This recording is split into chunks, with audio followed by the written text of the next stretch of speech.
The year is drawing to a close, as well as the second season of Brawl Stars Gamestars. From December 20th to December 23rd, 16 battle-hardened teams will fight for their chance to participate in the playoff stage. On December 26th, we'll find out who takes the sweetest chunk of the prize pool, amounting to $30,000. Follow us on social media to join our streams of the final stage of Brawl Stars Gamestars Season 2.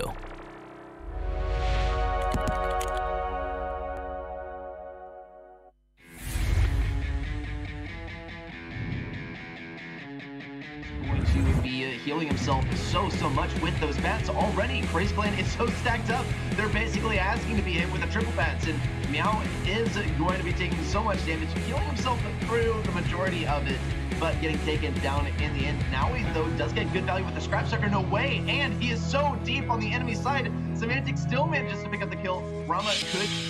And Sandy for SK, just not really the greatest overtime picks, but now Rama is creating some space. This could be the chance to go past to Meow. Meow has a charge shot of his own, just gonna go for the kick, and we have the chance for Navi to start building up a bit more of a push. However, Close are not done fighting just yet, gaining more space. Ruby gets stunned once again, and so far he hasn't had the chance to do much besides being stunned, and Navi managed to get the opening. There saves health. Cubic is unrelenting. He's about to jump in once more, and it just doesn't look like there's anything that Blows Gaming can do at this point. It's a GG. Their dominance up. Now we in a tough spot. Does go down. Rama is there to help get the trade, but it's only Overload left alive, and Cubic has the angle for the trick. That final push and keep shining. Alright, Cubic is all out in the open. The clock is ticking down. Crazy Clan has to push in, but Navi decide it's drive time for them. There's just enough time to push back Crazy Clan and deny them any chance of pushing in on their own. Here comes... He healed Ruby, though comes back so soon, and SK is trying to get this spawn camp. It's not working out as well as they were hoping, but it is going to net them the gym lead for now, and down goes Jamie. Semantic can get out of here, not unscathed, but definitely making a game-changing play with the final gym going inside of SK. Staying in the GameStars competition, they need to find some more kills for that. Jevin is just dancing around that single cube and staying alive for the time being as well. Should be getting shut down eventually, but he's just buying so much time. However, some kills are coming true, and Blows have taken back. So far, it does seem like Frey's kind of a much better start, a lot of more control. We're able to get a team wipe earlier, but didn't quite have the timing with them to score afterwards. A missed super from No, but the kill still comes through on the left side. Scarrets is going to fall to Meow as well, and this surely is going to be the goal for... Unlikely that they're able to defend this so perfectly that there's only 2% left. Here's Jettin with the super, and that will be the final nail in the coffin for Crazy Clan. We're heading on to set number 5. Yeah, once again, I feel like in every single game when we saw Gale, it was the...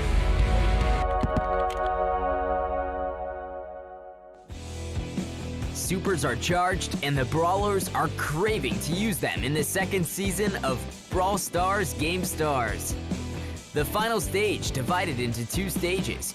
International Final Stage, which will be held from December 20th to 23rd, and the Playoff Stage, which will be played on December 26th. The fate of the champion title and the $30,000 prize pool will finally be decided. Top 16 teams that battled through the international group stage will be divided into 4 groups with 4 teams each playing in GSL format. The 8 most persistent teams from the international final stage will advance to the playoff stage. That will be held in single elimination format. Teams need to play all their matches in one day, so they have no room for error. Follow us on social media and join our stream of Brawl Stars Gamestars Season 2 Finals. Time to brawl!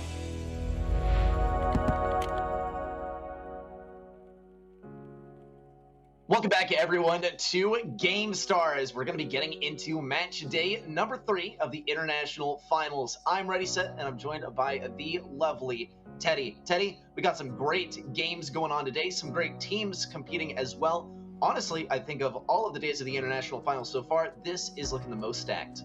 Man, I feel like every single day has been so stacked so far. It's really, really hard to set them apart. I feel like we're seeing that every next day.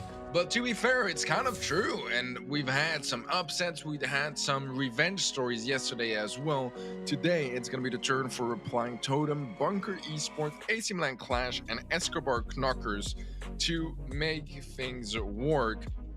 As you know, I think a couple of those teams don't need too much of an introduction. Totem, Bunker, Clash, all going to the World Finals this year. And Escobar Knockers definitely not at the same level, but they are at a level where they can still cause some damage against some tier 1 teams. Now, do I expect them to sweep Clash? Not exactly. But somewhere, you know, maybe on the fine line, they can make something happen against one of those teams. It's going to be a very tough bracket for sure on their side. But, I mean, out of the 3 other teams, there's also one that is going to go home as well. But yeah, we'll be starting things up with Replying Totem versus Bunker Esports. And then we'll have AC Milan Clash against Escobar Knockers. Yeah, this is going to be fantastic. I mean, we're looking at a World Finals grade match just to start us off. And then AQM versus Escobar Knockers. Of course, I believe someone said something interesting about Escobar Knockers as well. We'll be touching on that later. Something to do with the snake as the emblem for the org. I think one of the players, that is their snake, which is their logo. We'll see how that one turns out as we head into match number 2 later on. But for now, it's going to be Reply Totem versus BKR, counting us down. Set number 1 is going to be Pit Stop, then set number 2 will be played on Split. Set number 3 on Backyard Bowl, and should we make it that far, Minecart Madness and Factory Rush will follow to break any ties. Alright, Pit Stop to kick things off, leaves plenty of cover there in place for perhaps some throwers to shine or a Rico to find some sweet bounces. We've seen a lot of tanks over here as well lately, being able to utilize usually their supers very well to get close to that safe. You know, an Edgar jump, or I mean, it's not exactly a tank, but I also mean like an orthodox picks, right? But a Daryl roll or a dash in from the bull. Everything kind of works here, and it's still a bit of a work in progress, it feels like. What teams want to bring in more consistently, as we've seen so many different approaches to Pit Stop already this week. But yeah, thinking a bit more about this match in particular, as you said, right, a World Finals level of match, as both teams did qualify for the World Finals, Totem making it even to the top 3, top 4. We have our bans coming through. Buzz is going to be the first ban here from Totem. We'll see Rosa banned by Bunker. I think that if you guys have been watching any of GameStars so far, we don't need to explain much more, but in case you do, Buzz is ridiculously strong. Rosa is so good with the speed gear. Yeah, that's pretty much what you need to make out of this. I feel like it's pretty straightforward. Both brawlers are a big problem, and Daryl got buffed recently as well. A couple of teams just don't like playing him and decide to ban him instead. Not necessarily like the strongest brawler, but it is a brawler that can definitely do some pretty decent work if played correctly. And Lola, we don't need to introduce her either. She's been absolutely insane ever since release, and even though she did get nerfed quite hard, she's still amongst the most banned and when not most picked brawlers of the bunch. So far, nothing too mind-blowing, I would say, about this ban process. Probably Daryl being the most interesting one. Yeah, Daryl is definitely the most interesting one in my opinion too. I mean, he is one of the core components of some of the most powerful comps that we've seen on Pit Stop, which is, of course, our first set of the day. So I think Daryl, Bull, Edgar, those are some pretty frequent picks that we've seen. Sometimes that BB also sneaking her way in there as well.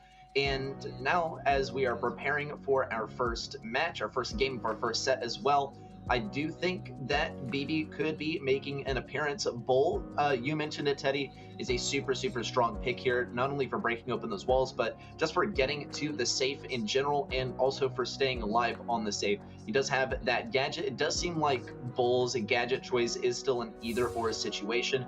Totally comes down to the preference of the players. Here we have, though, the players: Soy de Bresa, Mari, Maru, from the side of Totem, and Mathieu, Boss, and Ekwak from the side of Bunker. I'm mostly looking at Mari here, especially because he does have a couple of bull picks on the record. Also at Ekwak from the opposing side with those barley picks, which can be very, very useful here, but you want to make sure that you don't get countered out by the possibility of an Edgar. Yeah, and that's the thing as well. I feel like pit stop so far, ever since the balance changes, that's been really all over the place. We've seen so many different brawlers coming in play. Literally everything seems to be playable. We'll see what execution, what comps both teams are looking to bring in for this particular matchup.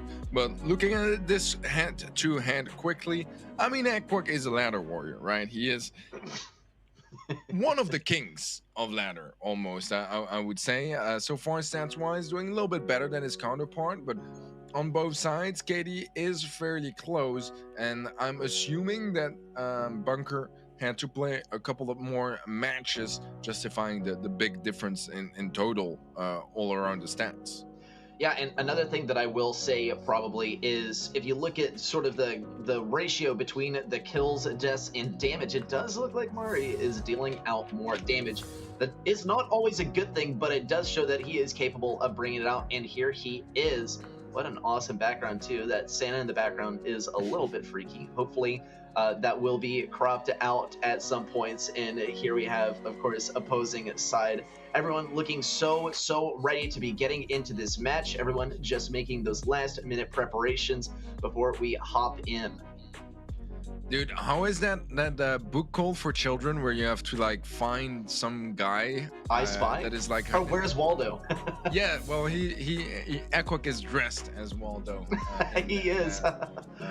But yeah, it's not as funny when I have to think of the name of the book, but but it's a different name. I think he's called Charlie. I think in French. I'm not sure. I'm honestly not sure. It's been a long time since I've read one of those books. But yeah, looking at this matchup, sure, we were talking about world-class match because two teams here, they were both at the World Finals. They are both exceptional European teams, but I do feel like Totem has been consistently a much better team still throughout the year. But once again, I'm just adding some buts to my sentence, but really, Bunker Esports, they are playing with a very different roster than what we saw for Worlds. First of all, Boss returning here for Gamestars, as well as Ekwak coming in. So they were playing with a Shield and Mommy Jordan otherwise. So that is still 2/3 of the roster being changed. And I think that's significant enough to say that we don't really know what to expect from them. But once again, I don't even know if that's necessarily the best situation for them either, because Replying Totem, we know what to expect from them, and it looks pretty damn good. Yeah, it looks fantastic. And I mean, I think you and I, we both had our doubts going into Worlds Reply Totem because their fantastic roster, sometimes they could be a little inconsistent midway through the year especially, but as the year finished out, they completely ironed out that consistency, and now we can expect some very, very good gameplay from them, reliable gameplay too. But from the opposing side at BKR, right, this is a World Finals grade roster, right? It's a World Finals grade org, but a couple of the players are missing, as you noted, with Boss getting subbed in, Ekwak also getting added to the roster, and Ashil and Mommy Jordan now no longer on this roster. So it's going to be interesting. We are going to have to see a few games before we can rightly judge how solid this roster is. But for one team, this is the conclusion to the year 2021. And for the other, of course, Bunker Esports, we're looking at the foreshadowing for 2022. So some pretty different narratives for both of the teams, but we're here for both of them, right? They're not competing here. They are happening at the same time.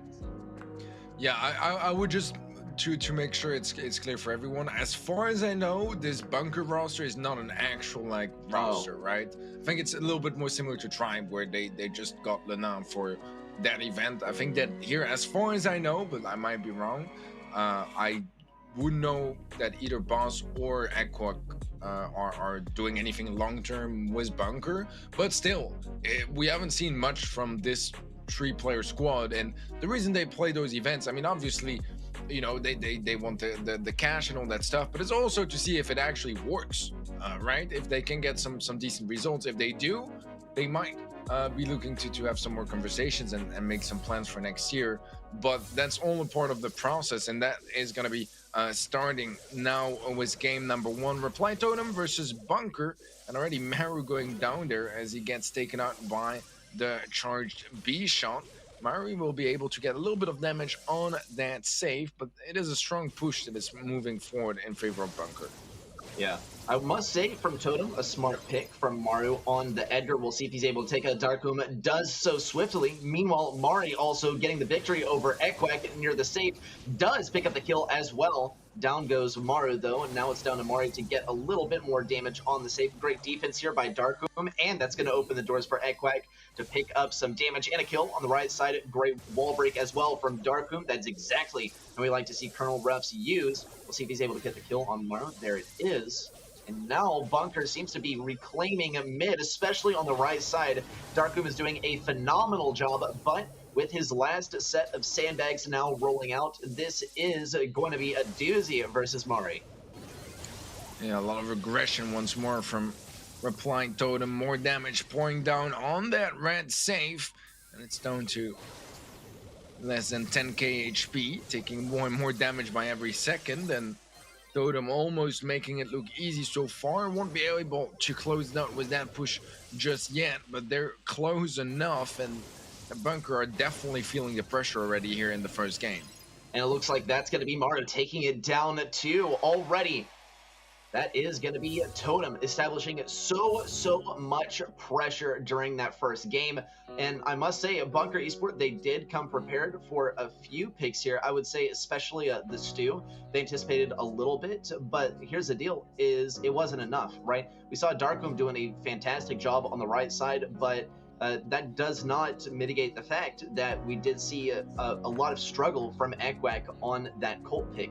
The walls were not broken open enough, and he was not able to make use of that as a result. It did seem also like Mario was doing a great job of dodging him out while attacking the safe, and that's really the main thing with playing Colt. The main drawback is that you can get juked out pretty hard, and if you're not prepared for it, then you're going to get absolutely no damage. I think they probably won't stick with Colt pick in the next game, so a big question though is, Teddy, what could they use to replace this?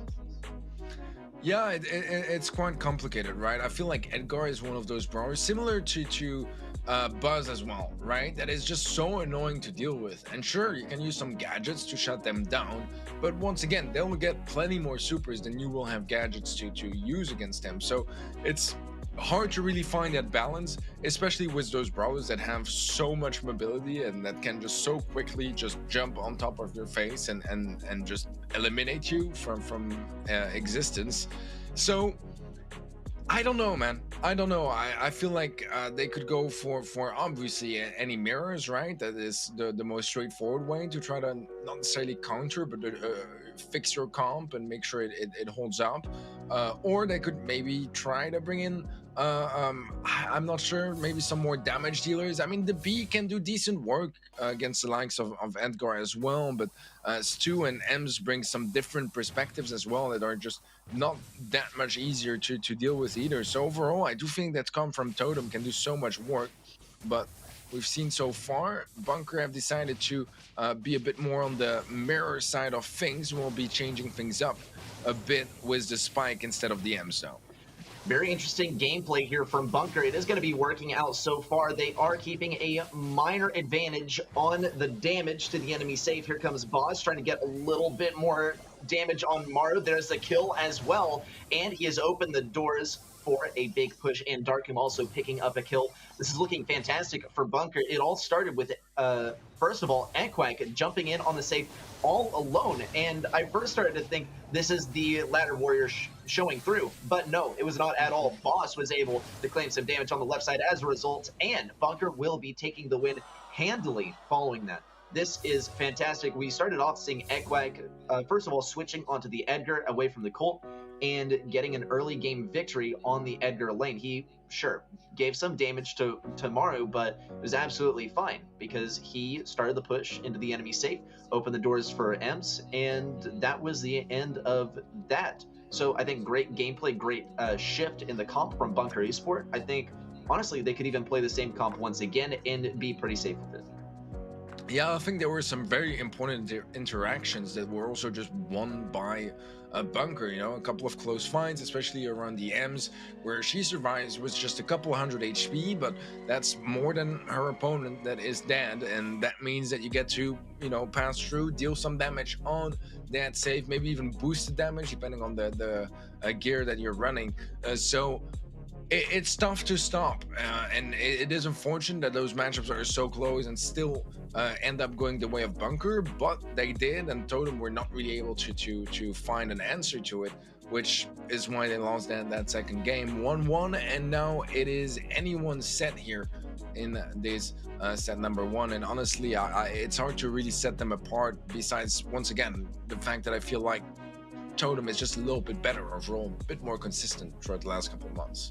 I totally agree. Totem, they're a consistent roster. They have great synergy between them. Here's the difference, is that Bunker Esport individually, each one of them, I think, are very mechanically skilled. And I'm looking especially at Ekwek, having great mechanics. Sure, in game number 1, he got diffed on the fight versus Stu, but he was playing Colt, and you're basically never going to win that fight versus Stu. And I think also as a roster, Bunker Esport, they made great changes. I think the Spike was a great pick, not only for dealing damage to the safe and winning versus some tanks, but also for dealing with the Stu that seriously messed them up in game number 1. And we can see Totem, they are not going to dare approach once more with the Stu. Bunker is going to stick with the Spike. It was a good call. Here we have the Edgar jumping in from both teams. Let's see how much damage they get. So far, quite a bit on both sides.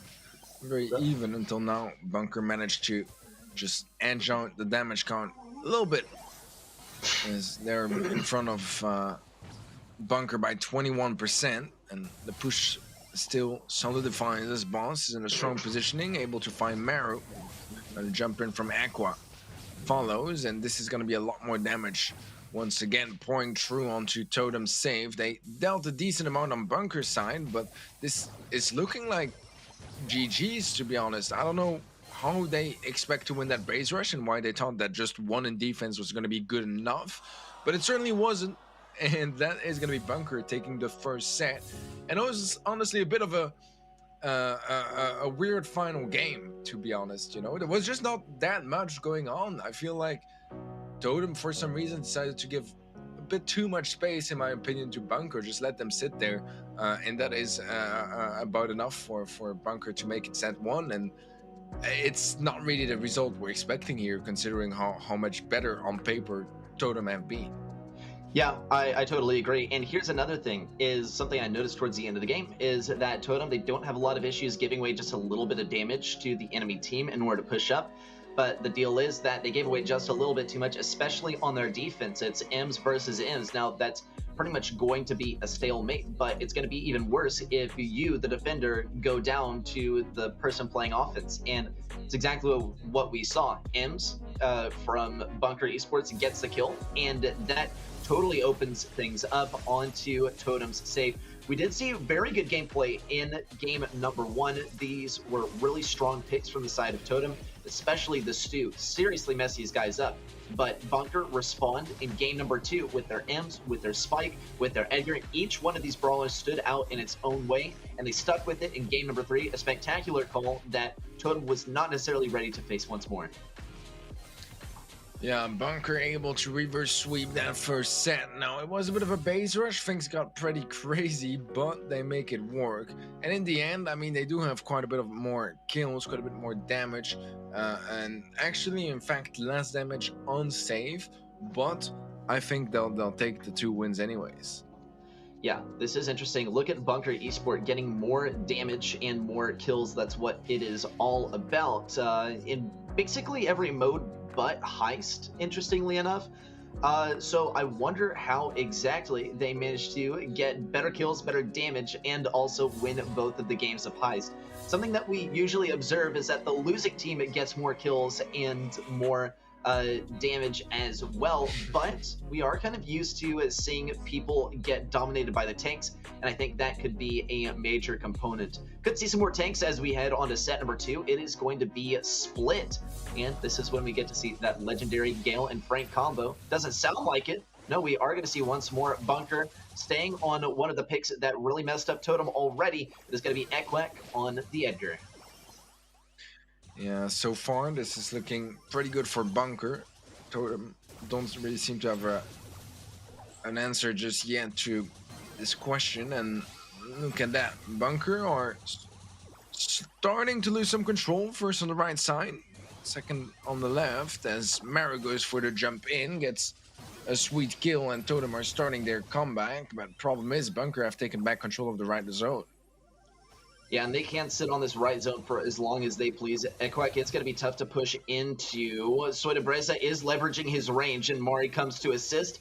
This is the start of a good comeback for Totem. There's the team wipe by Totem as well. How is Bunker going to push into this left side, though? Well, there's a super from Ekwek, and he almost goes down, actually, to Maru. Maru does fall eventually, but Totem stays in the lead. They are going to capture this right side, though, and Bunker will begin to catch up as they continue to capture the left side. Almost a tie between these two on the percentage, but Totem is nearing that threshold, which they can never, ever be taken back from.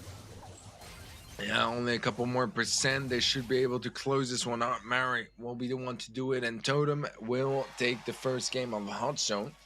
Looking a bit better than how Heist ended, but so far, not the most one-sided performance either. It's pretty close, and on both sides, I feel like they're just doing their jobs pretty well, not really going for anything too fancy, too risky, too special, just keeping things simple and making it work like that. Yeah, they're not like major victories here to break down. I think it just came down to microplay and maybe some good lane switches and things like that. Besides that, though, there's nothing that is super like sticking out like a sore thumb at all, and that is quite unusual. But when we find ourselves in this really well-matched situation where both teams are just doing their job, then it should be Totem to take the win, Teddy. They're the more consistent team. They have the better synergy. They've been in the game as a roster for longer, and it's pretty much what we expect. Yeah, I could not agree more. I mean, obviously, you know, you can't really make this much or like too much up from the little we've seen so far, but we are seeing some good signs of life from Totem in that previous game, and now they are basically back in, right? They just need to win one more, and then we're tied up, and things stay once again rather simple, not really going too complicated. But I don't know, Bunker, they've surprised us with Heist already so far. Maybe they are going to be able to turn also Heist around, or a couple more modes and enough to win. Yeah, I don't know. I mean, it could be a turnaround from Bunker Esport. Hey, this is exactly what happened in set number 1 just moments ago. Was Bunker Esport, they found the correct way to respond and did it so well. I don't know about the Edgar from both sides, actually. I wonder if that will be done away with. It wasn't super impactful from the side of Bunker, and they are going to be getting rid of it. Ekwek is going to be switching on to a different aggro brawler. On the left side, though, this is going to be an awesome time for Edgar.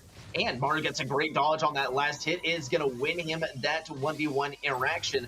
On the right side, also a victory by Mari and a kill to top it all off. And Ekwek is, interestingly, I don't know if he meant to bait that jump pad in, but he didn't make it. It's not necessarily going to cost him. I think he would have had a rough fight anyway. In the end, though, Bunker will be winning on the left side, and on the right side, Totem continues to lock it down. Yeah, a bit of an awkward fight there from Frank on the left side, but Okum does end up going down. Boss will be there to find a trade, and they actually, Bunker are catching up percentage-wise, are just trailing slightly behind, but there's no participation trophy, there's no bronze or silver medals here in Hot Zone, or most modes in Brawl Ball, to be fair, so they need to take that win here. And it seems like Totem will be able to just barely take the victory. 6%, 5% even making the difference here, but Totem make it work. They pick up that second set, and now things start to look a little bit better for them, right? We worried, to be honest, from the first set. It just didn't look very good on their side, but they're starting to really, feel their game and be in a much better place. We'll just have to see if they can keep it like that. Yeah, well, I mean, first match of the day, team that they are not super familiar with, players that surely they have played against on ladder, but not a whole lot anywhere else, or in scrims or in competitive. And it seems like Totem is adapting it pretty well. Here's a recap of set number 2. We did see a great start by Totem. It was quite close, though. And this one was actually a pretty tough call, given that both teams were just honestly playing pretty well. But come game number 2, the player that stood out to me the most was Maru on the left lane. Sure, he got taken down here, but from the majority of the game, he was giving a seriously hard time to Frank on that lane, and at the end, just jumped with the super wherever he was needed. And you can see from the stats, I mean, this is a definite victory by Totem, but I think also reflected is how close this was. I mean, we are looking at roughly 50% more kills by Reply Totem, but take a look at how close the capture percentage was. It came quite close both games in a row. No, it certainly did. Certainly did. Close enough that the stats don't really know what to make out of it, to be fair. But so far so good here. I mean, Totem was a good start of a comeback. Let's see if they can keep it up, or if Bunker can shut them down in the next game. Bankable it is gonna be here as well. I mean, I'm mostly just expecting sharpshooters, maybe a Leon, maybe a Sprout or a Jean, but besides that, mostly just sharpshooters. Yeah, and sometimes we do call this backyard dull, right? I guess it rhymes enough with bull, because this game, this map can really drag on.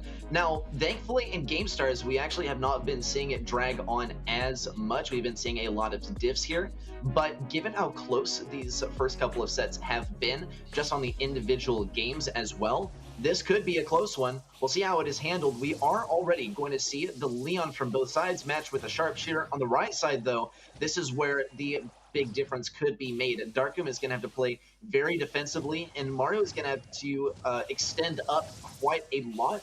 It is going to separate him from his teammates. It could put him in a dangerous situation, and Bunker is going to have to look to use this to their advantage. Push slowly forming here. Super from Boss does not connect onto Mari, and that creates a lot of space for him, even going all the way until the ball. Will not be using it just yet, as they want to clear the path to their goal first. Stun is available on the Byron. Let's see if he decides to make something out of it. So far, I would say it's looking a little bit better for Totem, although those kills might open things up a bit more. A nice double push on the right-hand side. Darkum creating some space for his teammate, but so far just not really enough kills coming through at the same time. Yeah, big advantage for Boss to get here is if he could get that super rolled out and get practically insta-kills on anyone on the enemy team, possibly with the exception of Soy. There is going to be the great interception from Soy, but Ekwak is able to pick it up in the end. Good first goal by Bunker. Now they can really bunker down and afford to play defense for the majority of the rest of this game. 1 minute left on the clock. Maru is looking for any opportunity to get Darkum, but he's going to have to get in close range in order to do anything versus him. Soy is actually going to focus down Boss here, and now it is a 2v2, and there's the super. Maru gets the kill, but Ekwak is able to take him down in response, and Bunker still leads here, though Totem has quite a bit more room. Mari will be looking for a good bit of damage with that high-powered beat. It just falls short of contacting Boss, but the accuracy was pinpoint. And Bunker definitely needs to be worried as Totem continues to push up with just 20 seconds left on the clock. Yeah, there's a good position here for Totem. They could wait patiently for time to end, or they can go for it now, or when I said overtime to happen, I meant regular time to end and overtime to kick in, rather. The pass from Maru, team wipe, was there anyways, and Totem cleared this one out. I wouldn't quite say easily, but they managed to push things at last to that tie as we move on to overtime. And there's still a shot here for Totem to make a move, but Bunker do manage to find the opening kill, create a little bit more space, and They're pushing Wizard as well. Mari taking a lot of damage. That's going to be a super very soon here for Boss. Does get it indeed, but is not able to score just yet. However, in the 3v1, surely someone is going to find a goal. Yeah, that is going to be Ekwek walking it in, and that is going to be the game as well, going to Bunker. Great gameplay from Bunker. I think they played aggressive exactly when they needed to, and I think that was really permitted in a large way by just killer Byron play from Boss. We saw in overtime two very long-range brawlers from the side of Reply Totem, and in my mind, I went, well, this is a victory by Reply Totem because they have the two long-range brawlers. They have B, they have Byron, but it doesn't really matter when your opponent has a Leon Super and Heal ready to go, and Boss is cranking out those Byron Supras, which are just about a one-shot onto enemy or onto any enemy on the other side. So I think this was fantastic play by Boss. I think also from the side of Reply Totem, Maru was having tremendous trouble dodging out Curveball on the right side and getting those supers as a result. It was just different on the micro plays in overtime, and that's, I think, what got the victory for Bunker. Yeah, I could not agree more, man. And yeah, overall, you're making some very valid points. I mean, I think that Totem just got a bit overwhelmed and had some timings just not really exactly going on their way. Obviously Bunker having a really strong push, getting some supers and some fortunate moments as well there towards the end. But it's not luck, right? They worked for it and they made it work very, very well. Bunker looking pretty good so far. We'll have to see if they can keep it up like that for the full length of a best of 5. As so far they are looking good, but there are plenty more modes and maps to play, and I kind of want to have a bit more of an overview before I dissect too much, as once again we're not entirely sure about if this roster is something that would be interesting for longer term and what their plans are exactly. Yeah, and I feel the exact same way. We do need some more footage to go by before we can really make the accurate prediction. Of course, it does also help seeing the scoreline. Will it be Bunker to take this set? If they do, then next set could be the winning one for them. But Totem starts off this game so well. A pass around the left side. It's not going to go around Ekwak, though. We'll have to hide in this bush. Mara with a nice shot, and he has that super ready to go too. Boss is so low. 99 health is all that's going to keep him in the running here. And Mari is struggling to get the shot around the right side, and Boss is playing so defensively too. And it does look like with Ekwak now respawning, Totem are going to have trouble maintaining this offense up at Bunker's goal. Yeah, it's a strong push together that they form on the right side. The south side is a bit more independent. And now Bunker cleaned out both and have a strong push available to them. Boss just needs to wait for the right timing for the super, destroy those walls and score it in. But so far he hasn't really had, or spotted rather, that opportunity just yet. Okay, and down goes Ekwak.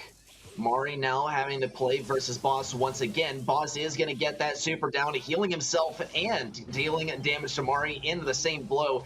Once more, great Byron play from Bunker. Honestly, in the later games, their opponent should be banning out Byron because the Byron play from Boss is just ridiculous. Ekwak is also making it work on the Leon. Mari will be looking for a shot. Soyd Bresa also trying to respond.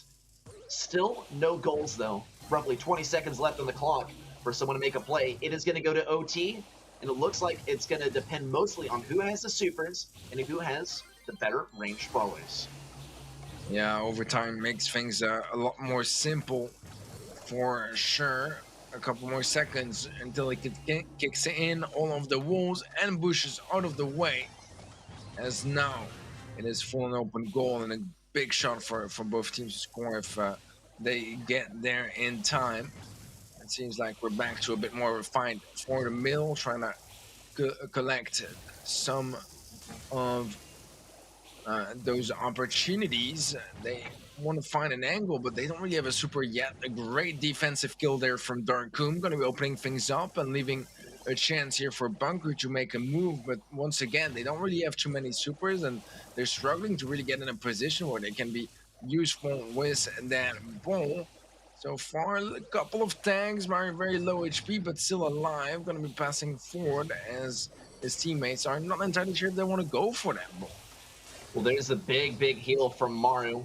We'll see if Totem's able to do something with this. Bunker, though, finds the push up as the clock starts ticking down. Ekwack will fall. Boss has to get something. Soda Bryson needs a sneaky defense, but there's the ankle breaker from Boss. He could not even see his enemy. He just had to rely on his enemy, following his steps very precisely. And there it was, the fake out from a Bunker to take the win here, and that is going to give them the set as well. We're now 1-2 with Bunker in the lead. Yeah, man, so far it's been a treat of a match. Bunker looking better and better, and it's a great opportunity for them to pick up this second set and release a little bit of stress, and not only that, inflict it to your opponents. Now they just need that one more game, and that one more set, sorry, to make it to the winners finals. Bunker looking good. They are looking good, and you know, considering that they only managed to really win one monthly final match this year, and sure, it was the one that mattered. there were still some doubts, right? And they've been cleaning that up here and there, and I feel like so far their performance against Totem definitely is cleaning up that reputation. Yeah, take a look at the stats as well. Very even here, but the key one to note here is that Bunker Esport has been winning the games. They've been playing the objective in Brawl Ball, and it just seems like Bunker Esport are able to win the fight of positioning when it matters the most.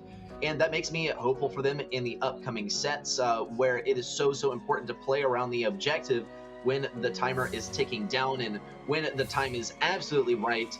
Reply Totem could, I think, afford also to seriously prepare for crunch time. I do think they're very consistent. Here's the deal, is that Bunker seems to pop off exactly when it is needed. We're going to be getting into Minecart Madness for set number 4, and this time I'm going to focus a little bit more on the synergy between the brawlers on BKROG, because see, in the last few games we have noticed that they are remarkably skilled mechanically and individually, but as a team this could be a much different story. Teddy, you noted actually that if these guys play together really well, this is a potential contract getting signed for the next year. I'm not sure if you're talking about Totem or Bunker. Bunker. I mean, I have no information, as I said, by the way, earlier, but I mean, I do have some, but as far as I know, it's not really looking like a plan.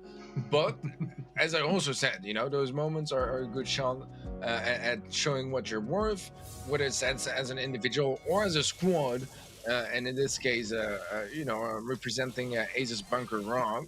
Let's see what they can make happen. And so far, all the gems are going to TSM Totem. And they are pushing forward, getting confused with some League of Legends and CS. But we have some pretty decent control overall for Totem. The low HP Sword of Breza trying to dodge to stay alive. Will do so successfully. So that was that the bell bounce that took the Sprout out as well. It's a bit saddening for Bunker, but the countdown is getting near for Reply Totem, as they only need a couple more gems to start it off. Great use of the super there by Mari, and Soy de Breza is there to help finish off the kill. Now Soy de Breza, though, has overextended just enough for Boss to grab a handy kill. This is going to look quite dangerous for Totem if they keep playing this dangerous game. Once more, lots and lots of damage from Sprout from the side of Bunker. Soy de Breza will once again, though, be occupying this right side. Boss still looking quite dangerous. There's a super in from Mario, and all of Bunker converges on him to grab that kill. Though here are two very opportune looking gems that Bunker simply was not ready to play offense around, and now Totem is just one gem short of a countdown. Yeah, Bunker are not that far away, but they still need to be closer. Boss in a really complicated situation. The jump in from Maru is going to result in him falling down. Does get the trade onto Darkum, but the deed is done. Bunker are sitting on 7 gems. They don't need a whole lot more to work with to be able to interrupt the countdown, but they do lose a gem here in the process, as well as Totem getting their number 10.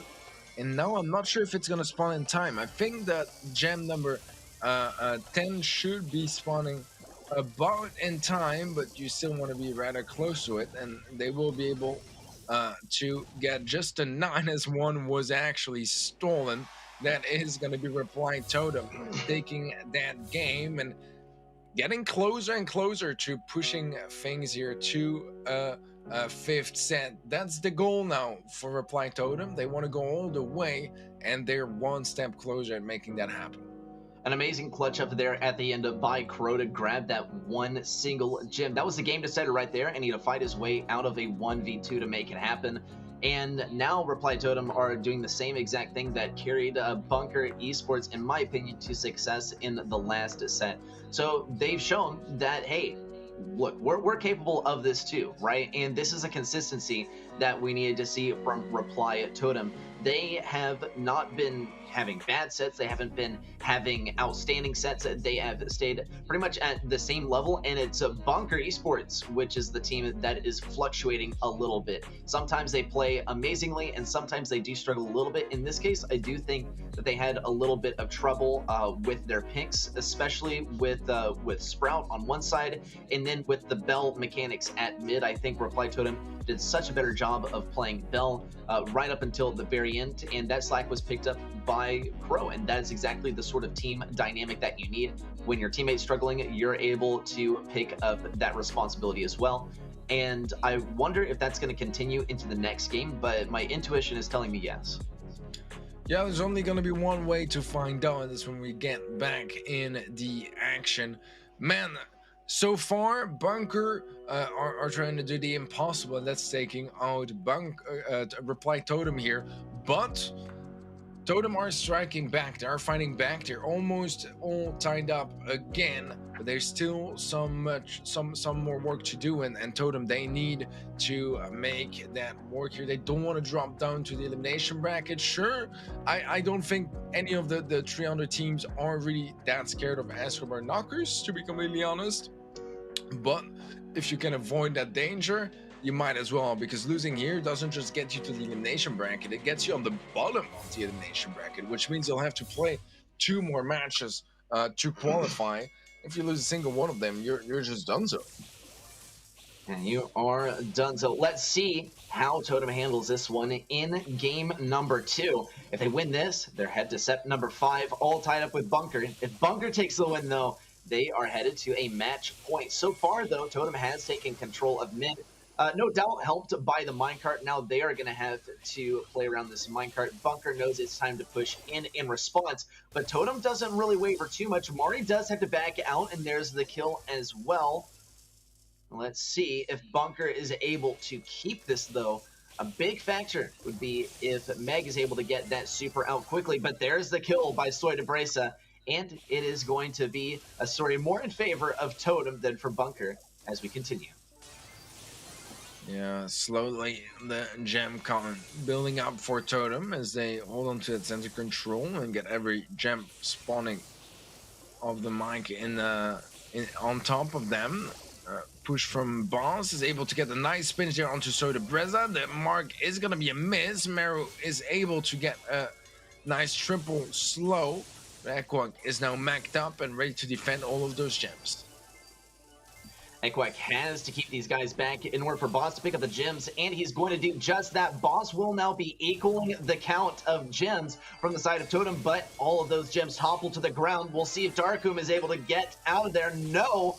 And Soy de Bresa is the prime target for Equak. Now Maru, though, is totally clutching up just like in the last game. That is going to be the necessary sacrifice of Maru in order to defend the remaining members of Totem. Bunker can no longer push up. There's the 2-0 by Totem. We're headed to set number 5.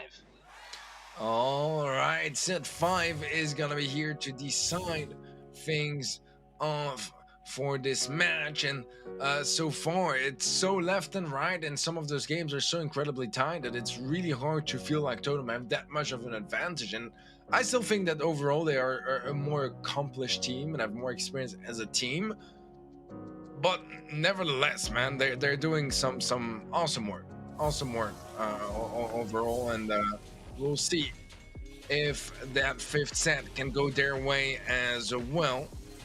As so far, it's been it's been fairly even, and that's surprising enough, to be honest, because Bunker was struggling for the most part of the year, and sure, they did qualify for Worlds, but weren't really able to do too much in the monthly finals across the board. In the case of having two players subbed out and having to kind of work with that as well, I think they're doing a really good job if they can still have those very competitive matches against Totem, no matter what the outcome of that fifth set is going to be. I totally agree. We have to cross our fingers for both teams here, as this is no doubt a well-matched matchup. Taking a look at the stats as well, no doubt this was Reply Totem's set. Both games, they played so well towards the end of the game. They did allow Bunker to pick up some gems, but they also did not play super risky, and that allowed them to hang on to their gems. We do see a lot more gems picked up from the side of Bunker Esport, and we can attribute that in large part to kind of fumbling the gems repeatedly when things started to get hairy, especially because, well, they don't stray too much from the high-octane gameplay when a fight is potentially unsuccessful, and that leads to some gems being dropped and picked up. And for Reply Totem, that worked amazingly, especially as they are playing consistently well. We're going to be heading into Factory Rush for set number 5. Expect some Leon, expect some Bell as well. Some other picks that we could expect, Teddy. I think Spike is a pretty good one here, but Stu is one that is in the books as well. Well, the Stu we will definitely be seeing there, and this is a decent start from Reply Totem, and they find a kill mid, a kill on the left lane. Running is won by Aqua, but overall 2 should be enough for the likes of Totem to actually make a move. Perhaps Bond is pushing for level 2 Bond. And a chance now for Bunker to get a little bit more damage. They don't really have anything to follow up, so it's very much the bot pushing by itself will get 2% damage, but realistically not really too game changer besides for the control keep in favor of Bunker. Yeah, and honestly, that's not even that bad of a position for Bunker, as they want to just sit on mid and set up, get that free mid control from that last bot. They don't need the damage now, not with the level 1 bot. Now on the right side, though, Mari's doing a great job of pushing up. He won versus Ekwak and then again versus Bell. Now it is a game once more of taking down Ekwak. Totem is actually very well prepared for this final siege, already claiming 5 bolts, and they're just not all and by they, I mean Bunker is just not all there in order to get the most out of this offense onto the Ike. It does look like it's just going to be punches from the bot on the Ike. Only 4% damage dealt, and now Bunker is facing a potential final siege being lost here unless they are totally able to dominate this mid for the final push. Yeah, it's very close gem-wise, and right now I said gem, but I very much meant bolts. Let's see, that final bot does seem to go the way of Bunker. They can't quite tie it up, and this is a bit of a disaster here for Totem, as Bunker seem to be about to land their first match point here, as the defense can't quite hold on. And oh wait, there is the dive. Wait, what? Wait a second. Wait a second, the dive is paying off. It's gonna go the way of Totem. No way! And I thought that Totem was just defending that bot for the fun of it, and it doesn't look actually like BKR were ready for that dive either. They were all backed up, and we saw Rico sneak up that side lane. I think that BKR just said to themselves, yeah, it's all over. They're not going to make a whole push in. Pam's too far back. She's not going to be able to get that turret down to heal everyone up. And here comes Rico with 16% damage, and they didn't even need 16%. They really only needed like 7% in order to win it, or 6% to tie it. great gameplay from the side of Reply Totem. It just shows that these guys are different, right? And it is why they've made it to the World Finals. BKR, they're still a really good roster. It didn't look like they were prepared for that, though. And I think this kind of stuff is what you got to be prepared for in the big leagues. You have to play the game all the way to the very end, because Bunker, they played the entire 2.5 minutes or so of Siege, and they did not plan on pushing in really even once. And then at the very last second, they decided, yeah, it's over. They didn't play to the very end, and that like 5% of the game that they didn't play cost them. Yeah, I completely agree. I feel like they definitely had the bots to find those opportunities to take some control and try to get some damage done. But they didn't really go for it, played really safe, just basically went for the, if we get every single siege bot, well then we can't lose. And that is just a bit more complicated than how things actually are.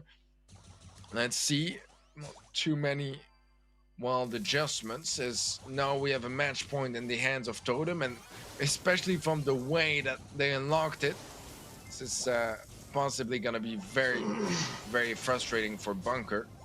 So we do have a bit of a wild fight between the Stew and the Mortis, but it seems like the Stew and the Mortis both stay alive. One gem is locked in by Bunker, and this is going to be the level 3 bot to start pushing forward. All right, level 3. How is Mary going to respond? It's going to be tough now that he does not have a super. So Debressa is going to have to help out, and Murray needs the shield as much as it'll afford him. That is going to be 15% knocked off of the safe, and even that would have actually won the game for Bunker had Totem not gotten that last push in.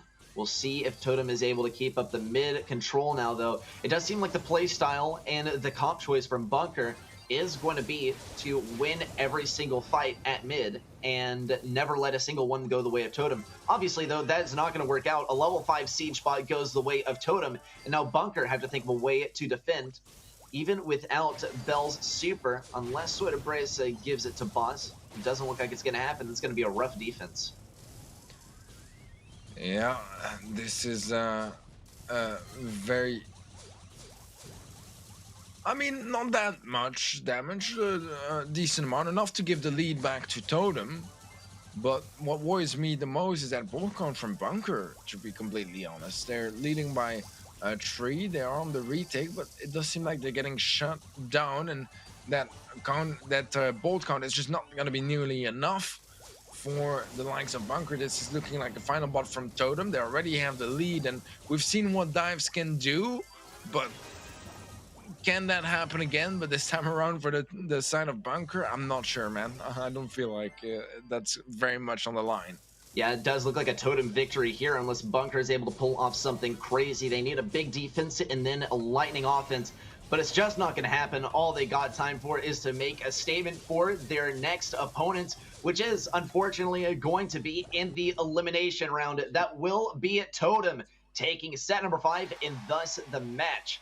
Great gameplay from Totem. Great gameplay from Bunker as well. I mean, you are versus a just absolutely monstrous roster, and still you're able to take a couple of sets off them, and even some convincing gameplay in the final set as well. So great stuff from a Bunker. GG to them, but the trophy is going to go to Totem. Teddy, as he said, no second places here, no consolation prizes, no silver or bronze trophies. It's going to be Bunker going down to the elimination round, but their opponents should be afraid, as this was so convincing, even in set number 5. Yeah, I mean, they just kept it cool, right? They just kept it cool. It seemed that a couple of moments that Bunker might take this match away, but they just couldn't really confirm at the end and close it out. This is the set results between both teams. Not that far apart from each other. Kill-wise, damage-wise, it's fairly even, but a big difference, obviously, is how much damage they got on Ike, and that is very much in favor of Totem. Just had a much better siege set than Bunker, And it does show some of the limitations of bunker squads as well, you know, not being exactly the best at every single game. Yeah, and I mean, that's the kind of stuff that gets you to the World Finals, is being very, very good at every single game mode. Every single set counts. Had the sets been ordered in a slightly different way, it still wouldn't have given a win to Bunker. Had it been a best of 3, though, maybe they could have popped off and taken a 2-0. But that's why we have best of 5, is to give everyone kind of a Grand Prix of Brawl Stars. Best of 5 does exclude one game mode, and going into next year, if Knockout graces the screen, then maybe we'll even have only 5 of 7 played in a best of 5, and a best of 7 would make a little bit more sense for a grand finals. There are your stats from overall, though, very even between these two. Do keep your eyes peeled for Totem in the next round. That is going to be the winners finals that they advance onto, but match number 2 is going to be a little bit different. We are going to see AQM versus Escobar Knockers. It's going to be a banger, but we're going to go to that after a short break.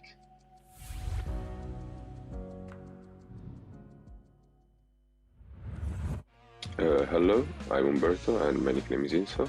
I'm the coach of Reply Totem and my teammates are Soida Reza, Mauri and Mark.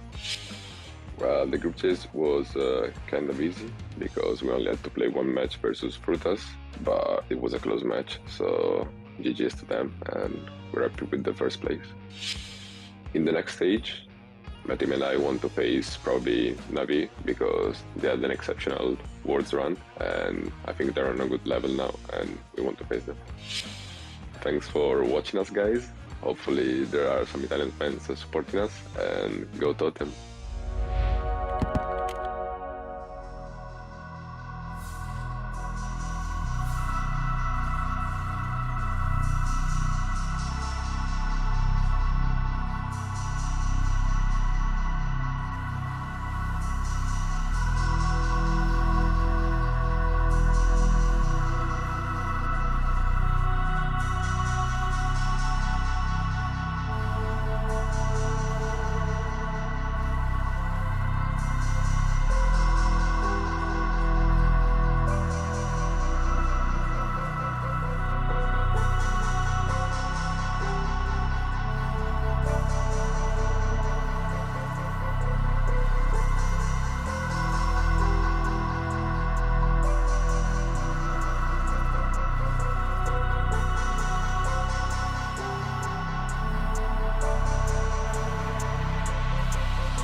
Okay, my name is Lawrence and I'm playing for Escobar Knockers together with my teammates Karol, Scared and Matthias. The most difficult match in the group stage was against Palm Angels. We faced them in the first and third match of our group stage. Probably the first match against them was the most difficult. We lost against them 2-3 there. And we lost only by 1 game, but fortunately we were able to beat them in the third match.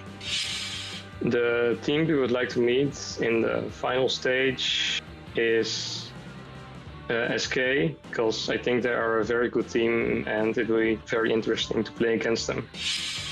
Thank you for supporting us. Hopefully we can win our next match and not let you guys down.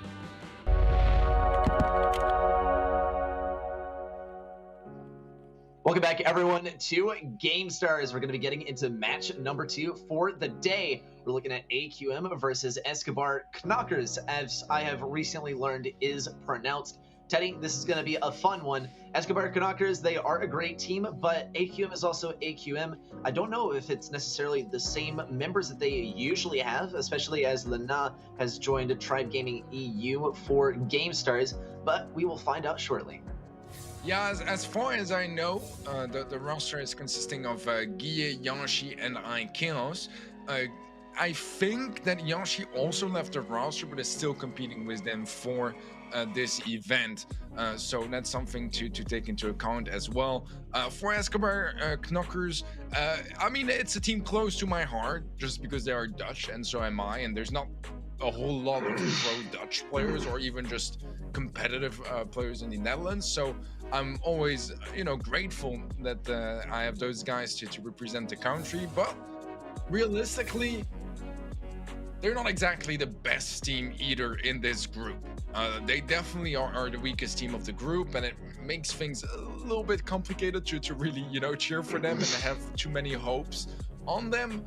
They have surprises a couple of times in the past, a couple monthly qualifiers where they pop off in an important match, but they never really made it further than that, and this is going to be a whole other level of a challenge. We'll be starting things off on Dry Season, and Bounty will have Split, Gemfort, Pinball Dreams, and Factory Rush afterwards. Dry Season, I already said, what sort of brawlers do you expect to see here getting into this Bounty mode? Yeah, and I mean, we're talking to AQM here, right? And with Yoshi on the roster today, no doubt we are expecting some Sprout gameplay. If it's not banned out, here are the first couple of bans coming from AQM and Escobar Knockers. It is going to be Rosa and Meg. Nothing too surprising here. These brawlers have, for whatever reason, gotten banned out very frequently. Meg, that one's pretty easy to break down. She's a strong brawler, but Rosa is just kind of a frustrating brawler to play against. We had to wait on the second round of bans to come through, though, to know whether we're going to get to see that legendary Yoshi Sprout play.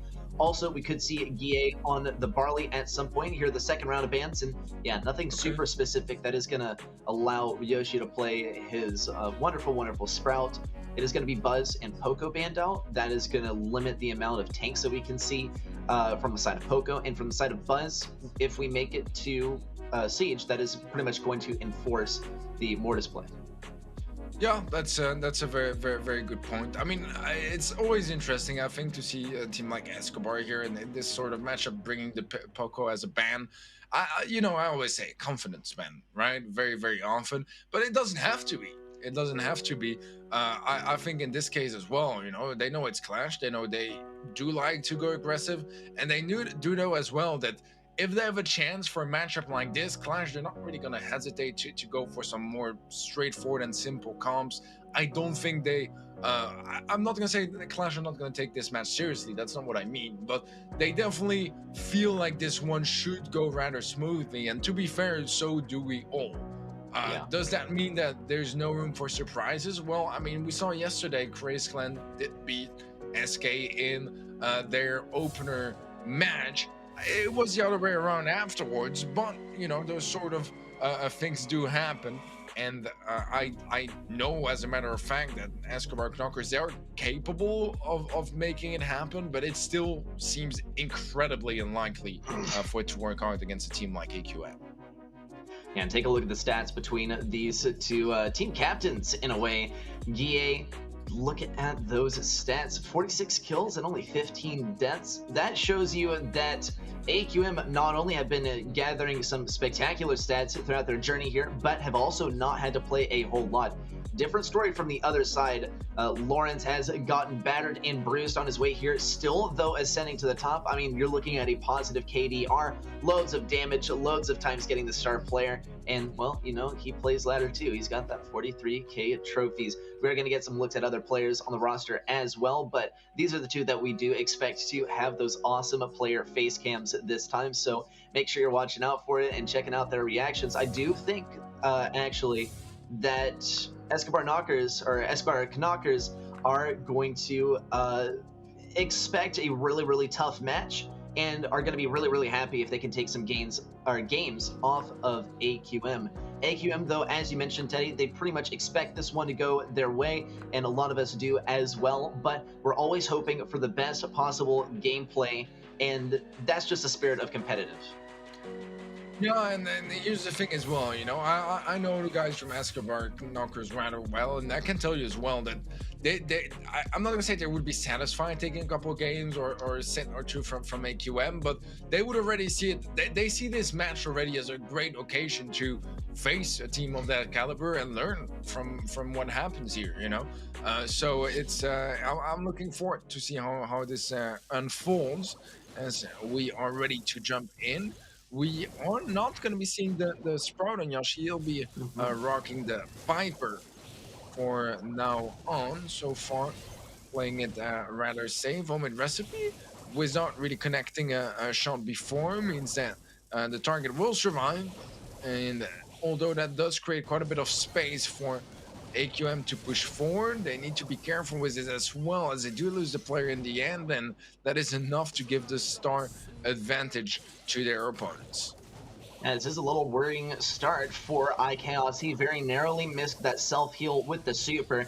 He's also pushing up extremely aggressively on the right side and only getting punished a little bit on his journey up there, culminating in the death. Of course, we'll see if he's able to do anything now. He is in a good position to be healing up Yoshi as well. Yoshi will be looking for something to push forward here. Meanwhile, on the right side, Guille is seriously trying to push Lawrence over to the left side, all the way to the back, and then control the enemy over to the left side to line up some shots for his teammates, Yoshi and iChaos. Still the one star making the difference as both teams try to get a couple more pokes to reload their supers and maybe find an opening. But so far, those openings haven't been there, and Escobar hold on to their lead as Clash are slowly starting to hurry up, as they know that time is ticking and they don't have forever until they need to push in.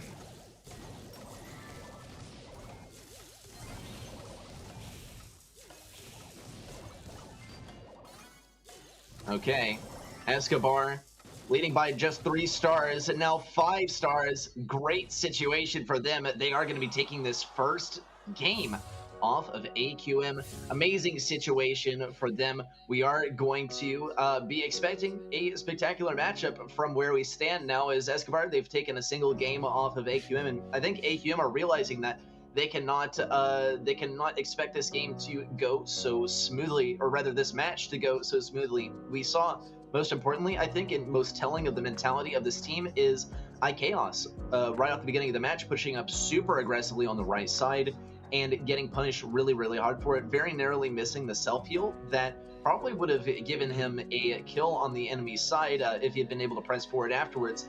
But off of that one overextension, the whole game fell out of AC Milan Clash's grasp. So going forward, I think once more they are going to be playing less aggressive until they need to. Yeah, that's the thing as well, you know, with something like a brawler like Tick or even Sprout, when you are playing a squishier brawler like Byron, you have to be really careful about those mines, and he ended up getting kind of like locked in that corner because otherwise he would be forced to run through the Tick mines, and that damage is just too significant. It is too dangerous, as it's gonna get him low HP, and then a single Sprout shot or anything else in his direction will be enough to take him out. So he decided to kind of just hug the corner and try to stay alive, but instead, well, he just, you know, stayed stuck there until he was down, and that was already the mistake over. But you're right, the overextension was just not necessarily necessary. They had the kill to get the lead. I mean, I'm not sure if you could have really rotated fast enough the other way around, but it is what it is. A strong first game from Escobar, and I think that now Clash getting into game 2, they're not really gonna leave anything you know, anything left for mistakes or any space for Escobar to work with, because they know that, and they've learned it the hard way, that if they do make those mistakes, they'll get punished for it. Yeah, and I think Escobar Knockers, they did a great job of doing it in game number 1. Let's see if they're able to keep it up in game number 2. Now, AQM are playing on some brawlers they are a little bit more comfortable on, and it is totally going to pay off. Double throwers, Guille and Yoshi are both known for their gameplay on these specific brawlers.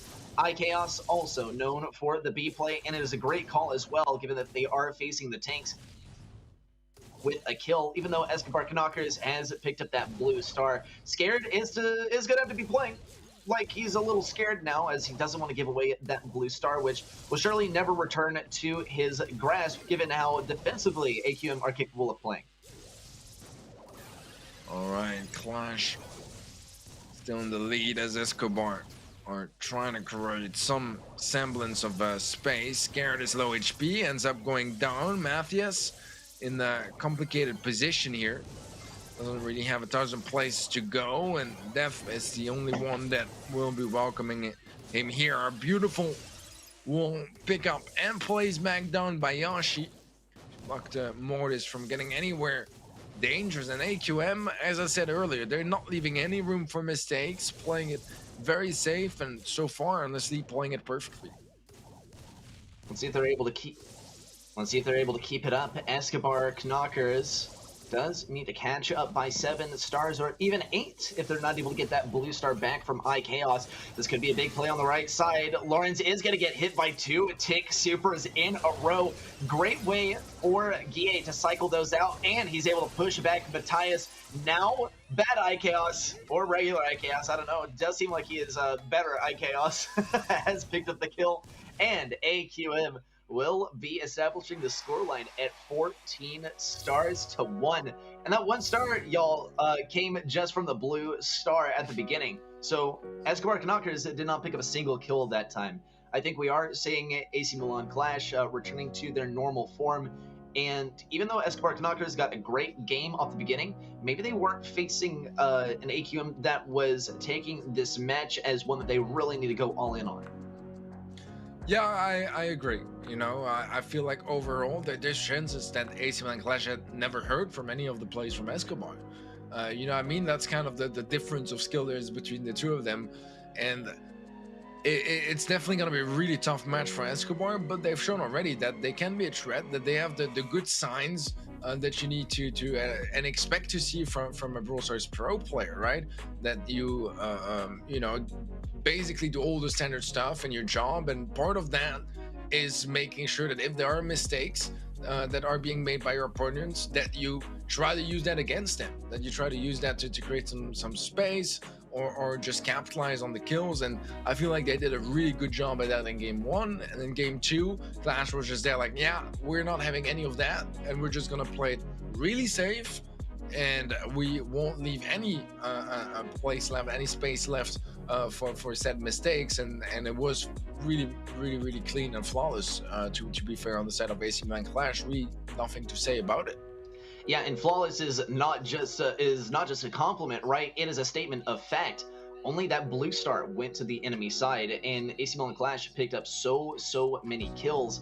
without sacrificing any of their own lives, even with the double thrower into the tanks. And it goes to show that iChaos really stepped up to do his job, even after, in my opinion, a bit of a throw there off the beginning of the first game, because he got very, very aggressive. I mean, only these kind of players could pull off a super overextension like that.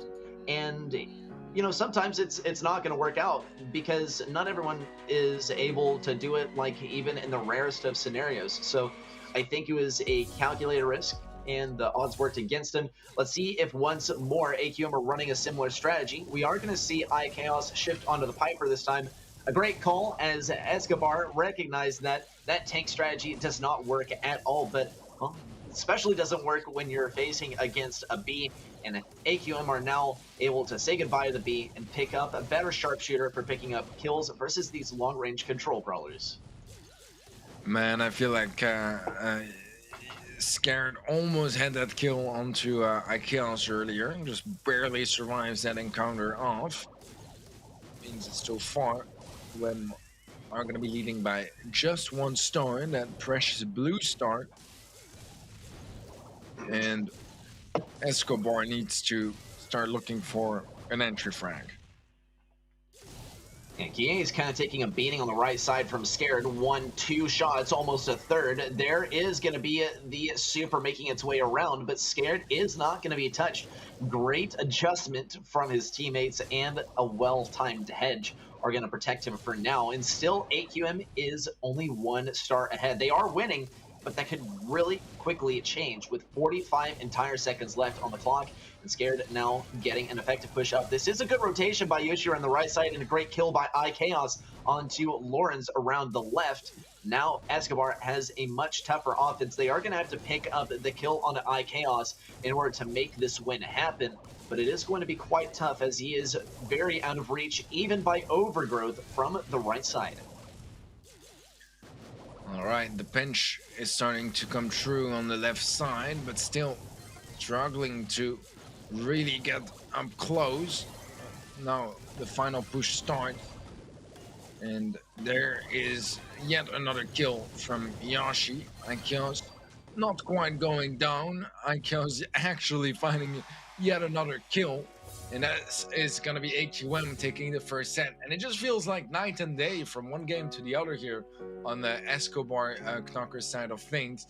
But AC Man Clash, it does feel like they're starting to warm up, feel a bit more comfortable, and just doing their thing they usually do, and that's very much sweeping scrubs like Escobar.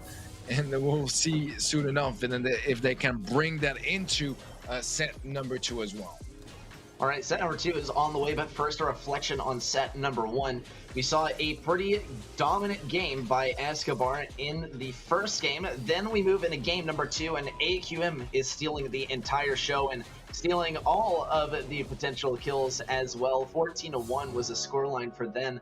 And then AQM kept that 1-star lead until Escobar got a little bit impatient, and we saw a single kill there from iChaos on Lawrence. That was the game changer there. And take a look actually at the difference in the stats here. You can tell, I mean, it was not a narrow victory by Escobar Knockers in the first game, but it didn't hinge on very many kills. Then as we moved into the next couple of games, though, not any kills for Escobar Knockers. Graced the scoreboard, and it totally shows, according to the scoreline. So much more damage dealt by AC Milan Clash, which also goes to show that they're doing a great job of denying Escobar Knockers any shots and any supercharge at all. We can sometimes see a lot of kills on one side, and then on the opposite side, a lot of damage, and we often see that from tanks. But no, this damage was earned the old-fashioned way with high-powered, high-damage output brawlers versus very squishy enemies. I think AC Milan Clash, they're establishing control in a very good way. They're not just doing it passively with positioning, they're actually getting the damage, which is causing their enemies to retreat. Likewise, though, I think Escobar Knockers, I mean, considering the amount of damage they took, did not have as many deaths as some might expect. Yeah, that's very much a fair point. I mean, you know, we talk about it quite often. In Bounty, the most important is not necessarily getting kills, it's surviving and making sure you don't feed your opponents. And I feel like Clash just did a phenomenal job at that. Split is where we're going to be going next, ready. And here we've seen quite a bit of different stuff as well. We saw a lot of Gil, sometimes was the jump pad to jump into the zone. I've seen it played as well with the Storm to just block the area of the left zone or the right zone, depending on your spawn, right? But it's really interesting for how long you can just keep that position just completely inaccessible, especially if there's no destruction and they can't destroy the walls around it.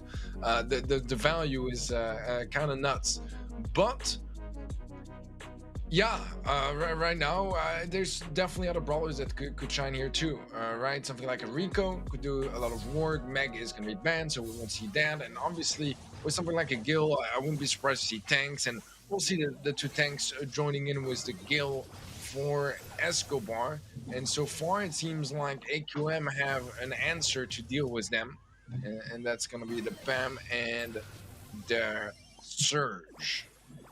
Interesting picks here. Yoshi is making it happen with the Surge. On the left lane, though, a missed super there for Matthias.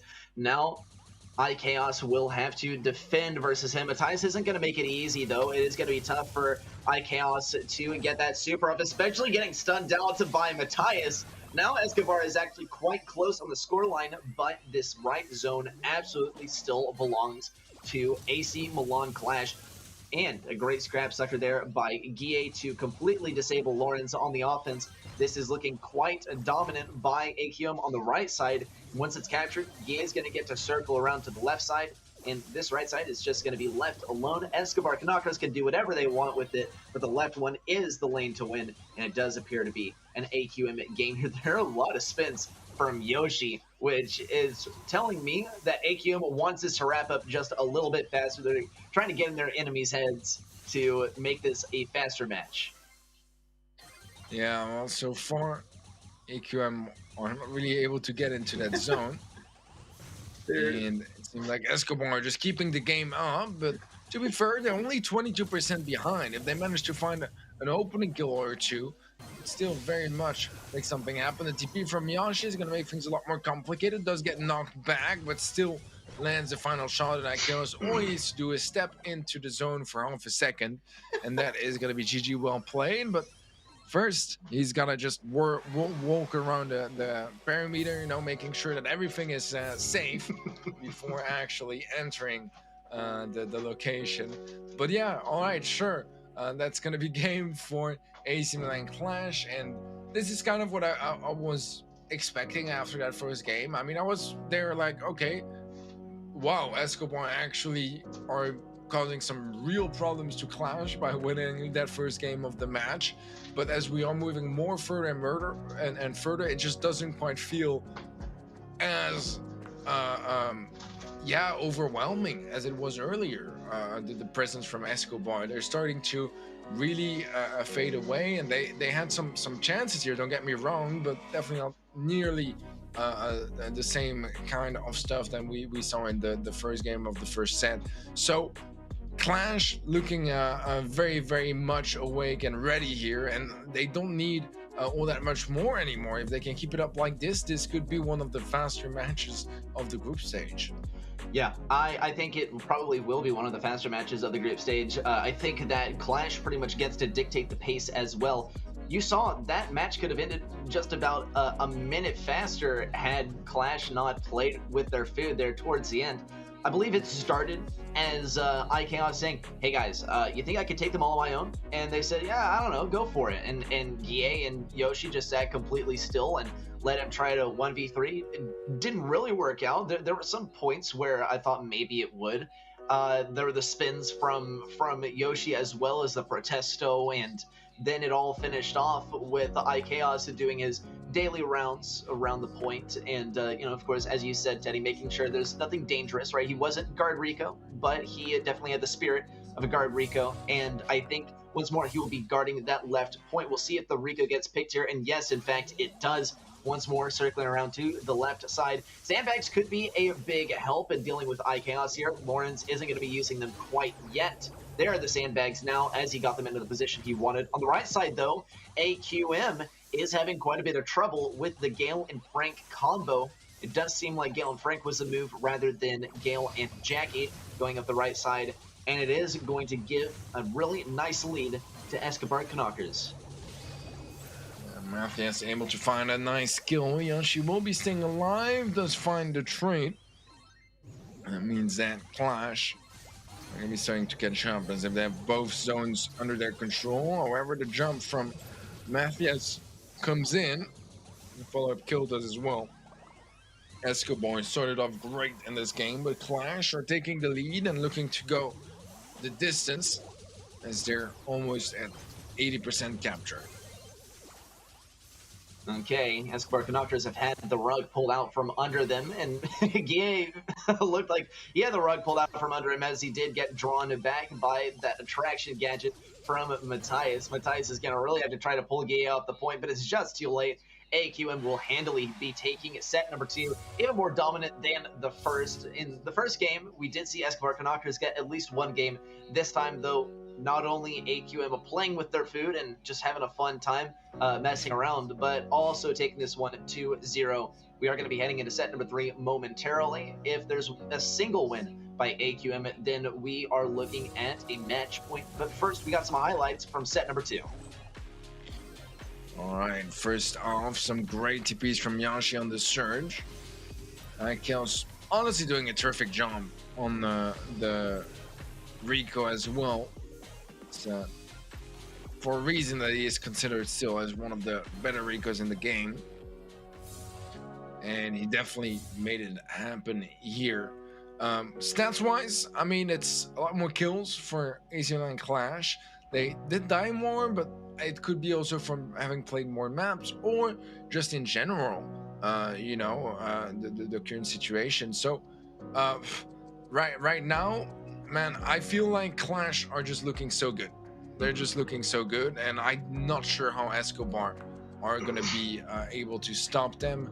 I feel like, their chance was early on to catch it by a surprise. They did that for game 1, but if they could do it for game 2, maybe even game 3, then I would be there like, okay, they've had a little bit of luck here and there. They are in a position where they can make this work, but right now this is just looking almost impossible already. And Gem Fort gonna be up next, and this should be bringing in potentially something like a Gene Mix, maybe even a Max instead as well. And then on lane, I'm not sure, maybe Tara could work out quite well, and something like a Sandy or an Ems could be the other side as well. I'm not entirely sure, but I feel like that would kind of do the job and be complete enough. But yeah, any other brawlers you perhaps expect to see here on Gem Fort? Something tells me, I mean, AQM has looked so indomitable that I think they'll take it one step further on the messing around, right? Not just with their gameplay, but also with the brawler picks. Teddy, I think yesterday we were pretty surprised by the Shelly pick rate and also the Shelly win rate, and I think that AC Milan Clash would also be interested in contributing to the win rate, whether positive or negative. Not really sure whether it would be positive or negative, but a Shelly with a speed gear rushing up the lane does arrive a lot sooner than you would expect, and might be able to do something versus Sandy.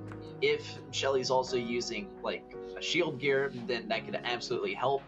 But for the most part, I mean, I think you covered all the bases. Those are the most dominant picks for this map. Sometimes we do see a Sprout here, and that is possible. Sometimes some wall break to crack open mid as well to make things a little bit more possible. I know that in the past, AC Milan Clash have really disliked the Jessie, and I think maybe they could give it a try here because of the possibility of facing Pam. It's so irritating to have to face a Jessie as Pam because you thrive by being in close range of your turret, and if Jessie is able to get that ricocheted shot onto your turret, then it's good as gone. No, that's a very fair point. Yeah, man, I think that overall I'm starting to lose a little bit of hope here for Escobar, but they've shown us as well they're capable of winning games. Now, if they want to keep going, they need to win twice in the same game, and they need to win those sets. twice in the same set. And yeah, it's gonna be a lot to ask for Escobar here. But here we move to set number 3 and the chance for AQM to make it their last, as Escobar are fighting to stay in this top side of the bracket. And here's the Lola pick for the first time in this match as well. We did notice at the beginning that Lola was not banned out. We'll see how Lawrence is able to do with it. It does look like Escobar Knockers is doing a great job of keeping control at mid. Yoshi is going to go in alone to try and get some supercharge here for Guille to use to his advantage, or perhaps even iChaos. It really depends on who has the super, and for now, Guille is the one with the super. Scared is doing a good job of keeping him back. Meanwhile, at mid, Yoshi's getting some great dodges in. Here's the let's go from Yoshi, and he does have to make an emergency exit as Matthias was really threatening to pinch him hard, especially with Lawrence also at mid. We will see the Ego come out as well in the tank. On the Ego, Yoshi is going to look for good damage on Lawrence. Perfect timing of the super from both iChaos and Yoshi. And now Scared is all left alone on the left side. iChaos gets a great kill with the use of Friend Zoner as well. And AQM, there's practically no way they take the L here. Now, it was great timing to rug pull Escobar Knockers. That is going to bring AQM to match point. All right, it seems like Escobar Knockers are not able to shut down AQM just yet. Match point, one more game to make it to the winners finals here. One more game, and the other side might end up going to the lower bracket, and it's a tough one as well. It's particularly a tough lower bracket, I think, right now. And overall, this group is kind of mental as well, if you think about it. But so far, man, I'm happy with how this match is going. Pretty much as expected, but once in a while we do see Escobar making some plays, making some moves. Just so far, not being quite enough to have a bit more of an impact on the scoreboard than that. Yeah, and we both expected AQM to take this win as well, and it always feels nice to be right. So, I mean, I think we are both happy with the outcome of this match. I would be pleased to also see Escobar Knockers doing well and kind of beating the odds here, but this is pretty much the expected outcome. Now, Escobar Knockers, on the other hand, now, Teddy, you said, you can't really speak for them, but you do know the players, and they would be pretty satisfied at taking a couple of games off of AQM. Well, they've done half of that. They got the very first game off of AQM. Now they are pretty much looking their last couple of chances straight in the face. If this last set goes to AQM, then that is going to be the entire match going to AQM. There's still some room for Escobar Knockers to come back, especially after that last game. It was looking very convincing throughout the game. We did see the surprise M Super combined with the Let's Go from Max, and that was a game changer. It caught Lawrence off guard, and he dropped all the gems. I think if they keep up the control throughout the game and also cover all their bases, don't stay too aggressive when they lose a teammate on the right lane or left lane, really any lane for that matter, then they stand a very good chance of taking at least one more win off of AQM. We'll have to find out as we move into game number 2, the match point favoring AQM. All right, Esco fighting not quite for their lives, but I guess for their lives on the upper bracket. And so far, it's gonna be a one-on-one trade, meaning that both are doing pretty okay, besides AQM having a little bit of a gem lead for the time being, as Yoshi is sitting on 5. And they're giving him a lot of respect on the side of Esco, just a lot of respect, not really going too aggressive, playing it rather on the safer side and making sure they have the pinches available to really make a difference in those 2-on-2, etc. Situations. But Yoshi is on 8 gems, only needs 2 more for the countdown. However, he's low HP, he needs to be careful that he can stay alive. AQM still looking dominant. iChaos trying to push these guys back. He won't dare use that super quite yet. There it is to circle it back around, though. It is going to net him an easy kill on Rico if he plays carefully. He's actually going on a solo mission. There's the bait of the super by Yoshi, and it looks like Scared totally took the bait, and Guille picks up the kill as a result. A great use of the gadget to get rid of one of the most impactful supers in the game from Scared. Scared can earn it back, but he's going to have to go through Guille, which is going to be a really tough thing to do. Also, with Lawrence getting down to low health on mid, and Guille totally dominating this left side. Really, no hope for Escobar at this point unless they take advantage of Yoshi running all the way to the enemy side. There's the let's go right at the end, and that last gadget. AQM takes the 3-0, pretty much what we expected, but also we saw a single game taken there by Escobar Canuckers, which gives us some semblance of hope, as they unfortunately have to say GG and go down to the elimination round. Yeah, the journey is not over just yet, but I'm not sure if their opponents over there are going to be much more fun for them to play against. But yeah, there's not too much to analyze, you know, in those sort of matches. It is pretty much what every single person expected, and that's as simple as that.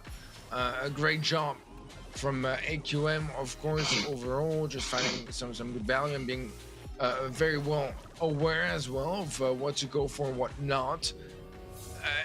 They just didn't do enough mistakes for Escobar to really make something happen. And sure, they made a couple earlier, but it wasn't quite enough. It wasn't quite enough. In the end, they are able to just get back in that situation without a problem and basically shine right after. You know, I was a little worried, to be honest, after the first game. I was thinking, okay, this could actually be quite a match, and AQM might be in danger.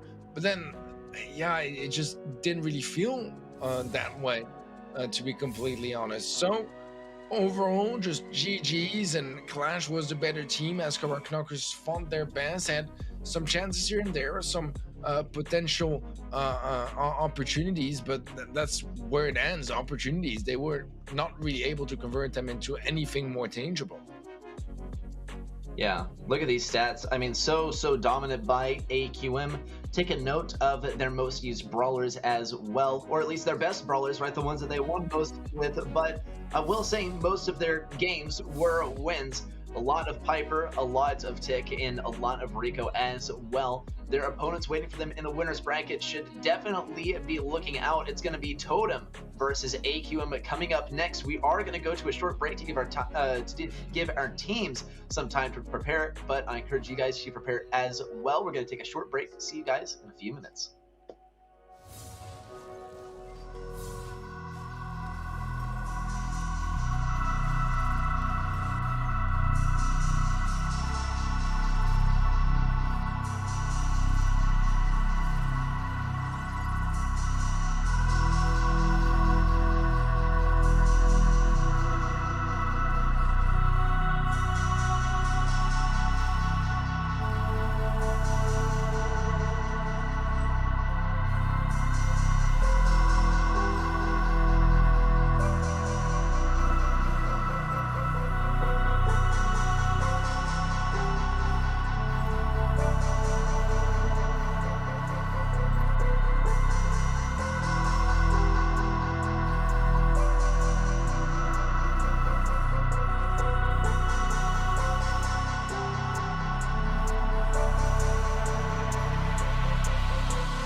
is drawing to a close, as well as the second season of Brawl Stars Gamestars. From December 20th to December 23rd, 16 battle-hardened teams will fight for their chance to participate in the playoff stage.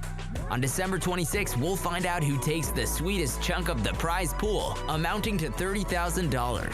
Follow us on social media to join our streams of the final stage of Brawl Stars Gamestars Season 2.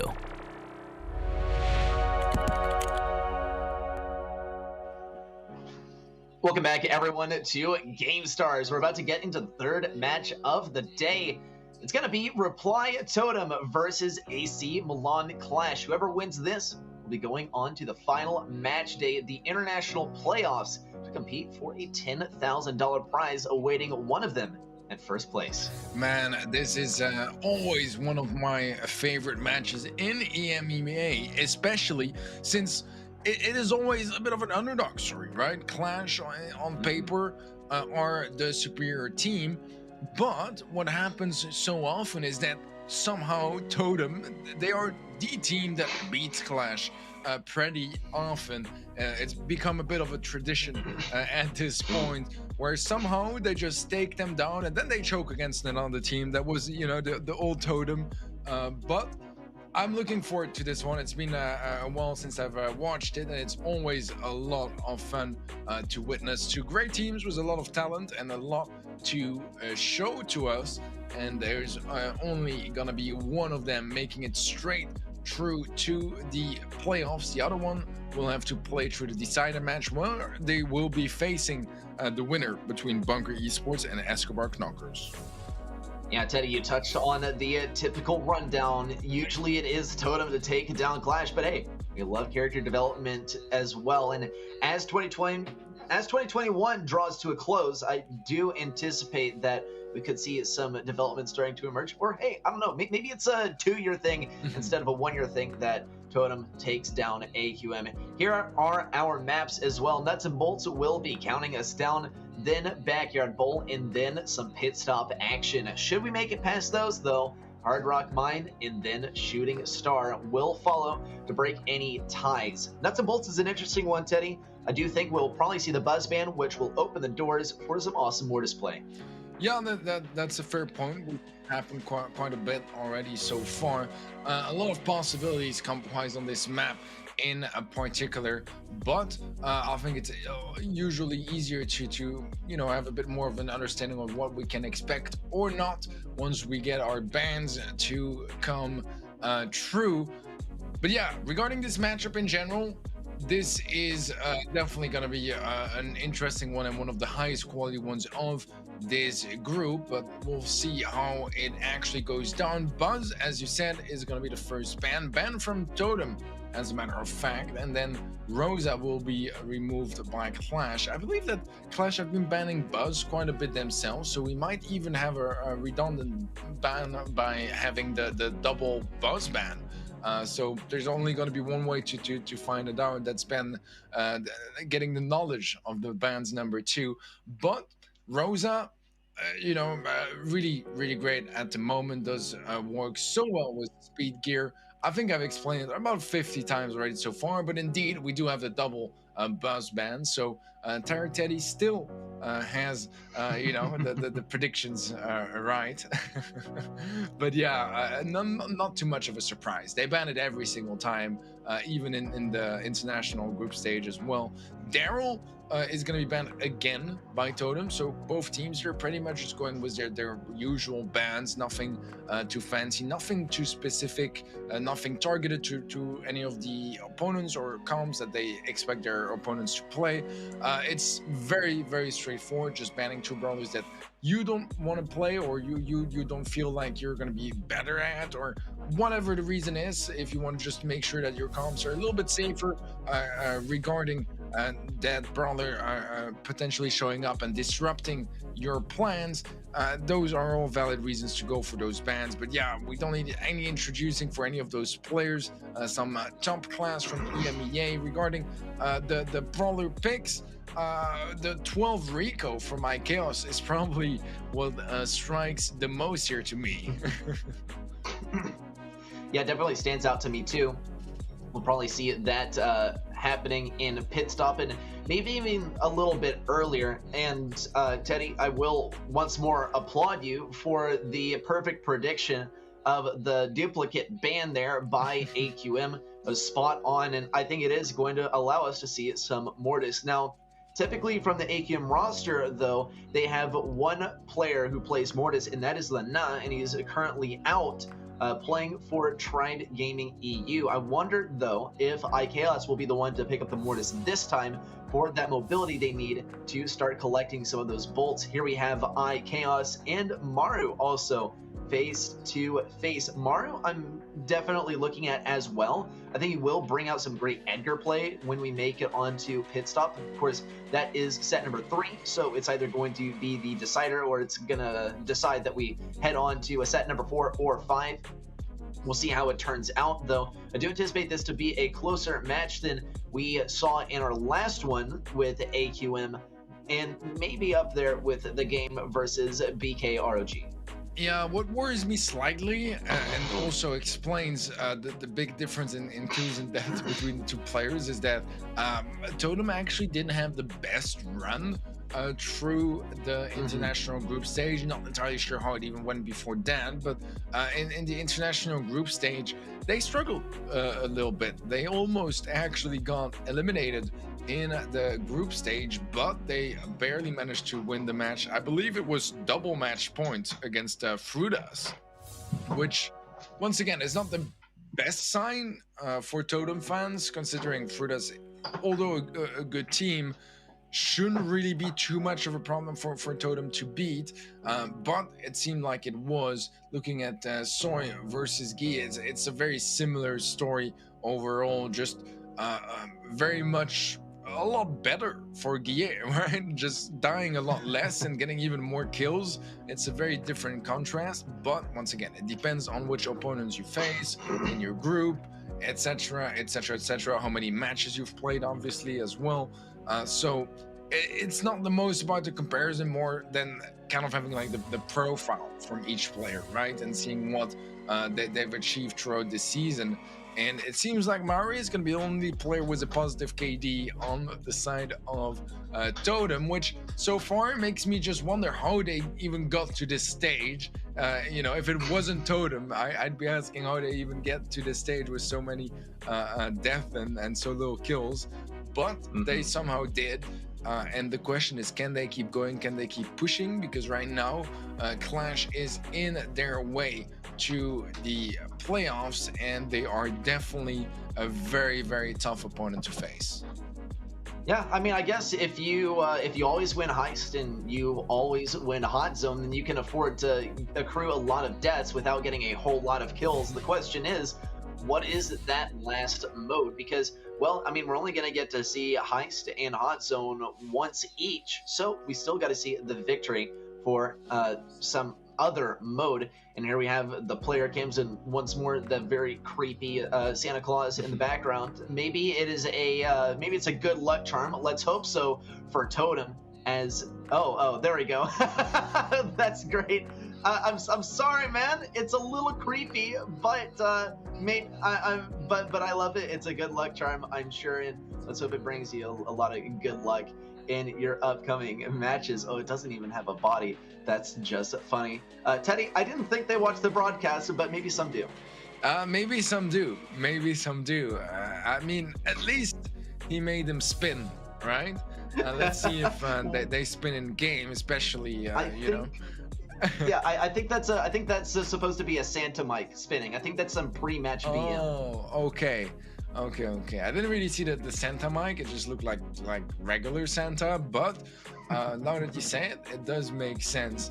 So expect some dynamite. Maybe this is you know, a clue that AC Man are supposed to take. And right now they're like, oh my god, we have to face dynamite first. Who knows how much they read into this, but yeah, this is gonna be a great match. And it's true that, you know, it's kind of hard to evaluate the form of the different teams at this stage of the year, but I'm sure both are gonna give it their all and may the better team win, really, because this to me is very much a 50-50 between Totem and Clash. Because I said earlier, Totem have quite often beaten Clash. I don't even know if they have won more than 50% of their matches against them. What I do know is that they won quite a bit, especially considering that the fact that Clash just doesn't really lose very often. This is true. Let's check out how it goes down in game. AQM and Totem both reducing the enemy fight to a 2v2. GA picking up yet more bolts, but Totem does have the advantage to start us off. Mari is going to respond with a great Polar Vortex versus GA, and surely that will be the first of many, unless he is saving some for defense. And here's a super in from Soy de Bresa as well. A pushback from Mari is not going to be any. GA getting on top of Mari, though GA will be firming up that super. He may be able to get some good chain reactions in here with those chained bats. He is probably going to go for Soy de Bresa as soon as he can, but Mari is standing guard very carefully with that super. Nice bats from Maru, makes it an easy double kill. And now problems are rising for Clash, because Totem are definitely getting this bolt, and they even are in a position where they could get some more value even as they pick up a couple extra bolts, and this is a really good situation for them. They're tied up in bolts, and sure, they do just lose Maori now, but he should have time to respawn, get back in the position for the most part. And what's even worse for Clash right now is that they lost Gia, and this is not a good timing because the retake is happening right now, and you definitely need your full effective to make things work. Mari is going to get knocked back under the Ike's range, takes quite a bit of damage in the process, but bolt-wise, it's still Totem in the lead for now. And at Clash, they need to make that change really quickly, but if everyone is dead, that's just not going to be happening, is it? And it doesn't look like it at all, because the final siege going to Totem, and there's no hope for AQM to bring it back at this point. Did see some bats chained out as well from the side of Totem, and it's looking quite dominant from their side. This is just a formality to even play the rest of the match at this point, so Bresa is going to get stunned out. We're going to have to see some great predictions by AQM for the enemy comp, because this time it did seem like Mari got so many shutdowns on the Mortis. And I mean, Teddy, we have said this earlier. We saw the Gale over and over and over again on Nuts and Bolts, and we didn't understand the purpose of it. We weren't liking how it was working. And now I can totally see why you would bring Gale to this fight. It's also a question of whether you're able to consistently move Gale onto the lane where Mortis is planning his route of attack. And from the side of Reply Totem, they did it beautifully. No, they certainly did. They certainly did. A really strong start from them. I mean, the Mortis as well just was getting kills left and right, chaining those bats 3 times in the same fight. Just basically impossible to take down unless you have a huge burst of damage at your hand. So far, a great start from Totem. We'll have to see what the reaction is from Clash. I do feel like they might have to go back to the drawing board to change the comp a little bit. Doesn't necessarily have to be a full, complete difference, but at least adjust things a little bit, fine-tune them for this matchup, or whatever matchup they're expecting to get in this next game. As that first game was just overall really solid from Totem. There's not just much more else than that to say. They just made everything work their way and had that constant advantage. It never really felt like Clash were able to pick up any bolts and really get comfortable whatsoever. They ended up, it was a siege botless game, not a single bot on their side. But moving on to game 2, this is the chance for Clash to show something different. Although Arceus took a lot of damage early on, they'll be able to find Soy de Bresa on the right hand side, and will open things up. But Totem really want to get that bolt, will secure it indeed, and that should be about enough to secure the first bot in favor of Reply Totem. Once more, Reply Totem get the first bot. Interesting developments also from both sides. Great max range pull by iChaos, but it's not going to give him the kill. Yoshi did get some damage, and he is going to get pulled in response. That is the revenge super there from Gene, and Totem will secure a tidy amount of damage off of that first push. 19% dealt to the enemy Ike, and they are in the lead. They do still need to secure this next spot, but there's a high likelihood of it happening. Actually, AQM did a great job of banking 3 bolts for the next siege, but it looks like it is either going to be tied or exceeded by Totem. Only a few seconds remain for AQM to tie this up, and it is going to happen. Will they be able to exceed that count? Yes, in fact. And there is the level 5 for AQM. They will be getting their first push onto Totem, and hopefully for them, a whole lot of damage. Yeah, that was kind of needed as well. It was a 4-bolt lead in favor of Reply Totem. They don't even need the best of retakes to secure that final bot, and the defense is very clean as well, only taking 7% damage. A Sandstorm available for the retake, as well as the max movement speed. All that is missing is that gene pool, but still a lot of utility across the board for this situation. Mari has the pull as well, but doesn't really dare to go for it. And actually, that nearly team wipe in favor of AQM is going to make it just about enough for them to get the final bot as well and tie things up. I assume they do need to deal a little bit more damage. It is a fairly small amount for a level 9 bot, so they should be fine, but let's see how this end game turns out. Well, okay, just a few seconds left in already. Yeah, I think we know how this one is going to go, Teddy, unless the impossible happens. Oh my god! That is... They destroyed the Ike! Unbelievable outcome! No way did that happen! I'm absolutely blown away. I can't believe it happened. Yeah. Great last push there from AQM, though. I mean, it ties us all up. Now it's Totem 1, AQM 1. First set is all tied up, and I mean, Reply Totem got a great start, but AQM responded very, very well. And now it's going to come down to one game to see whether the real meaningful first point of the match is going to go either way in this match. Will it be Totem taking the traditional victory over AQM, or will it be AQM continuing their streak? I think they responded once again, or replied, if you will, very well to what Totem had to say in the first game, and now we just gotta see if they can keep up the momentum for game number. Yeah, I think that's pretty much all right. We'll see if Clash can keep it up like that, maybe make it a first set and try to start discouraging Reply Totem early on. Oh my god, I'm struggling with my vocabulary today, man.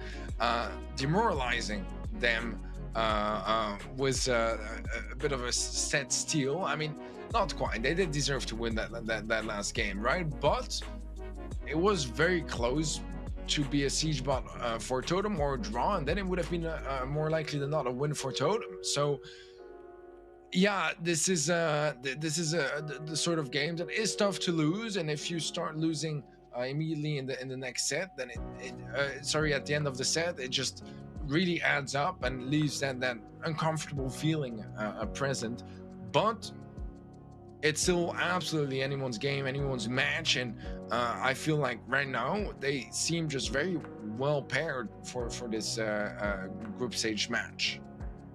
Yeah, no doubt. And honestly, I can see a reality where both of these guys head on to the international playoffs. Of course, if one of them will lose. Whoever loses is very, very likely to face BKROG. And if Totem takes a loss, then it's going to be a rematch, just like we saw yesterday, and potentially another set number 5, given how closely matched those two were. Already a first bot for AQM, and a great defense from Totem. They are going to have to circle around, though, to defend this bot. They are not really in too much of a rush to prevent it from dealing any damage to their Ike. I don't think they anticipate this to be a very close game down to the percentages. That plus, it's absolutely more important for them to get the retake of mid than anything else. Yoshi is going to be taken down by Maori. Great use of that high-powered shot from Maori to get the kill. And just like that, Totem has taken back control of mid, and they have a nice lead over AQM for the next siege. They get the free mid control from push number 2. Bit of a whiffed super there for Soy de Bresa. He did manage to keep the guys back, But more important than anything is going to be for Totem to keep control of mid after this push. Yeah, and what I do really like with this comp from Totem is that sometimes you have a comp like this where you have the Mortis, you have the Frank, and then you have like, you know, 2 tanks with him or something like that.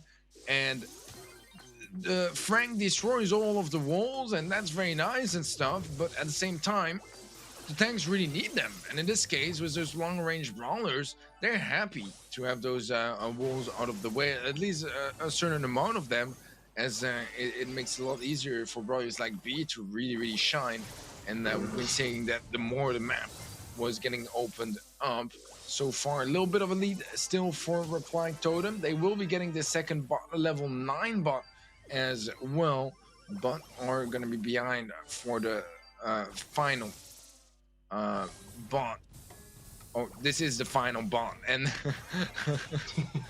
I misread the situation. All right, but this is going to be game for Totem, in fact, and that means that they make it set. GG's, they take Siege, and I mean, it's not the greatest mode for Clash, to be completely fair, but they'll take it anyways, very much so. Yeah, and it's an important one to take as well, because we've seen Reply Totem do pretty well in Heist, and we've seen them do pretty well on Hot Zone as well. We are going to see Heist for set number 3, so that is a potential game changer, right? We've seen them play really well in the Edgar too, and I think that's something that AC Milan Clash should watch out for. But bringing it back to set number 1, this was a great first game for Totem, especially with the Gene pick. I think or rather not Gene, but Gale. One pushes away and one pulleth back. In this case, it was Gale that did a lot of work, and then Gene was working pretty well for AQM, not so amazingly for Totem. And as AQM tried to use Gene once again in the final game, yeah, they got some pulls here and there, but it was a little bit too late to be so impactful. Now, I mean, of course, with the game ended in favor of Totem, obviously, I'm now seeing why they weren't in such a hurry to defend off of that first push, because most important to them was the control of mid. And we've seen it also, for instance, from BKROG, Reply Totem's previous opponents in the first match of the day. And those guys played for control for the entire game of Siege, and that was their whole idea, was play the long game, don't go for a whole lot of damage on the Ike, just keep control of mid. Well, Reply Totem, it seems like they know how to not only get control of mid the hard way, but also pop off on the damage when it matters the most. They most certainly do. So far, this is looking like a great start for Reply Totem. We'll see how things keep going as we move on to Backyard Bowl. I mean, this is the place for the long-range fights. I'm curious to see what sort of brawlers they want to bring in. I mean, on this map, we've seen a lot of Pipers and Bells and stuff along those lines, but there might still be some other alternatives here that could work great. I do like to see a good Sprout on Backyard Bowl. I always find it very refreshing and very fun to watch. So maybe AC Milan Clash are thinking about that. Maybe not at all. What we do know is that the rest of the match is going to be just as heated as that first set was.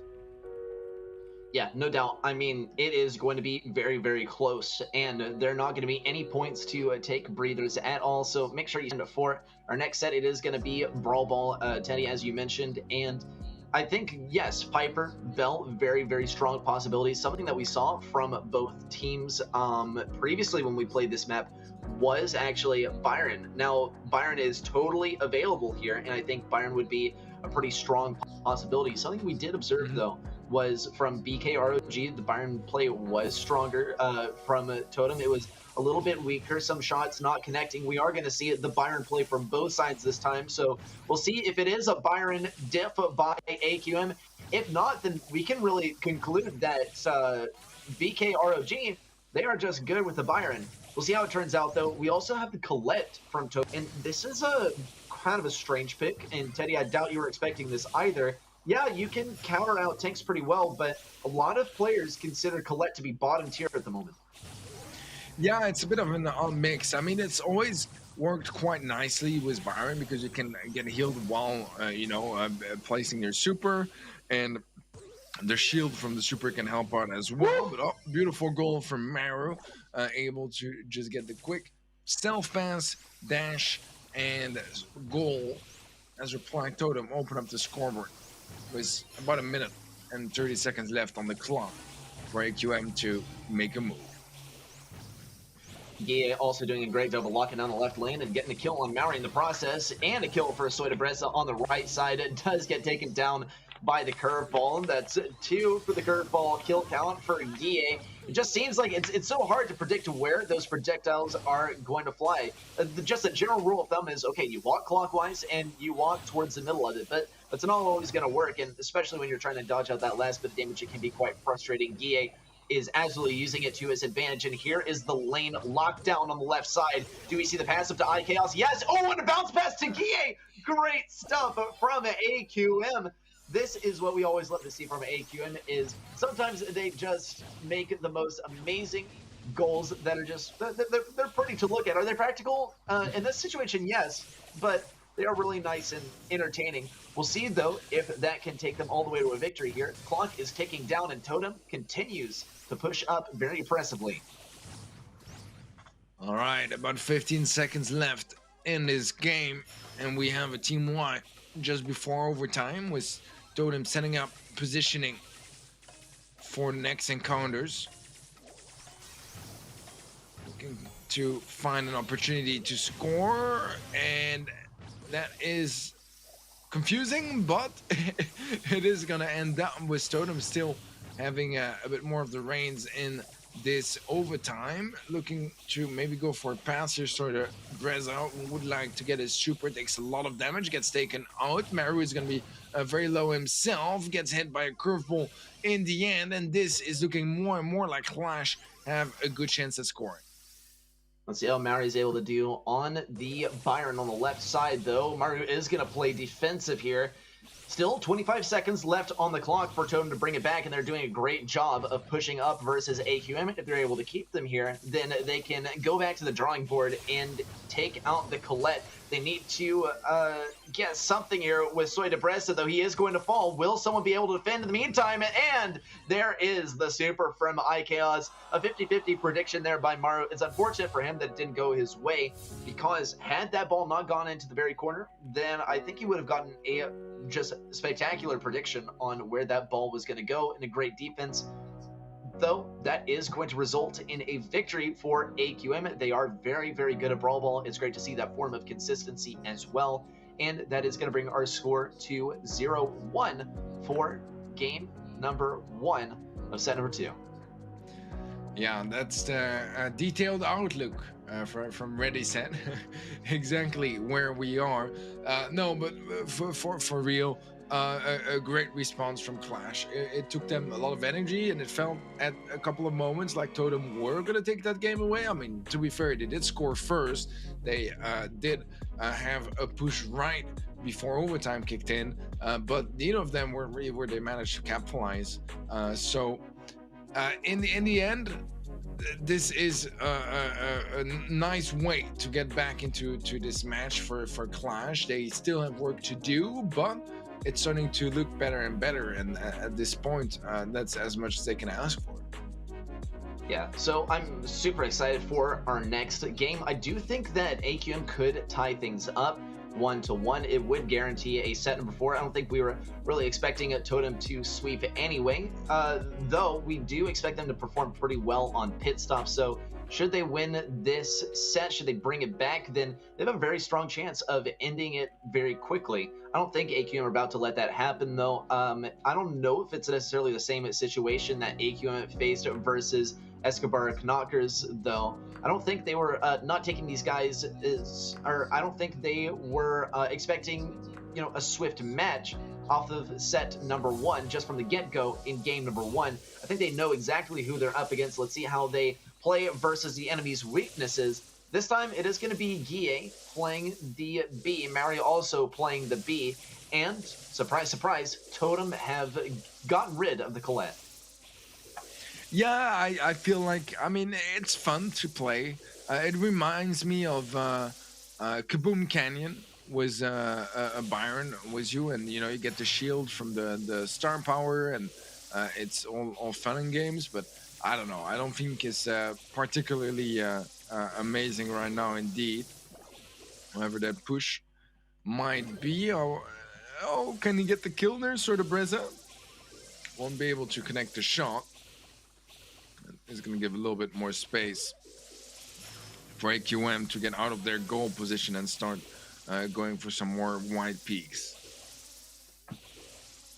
Okay, Totem still needs some value here. Maru is going to get lots of heals from Sueda Bresa. Let's hope that he's able to make it last and stretch it out.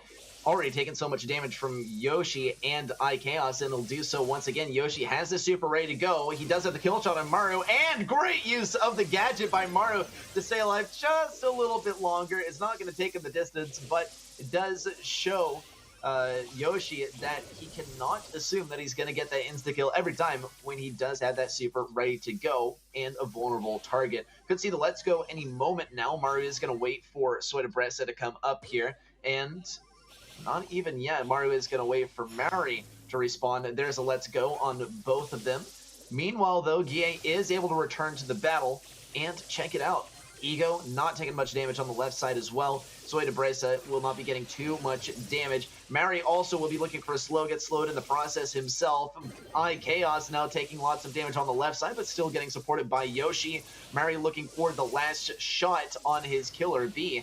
And honestly, this is a total stalemate, resulting in a minor victory on the left side for Totem. Actually, a big victory for Totem on the left side. And now they'll get to push up and be in a great position to score for overtime. All right, a couple of seconds left here. Super is available for Maru. Gonna pop it immediately.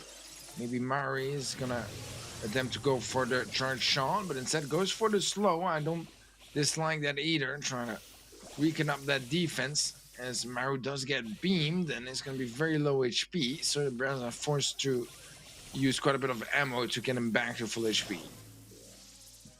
Once more, AQM are looking so strong in overtime, and it is going to result in a victory for them.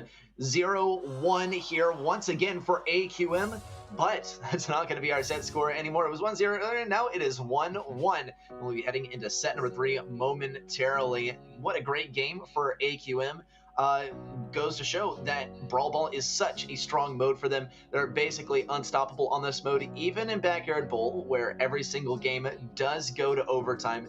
They seem to excel in overtime. I think we saw great plays from Totem. They defended for so long, then turned that defense into an offense, and as all those walls broke down in overtime, typically you'd say, okay, I'm gonna take my super, go for the corner, but AQM, they were absolutely prepared for overtime. In fact, leveraged it to their advantage and managed to get a score off of it both games.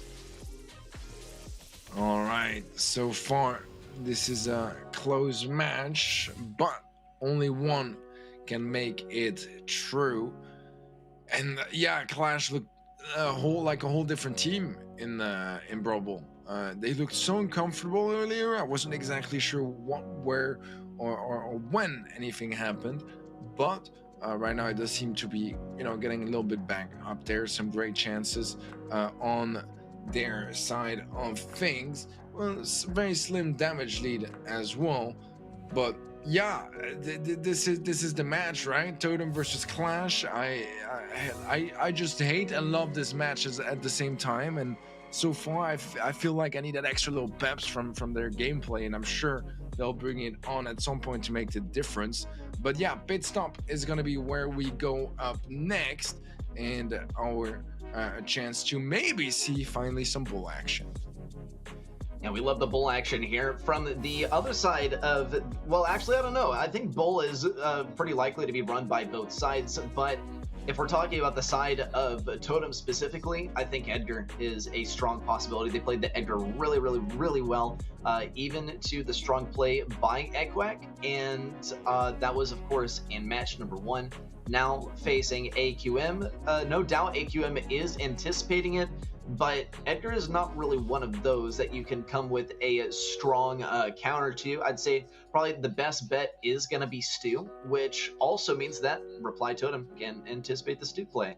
And previously, we've seen that responded to with a pick of like Colonel Ruffs or Spike, and those are strong possibilities here as well. But Teddy, I think you were looking forward to most iChaos on the Rico. We're not going to see it quite yet, but it is possible in game number 2. We are guaranteed that game at least, but we got to get through game number 1 first.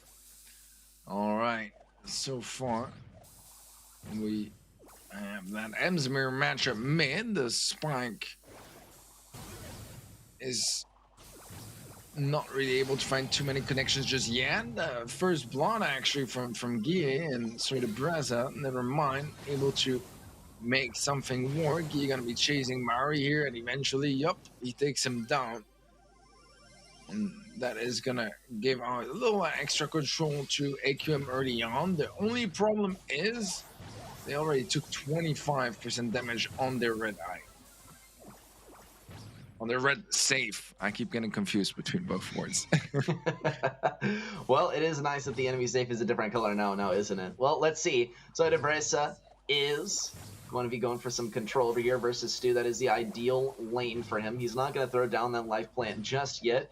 He does have another one ready to go. Maru also looking for something. He would love to jump on an iChaos, but Guille is ready with a defense. Yoshi zooms over to the left and helps pick up the kill versus Maru. Now iChaos fires off on offense, and AQM is looking quite strong on offense, even though they have not done a single speck of damage to the save. You saw iChaos for a moment consider just using his super to get some damage on the safe, but Yoshi is going to help out. Now that totem is all the way backed up, he's going to be breaking open all of those walls with breakthrough.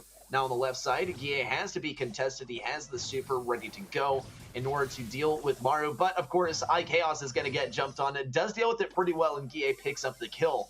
Now Sueda Bresa has to lock down this lane. Totem is behind by a considerable amount, especially taking into consideration that they have not dealt a whole lot of damage this entire battle as well. Yoshi does not have any breakthroughs left either, so he's going to have to play very, very cautiously. How is he going to handle it? Guille has the teleport ready to go. Should he need it? There it is. And there's the kill on the Mary. He has yet another one, but he's not going to get to use it. iChaos getting some more damage, and Totem have not gotten to touch AQM safe since the beginning of the game. That is going to be this one going to AQM.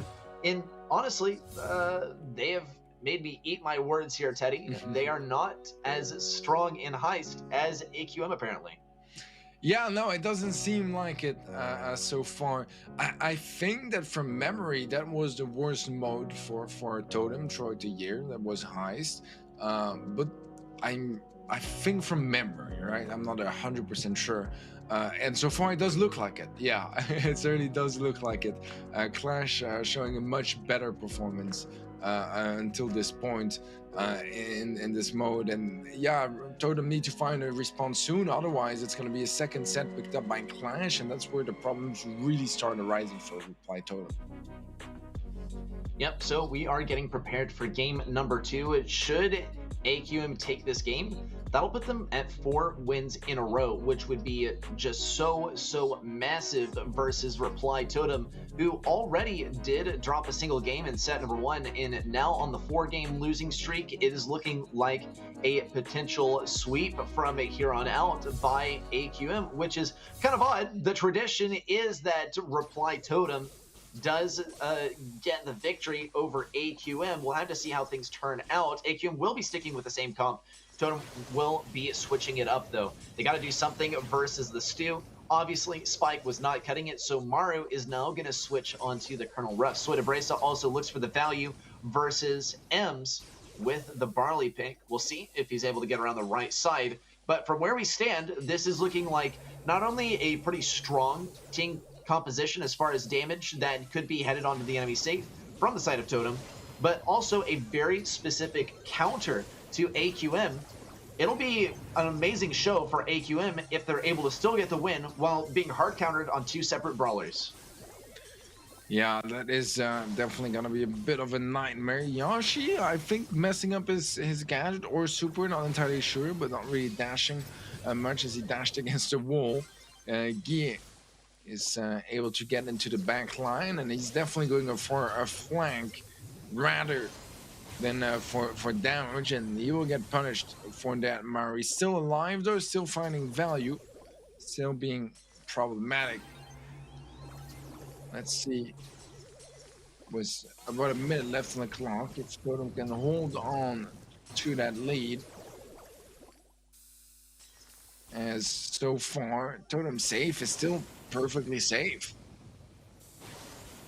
Well, it's called a safe for a reason, I guess. But let's see if Totem is able to continue to protect it from all forms of damage. AQM has taken so much damage on their safe, but they could threaten that now. Yoshi starts with the breakthrough. He does go down in the process, but Stu is not a particularly tanky brawler. I think we expected just a little bit. Soy de Bresa, though, they expect Stu to be able to get all over him, and it's not going to work out like that at all. Mario also does not have any gadgets left. Yoshi could leverage this to his advantage. He doesn't have any gadgets himself. Soy de Bresa will get a super in on AQM safe, and Mari is all over iChaos. Guille has to pop that super to upgrade to level 3 for additional range. It's looking very unlikely that AQM gets enough damage on Totem safe. Yoshi is really going to give it his all. Had we not been at the end of the game, this would have absolutely been the game decider for AQM with them all surrounding the safe like that. But for now, we will be tied up 1-1-1-1. So 1-1 on the set score and 1-1 on the match score for both of these teams. Fair enough. I mean, right now, it's a totally different story, and yeah, somehow Totem still make it work after a really rough start of the set. They still keep pushing forward and keep trying to make Clash uncomfortable, and it seems like they are. It seems like they are playing with their heads. They're able to make some nice stuff happen, and right now, this is a really important game about to come up here, because it's gonna decide who takes the set advantage at such a crucial point of the match as well, right before getting towards those more late and end games moments. So let's see what they decide to bring in, as right now everything is on the table and the stakes are high for this next game. Yeah, well, all we can do is wait to get into the next game to find out how this is going to go. I do think that is very even. I mean, of course, that's a story told by the scoreline at this point, but also the gameplay looks quite even as well. I think both teams are doing a great job of responding to the enemy team's picks. I do think, though, that partly responsible for this is the team that is getting outpicked here, because for instance, we saw AQM pick the same comp twice in a row, and that enabled Reply Totem to play the counter perfectly. Now, there is a certain element of, well, let's not pick something different so that they're, you know, whatever the enemy might be playing is not able to counter us out. There's a sort of forward thinking, right? If you play the same comp twice in a row, you could outthink your enemy. But if you pick a different comp, then if your enemy tries to counter it, then, well, they're no longer countering you. Hope that makes sense. But it is what goes through our teammates' heads as that pick phase is going on prior to them getting in the game. All we got to do now is wait for these guys to get in, and here comes the game number 3 for this set. It is going to decide who is in the lead now. No chance of tying up with this victory. AQM, they will be actually switching on to something a little bit more comfortable. Yoshi on the Stew, but we see some comfort picks from the side of AQM. Guille on that Barley, and iChaos on the, I guess this is number 13 now for the Rico picks for iChaos. Yeah, I guess it is indeed. You counted. All right. Oh, yeah. We have a nice opening kill from Soy de Bread on the right-hand side. Yoshi might diff Mari one more time, but never mind. This time around, it is Mari to win the matchup, and he did lose it last time around. This gadget is going to help him secure the next one as well, and he has some really strong positioning and damage and follows as Totem are in a really good spot early on.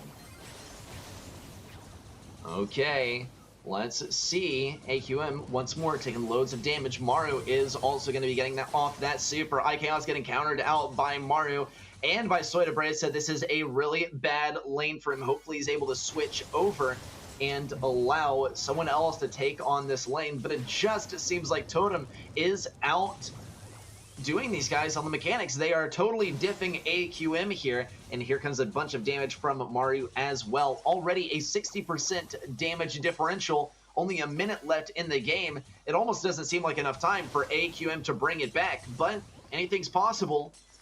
Just doesn't seem likely.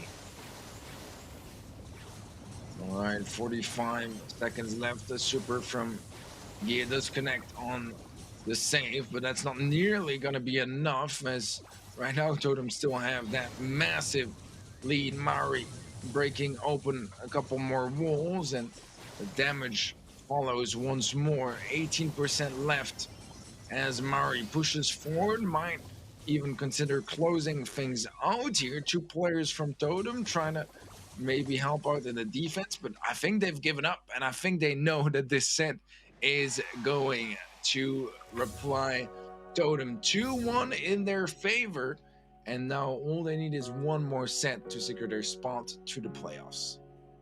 Well earned there by Totem. They played so well in games 2 and 3. I think that also they picked pretty well in response to what AQM had to offer in game number 1.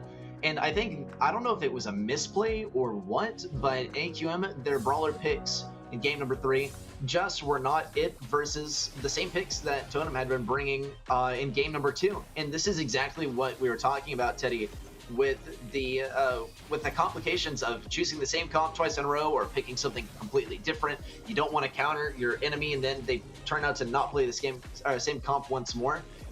And that is pretty much what happened. Totem had the correct response. I think it was a little bit of rock, paper, scissors action, but I mean, I don't know. Totem played so well in games 2 and 3 that maybe it wasn't. Maybe they were just good on heist. Maybe they are just good on heist. I thought they weren't, though. I thought they weren't. But I'm not entirely sure if it was them or Clash. But one of them was pretty bad, and one was surprisingly good. And I think that Clash was surprisingly good. But obviously, there's multiple maps. This is just one of them, and you know, who knows exactly how things went down. Yeah, something that I was kind of surprised at is a very significant lack of tanks. We didn't get to see the bull like we usually would. We didn't get to see the BB action. We saw a little bit of Edgar, but that was really all we saw in terms of normalcy. As in, literally the last couple of weeks of GameStars, that's pretty much all we have seen on Heist, period. Though, I guess, leave it to Reply Totem and AC Milan Clash to bring something totally different and also successful to the fight.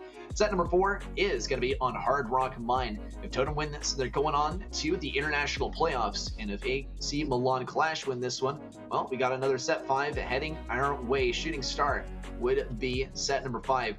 We're going to be jumping right into the brawl now, as our players are just chomping at the bit. They cannot wait even a second. Here are the brawlers as well. Double Sandy pick, double Max pick. Only differential will be Rico and Tara. If you ask me, this is a victory for Rico on that lane. Mario is going to be careful around trying to play the lane versus IKOS. Gonna look for a lane swap, but it's going to be tough to see who even can contest the lane versus IKOS on the Rico.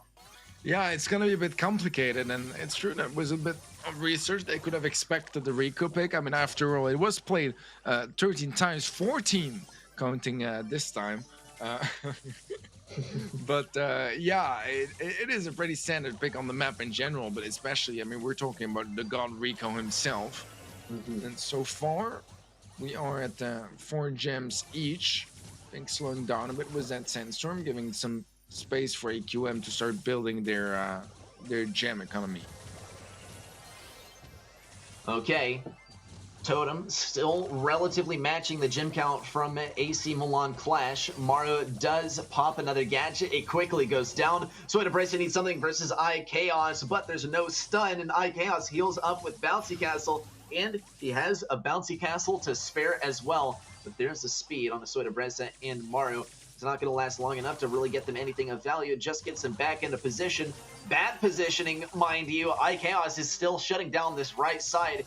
Gabe can also afford to throw down the Sandstorm, and Yoshi will get to hang out at mid. Great gadget out by Yoshi. It was just on the border of the black portal. Don't even know if he needed to use it, but who even cares? The game's over, and AC Milan Clash will be taking game number 1. We're at set point, and if this one goes to AC Milan Clash, then we are going to another set 5.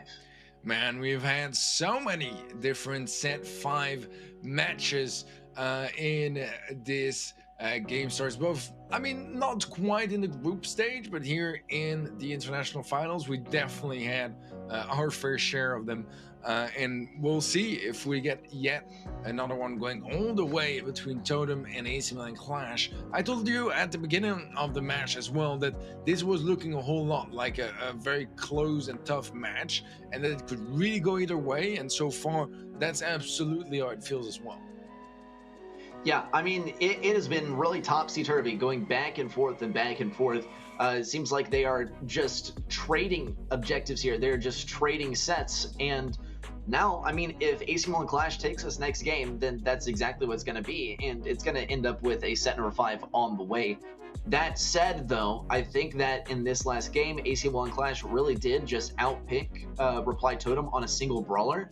I think it could have been a bit of an oversight by Reply Totem, given that A, you're heading into Hard Rock Mine, and B, you are playing versus AC Milan Clash, which C, has iChaos on the roster. There is definitely gonna be a Rico, so they gotta have something to deal with it. And not having anything to deal with Rico, they had the Sandy, they had the Atara on lane, and that just was not. And then Max, right? Nothing to deal with the Rico, nothing that can shoot over walls or around walls. Knowing Totem and what we've seen from them before, I think that maybe they'll pick a Rico of their own, but something also tells me they'll pick like a Colonel Ruffs or something. But that would be the appropriate response, I believe, is respond to iChaos on the Rico, because that's what messed him up so bad last round, in my opinion. Yeah. No, I completely agree. They just had no way of really dealing with him, you know? I mean, traditionally you'd say maybe something like a Sprout can do the job, but so far, yeah, it just feels like they haven't really found anything they could really bring in, because the Sprout in this case would struggle a lot more against something like a Sandy, right?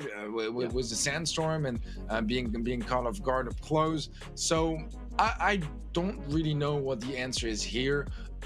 Maybe just bring a Rico of your own, although you might more likely than not get Rico diffed by iChaos. So I'm not sure, man. I'm really not sure, and I feel like it's a big decision right now that Totem need to make before things slip out of their hands, and then suddenly it's set 5, and you know what I mean, it can get quite dangerous quite quickly. So they will have to be really careful here. The stakes are high. The ticket to qualify here is on the line. You just don't want that extra stress from having to play the decider match to see if you go through or not. It's just a lot easier this way for both teams, and they definitely want to make the most out of it. Well, let's see how it turns out. Totem does need to pick up 2 wins in a row in order to grab the win here. Otherwise, it's going to be set number 5. AQM will be keeping iChaos on the Rico. It does seem like the majority of the response was by Maru over here on that pick of Mortis. He's not even on the lane versus iChaos, though, and he does get shut down by Yoshi at mid. Yoshi hangs on to that let's go. He might speed up Guille, and here it is. What is Guille going to do? There's a Sandstorm, and he's going to look for that next Sandstorm as well. A great cheeky kill on the back lines, and Maru will fall as well. A team wipe for AQM, punishing that let's go from Totem. And they just need one more gem in order to take us to set number 5. Well, that's going to be the countdown starting now for AQM. And Reply Totem, they are getting shut down every time they try to get up close. A couple more seconds in this game. And this should be about it as Clash push things to a 5th and final set and keep this match going. All right, this is gonna be it, the 5th set between Totem and Clash. I mean, with those two teams in the match, you'd want it to go all the way, and they're certainly providing with that. But now the stakes aren't going to be just as high, but it's just for one set, deciding the entire fate of their GameStars journey. Sure, there is still the elimination bracket, but that is a lot of extra stress, something that they really don't want to have to think about. If they can make it out of the bracket this way, it's definitely the most reassuring one for sure. So we'll see what they decide to bring in. I don't even remember from the top of my head the map, but I'm sure we'll get to see it before we move to there. But look at that, kills wise, that was a completely different story. Yeah, totally different story. I mean, not even close. We're looking at almost 5 times the kills here from AC Milan Clash, and don't even get me started on the damage either. It was not even close. It was great control by AC Milan Clash, great picks, and Reply Totem. I mean, just we should just call him Totem at this point. They were not able to reply in this time like they were able to in Heist, and that accounted for the loss there. And are moving to set number 5. Shooting Star will not be one of those maps that you necessarily outcomp the enemy on most of the time. We have seen both teams quite cautious about playing the tanks. If they aren't, though, then we will see like a max sort of strategy, but doesn't seem like it's these guys' style. iChaos loves the long-range brawlers. We're going to see Yoshi on that Nanny, and of course, Guille on the Tick. Though it's not going to work out amazingly for them to start things off. Soy de Bresa picks up the first kill, and Maru has that blue star. Totem is already in the lead with a minute and a half left on the clock. Totally enough time for AQM to come back. All right, we have a very strong start from Totem. Clash need to find a way to deal with it before it's too late. Don't want to grind your way back to that 5th set for it to just fall apart as soon as it starts. And so far, I mean, the destruction on the walls is definitely going to be a sign in the right direction, but you need a whole lot more. And no last hurrah there from Guille. Maybe not expecting the peep to actually commit there, as the kill will be coming true. And oh, a beautiful nice tick head from Maru. That was very satisfying. Yeah, that was like actually perfectly done, and I don't even know what could have been done by Yoshi to pilot the peep away. It was just great piloting and great timing there by Maru, and that's the kind of stuff that could get the win for Totem. It's really these peeps that are going to be the comeback maker for AQM. But Maru keeps on getting damage versus Yoshi on the right side. Guille cannot push up versus Maru, and Soy de Bresa is actually struggling a little bit versus iChaos. We'll see if iChaos decides to use a homemade recipe here. Great use of that gadget by Soy de Bresa. Really, I gotta say, the counters are on point by Totem. Just from a mechanics standpoint, they've just got to defend for a few more seconds, and it'll be a close one. 2-star differential, no kill at the end, and Totem is at match point. Man, that could have quickly gotten out of hand, but the clock was there to settle things, and they go the way of Totem here. Match point now for Totem. Still a chance for Clash to come back, but there's no more room for mistakes whatsoever. They can't drop a game anymore, and Totem now are one leg into the playoffs. Now it's about getting the other leg in, as a matter of fact. Yeah, and that next leg, they're going to earn it right after another game or two. They can afford to play something a little creative here as well, and with this being a Shooting Star and AC Milan Clash being so prone to running the strategy that they ran last time, we saw it must have been the Piper and the Tick and the Nanny. I mean, the classic stuff that you would run on Shooting Star. I think Reply Totem could totally make it work if they run the max comp. Here's the deal, though, is they have struggled with the max comp in the past. Every single time they have run max, AC Milan Clash has outmaxed them, and that is a challenge they're going to have to face. Now, something tells me that AQM is not going to be taking too many risks in the next game, but a bigger question is, what is the more risky strategy? running the exact same thing that earned them a loss versus Reply Totem in the last game. We saw Yoshi really struggling with the peeps, connecting them onto the enemy, especially because Reply Totem was handling them so well. So, which is more risky, running the same thing or running a max comp from AQM? Knowing AQM, I mean, we've seen fantastic max play from them all day long, even in their first match of the day.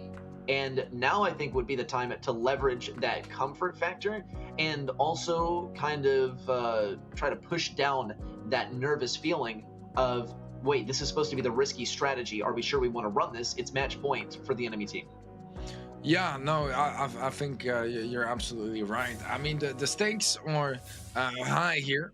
Both teams, they've been grinding throughout GameStars for a while now, and the playoffs have never been so close. And his opening kill from iKaos, he's just not messing around there. Was that quick 2-tap, opening up the scoreboard was a 3-star lead in favor of AQM.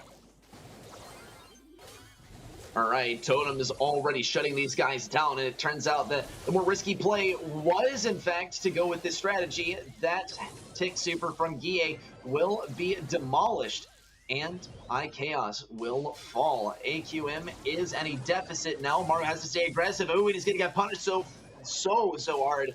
2,900 damage dealt there by Yoshi at close range, and that's something that Totem is going to have to be cautious about. Great bubble that is going to get 2 enemies on its way through. So Bracelet does have to find a retreat here, though he's on such low health. Now Mario once again will get in close range versus Yoshi, and he's not going to, no, never mind, he does still get taken down. Totem is still in the lead, but Yoshi has had a pretty good streak of taking down Mario in close range. Yeah, a bit of a mess over there, but the lead still stands in favor of Totem. 10 stars as well, but conveniently, that's exactly how many stars there are on Sodabrez and Mariashi. Able to find the 1 kill. Mari survives with 42 HP, and he needs to make sure he survives for even longer. As AQM are on the hunt, find yet another elimination, and that 10-star lead is now reduced to only 3. Yeah, only a 3-star lead. Suddenly getting 5 kills on Mario is looking a little bit more realistic than getting 1 kill on Sodabrez and 1 kill on Mari. Here is the super from Mari. Everyone is so sped up. A 3-star difference. A kill on both Mario and someone else would do it. There's 1 kill. Do we see 2? No! Totem will be taking the win by 1 star over AQM. And Teddy, you said it best. This is the team that takes the win over AQM. Totem are keeping that tradition strong even through the end of 2021. Great story for Totem as they go on to the international playoffs, where they'll try their hand at winning $10,000 for the grand prize. For the case of AC Milan Clash, though, they will be playing in the decider match for our last match of the through the elimination round, and then we'll see who is cut out to face AC Milan Clash. Here's some highlights from the last set as well. I mean, this was a Totem story through and through. No composition could pose enough of a challenge for Totem to be taken down here. Great BB bubbles when it mattered. And Mari, I don't even know how he stayed alive as long as he did. Those 5 stars over his head should have been gone probably a minute and a half before the end of the game. Yeah, dude, what a crazy match we just witnessed between Reply Totem and AC Milan Clash. Now, in the end, I mean, it's only 2 kills making the difference, but I think this is just a very good way to symbolize how closely matched those 2 teams are right now, and how strong they are as well. Beautiful performance from Totem, and it's nice to see them play at this level of play, especially since, you know, their group stage was not exactly the most convincing either. I expected a little better from them. They definitely reassures here was a performance of this kind, and it's super exciting to see them moving forward to the playoffs. Clash indeed will be dropping down right to the bottom bracket. This is gonna make things very complicated over there for anyone sitting there already, but You know, if you're a Clash fan, you don't need to be scared. They still stand a chance of qualifying. They do need to win their decider match later today. Yeah, they absolutely do. And take a look also at the stats. Once more, Teddy, this is consistent from what we've seen from Reply Totem. Less kills than deaths, but in the end, hey, they're the ones making it along, even if they had a bit of trouble getting through that international group stage. We won't be seeing them anymore for today, but we'll get to see AC and Clash try their hand at a comeback. Up next, we are going to see BKROG versus Escobar Knockers. That is going to be after a short break, and Teddy is also going to be taking an extended break, feeling a little bit unwell, so make sure everyone in chat say thank you, Teddy, thank you for casting, and get better soon. We'll be back after a short break, everyone.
Hello everyone, I'm Leonetix. I'm with Equag, Tarkum, and Boss.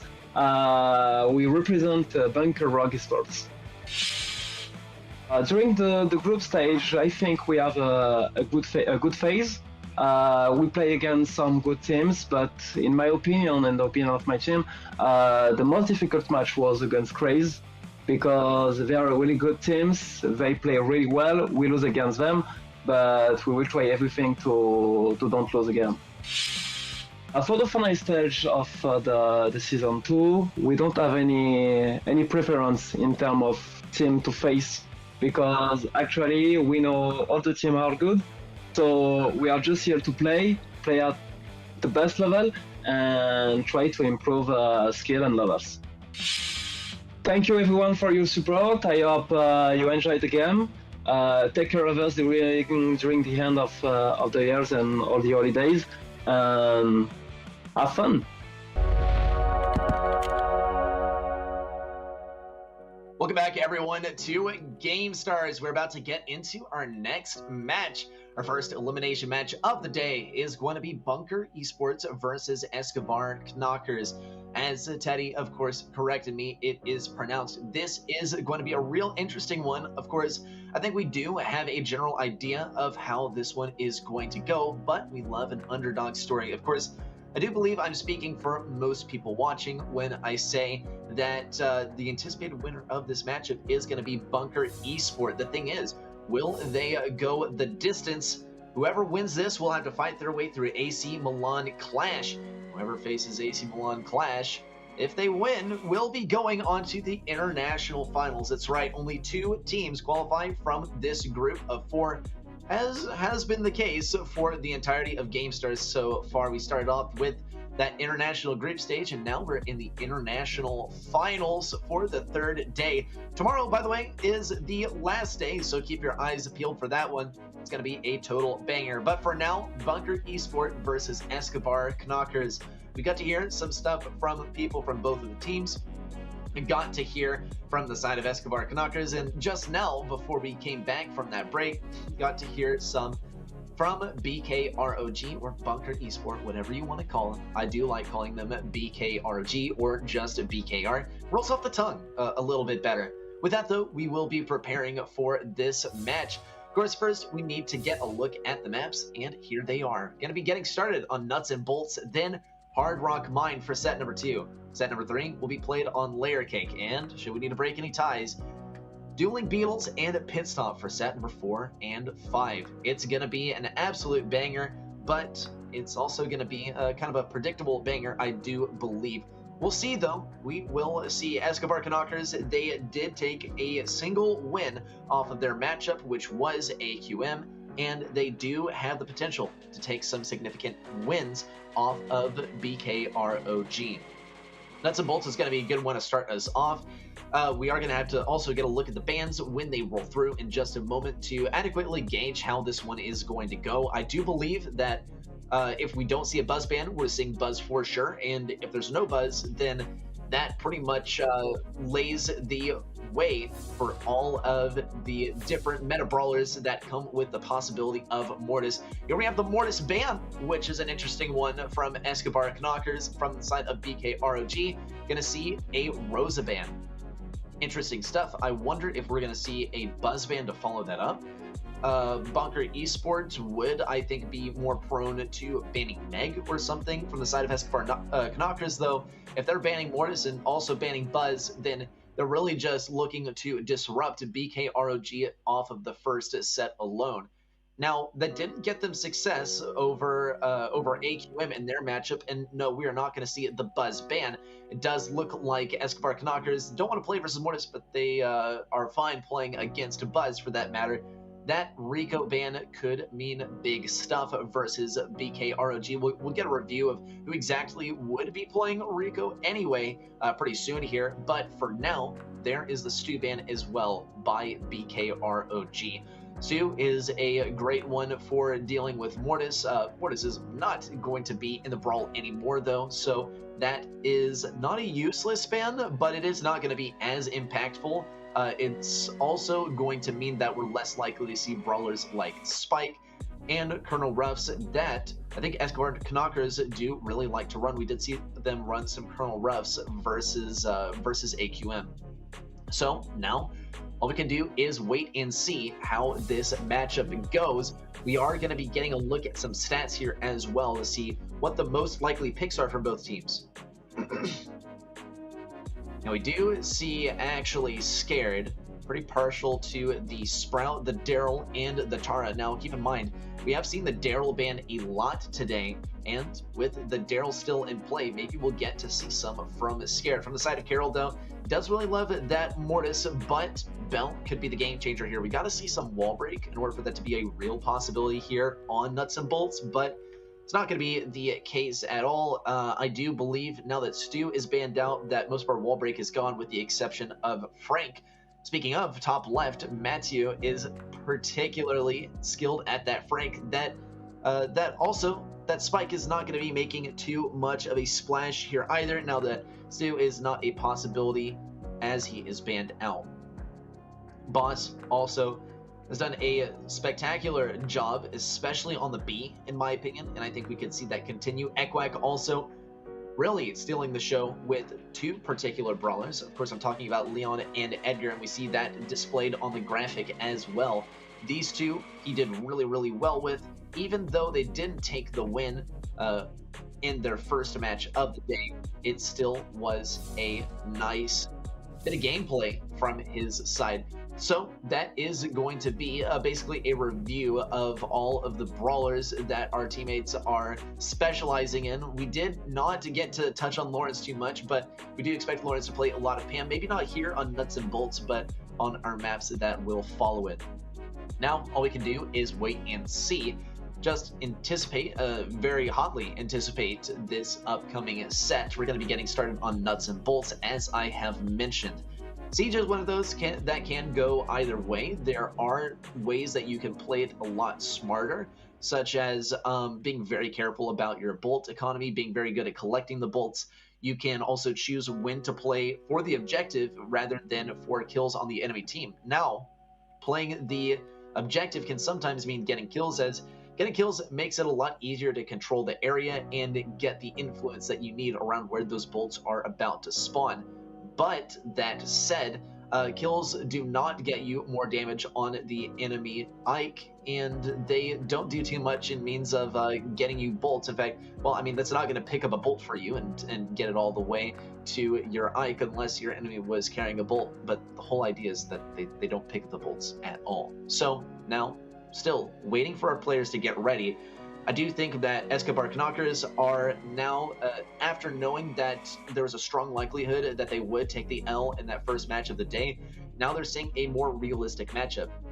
Here's the thing though, if Escobar Knockers take the win here, they're going right back to the Hounds. They are going right back to facing AQM, and that is going to be an immense challenge because they did go down 0-3 versus AC Milan Clash. It would be quite demoralizing, but a warm-up never hurts, and Bunker Esport is quite a beast to warm up against, but it's what they got, right? And it's what they're going to have to make do with. So as we're preparing for our first set of the day, or rather of this match, we are in the fourth match of the day.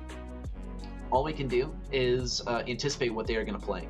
I think Frank is another strong possibility. You could be breaking open the walls and also getting some stuns in there. Gene also is another brawler that I would love to see, particularly to deal with the Frank and stun him out of his supers.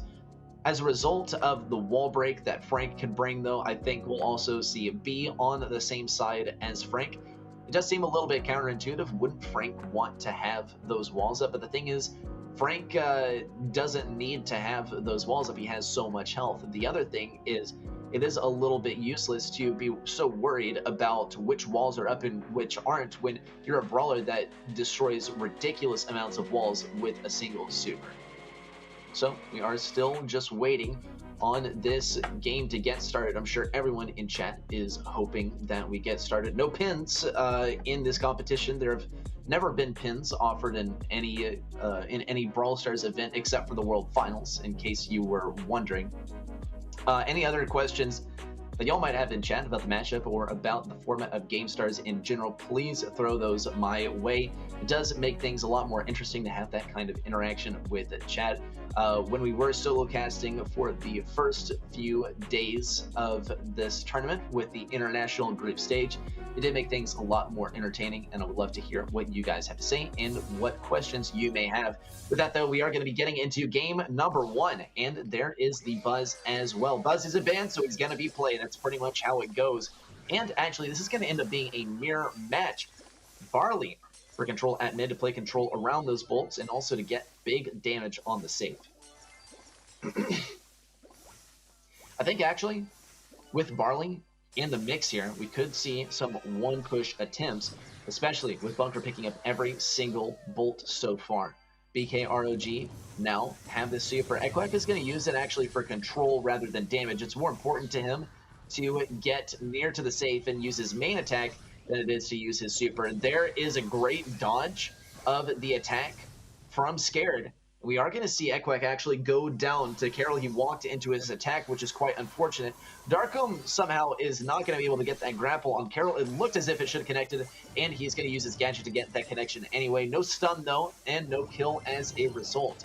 Escobar Knockers are doing a good job of doing damage at mid, but they just haven't been able to pick up the bolts. Scared is going to play pretty timidly around the bolt, and that could cost it for him. No, Darkum is going to be on max health, and also is not going to feed Scared any more damage. There's a level 5 siege bot from the side of Bunker.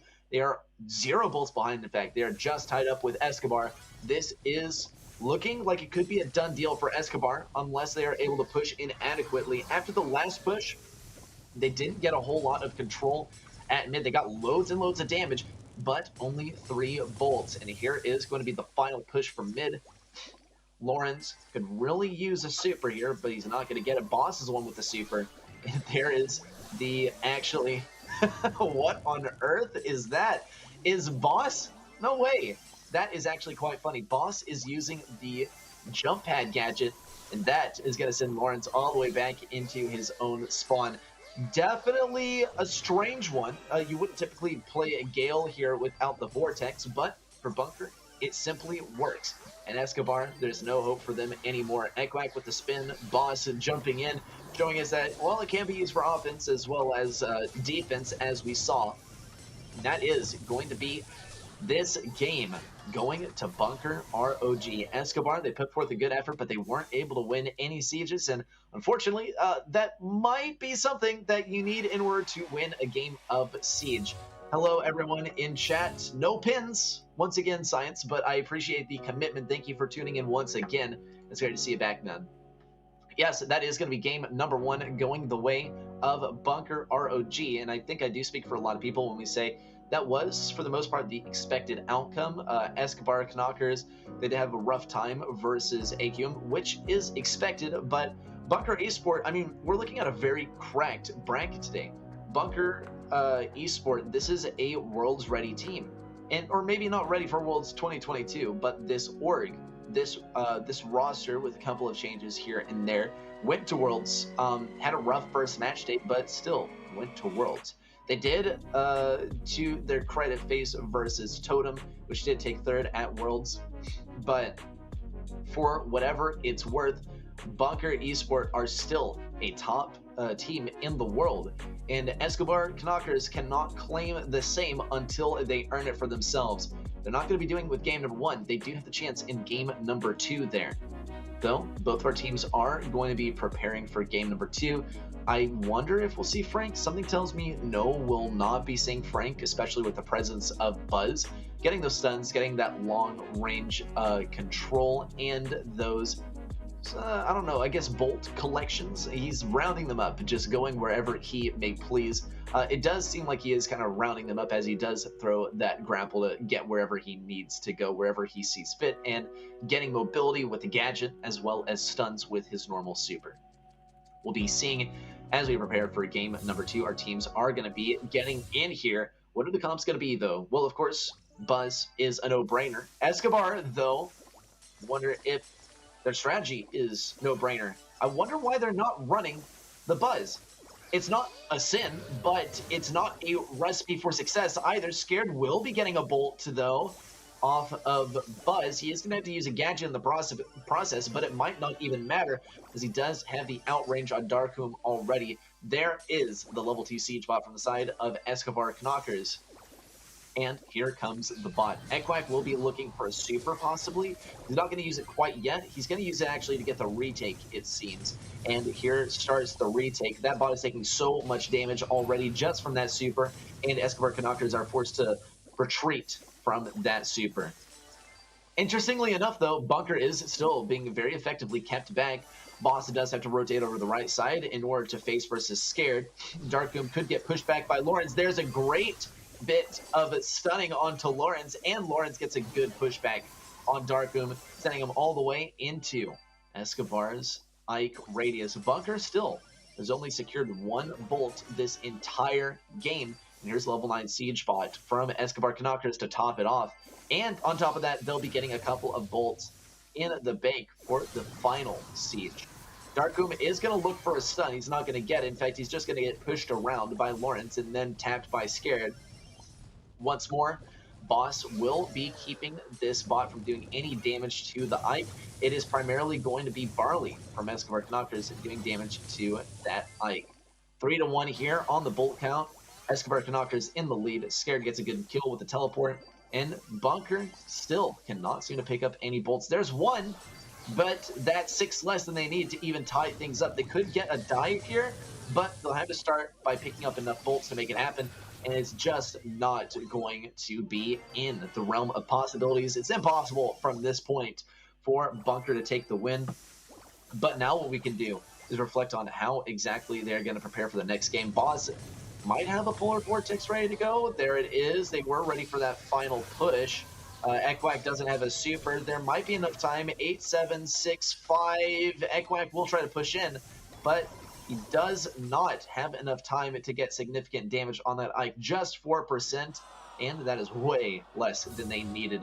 In fact, only a 1/7 of what they needed, so there was simply not enough time for the comeback at that point. That does bring us to a tie in set number 1, which is not necessarily the expected outcome of Siege. I don't think people were expecting a Bunker Eastward to be taken down this time by Escobar Knockers, but we're here for it, right? We love the even competition across the board. Escobar Knockers are going to be tying things up here. The next game will decide the outcome of set number 1, whether it's going to be sweep by the side of Bunker Esport or an actual even match here. That is going to be what's on the line in game number 3 of set number 1. We will be getting started with this game any second now, but for now, our teams have to consider what exactly they are going to be running in the next game. I do think that the Buzz was a good pick. I think that the Barley was a good pick.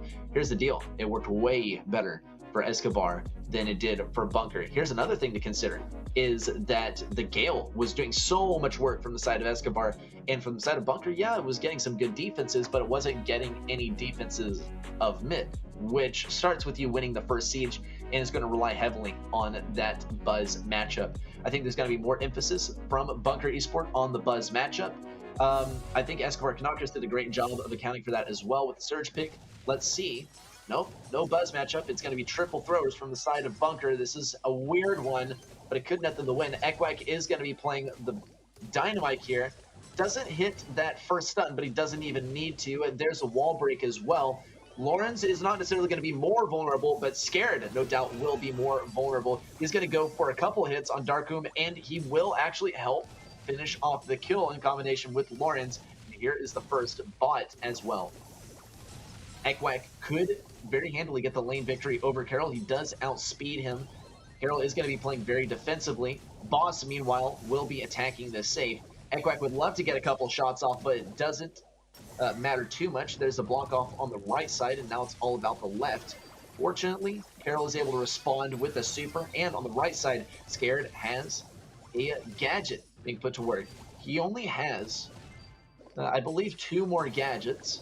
That is enough to make this happen. Darkroom needs to play exceptionally carefully. There's a teleport forward by Scared, and it turns out that one right there was his last teleport, and he doesn't even have a level 3. This could be a very big deal, and there's the tie as well. There's the super from Ekwak. and this looks like it could be a victory for Bunker. But there's still more Brawl Stars to play. 40 seconds of Brawl Stars, in fact, until we find out who will be taking that last siege. From where we stand, it does look like it will be Bunker, 11-5 still. 30 seconds left on the clock for Escobar to respond, but they're going to need a colossal retake, and it's not going to be by Scared as he is taken down by Boss. There is another super by Boss to push back the enemy, and it's looking impossible for Escobar Knockers to come back here. Bunker, they have this one. Question is, how far will they take it? Well, there explodes Carol into a flurry of 4 bolts. 4 bolts that would separate Bunker from that high-powered red bot. But doesn't even matter too much. Level 16 is just fine. Escobar Knockers are down by 5 bolts total heading into that final phase. No damage from Escobar Knockers at all. An adequate defense from the guys, actually. But with the last 10 seconds counting down, all the members of Bunker will get to rain down on that Ike, and it will be going down. That is Bunker taking set number 1 off of Escobar Knockers. Pretty soon we'll be heading into set number 2. Great stuff from both teams this time. I believe that we saw the potential for a good comeback by Escobar Knockers. I think we also got to see more of what they were made of. I think they were very significantly shown up by their previous opponents, which was none other than AC Milan Clash, who nearly took down Reply Totem as well. Let's get a recap of set number 1 to break it down even further. We saw a strong first game from Bunker. It was exactly what we expected too. Game number 2, though, was an Escobar Knockers game through and through. There was not even a second where these guys wavered. They had control of mid the entire time. Even when Boss pushed them all back, he got taken down immediately after and didn't even get a bolt off of it. Though, come game number 3, this was a total Bunker game, which is a weird one. And if I were on Escobar Knockers, I would be seriously wondering, what on earth can we expect from here on out? This is so strange to be seeing the triple throwers and to see it work so well. But here's the deal. Look at the scoreline now. Bunker Esport with 21 kills versus 29. That seems like a big difference. Escobar Knockers, they didn't even run a ton of tanks throughout this set, and still, damage is quite even. Though, the damage they took on the Ike is even more significant, and that's where we start to see the disparity appear. Bunker Esport, I think they did a good job of getting control. You can see the amount of damage is quite even between the two teams. And what this tells us is that Bunker Esport got consistent damage, even though they were not getting kills. That's not the objective of Siege. The objective of Siege is to get the bolts. And when you're squishy brawlers, you gotta provide a wide area of control around the bolts. And a great way of doing that is, well, deal damage to your enemies. It's not gonna work on Hard Rock Mine though I would be very entertained to see a triple throw win on Hard Rock Mine. Expect some Rico and expect some long range mid gameplay. Sometimes we do see the Pam here, and I would say that is a major possibility, but with Bell still in the game, I don't know, maybe a little bit less likely than usual. It absolutely depends on who is able to play it better. I think from the side of Bunker Esports, we did see a better Bell gameplay in the first match of the day, and I think they are a very likely candidate for advancing out of this elimination round. I mean, they're only one of 2 candidates, but in my opinion, they are the more likely to make it past this stage. They do already have a single win under their belt. They can afford a single loss if they need to, but no one's thinking about that. Everyone's thinking about how they can win the next game. And for Bunker Esports, right, a more established roster, these deep control game modes are going to be what it's all about. It's what got them the win in Siege, and it's what could get them the win in Gym Grab. Let's see what Escobar Knockers has to say. Pretty standard stuff here for Hard Rock Mine. Surprisingly, or unsurprisingly, no Rico, because Rico is banned out by the side of Escobar Knockers. And I think this is what they were trying to do. They're trying to ban out essential brawlers on the first couple maps and hopefully get some momentum from there. We are going to see some momentum potentially start up on the right side as Bunker is trying to get a flank back here. Meanwhile, though, at mid, Ekwak is going to be holding on to 5 gems. Lawrence is doing a phenomenal job, though, of holding these guys back. Let's see if Escobar Knockers are able to get the kill. There it is, and there is a super to follow. Ekwak will be bringing this back, though. And it could be actually quite tough for these guys to push in the Sandstorm. Darkroom does have a Sandstorm of his own, and he's going to wait out the rest. And now, these guys are able to advance up mid. Darkum can also covertly sneak through that bush and almost get a kill on Scared. There is the final shot, but in the process, Darkum falls as well. Bunker is just 2 gems away from starting this countdown. There's 1, there's 2. Boss is going to lose it instantly, but does it even matter? Ekwek has 9, and only one of his teammates needs to take the risk to get a single gem here. Boss is a quite likely candidate. We're going to have to watch out. Ekwek, being so fast in these bushes, is really going to throw off Carol, though, and it's going to cause him to narrowly miss that super, that damage amplifier from Bell. Ekwek needs to play carefully. He's going to have to take down the Shades first. Then there's the speed on the boss, and Ekwek doesn't even need to use the gadget to get away, and a great kill, actually, will not be enough to stop these guys from getting the countdown. Carol will be checking the left side. Ekwek's at mid. Carol is going to have to continue checking around. Darkum's in a strong position. There's a super. Everyone's funneling onto Darkum now, but he's just too inaccessible. And that is going to be this game going to Bunker. A great second win in a row for Bunker and a first win of gem grab for them. Once more, the pretty much expected outcome, but it did come quite close at times. Here's the deal, is Escobar Knockers, they are great at getting themselves in position for the flanks, but when the flanks need to happen, they end up kind of going on a Sui mission, and that is not going to net you really anything in here, in gem grab at least. Maybe in bounty it could. Your enemy could be a more valuable target than you, but in gem grab, you need to be alive in order to pick up the gems from your enemy. If you're attacking an enemy without gems, then, I mean, I wouldn't be going on a Sui mission for it. Though, we'll see how things turn out in game number 2. Also going to be checking in on chat for a little bit. Hello, everyone. How do I feel about the new BSC format? I am absolutely happy with it. I think that is a great format to see. OP jump pad, no doubt, Science. And with the team knocked out, Science is just chilling here and hanging out. And we're glad to have him. Let's see what we have in game number 2 waiting for us. Bunker, once again, running the exact same team composition.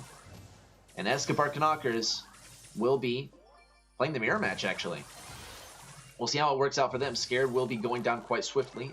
Ekwek can now pick up the 4th gem for himself, 5th gem for the team overall. Now 6 will be the gem count for Bunker ROG. Escobar have to do something here.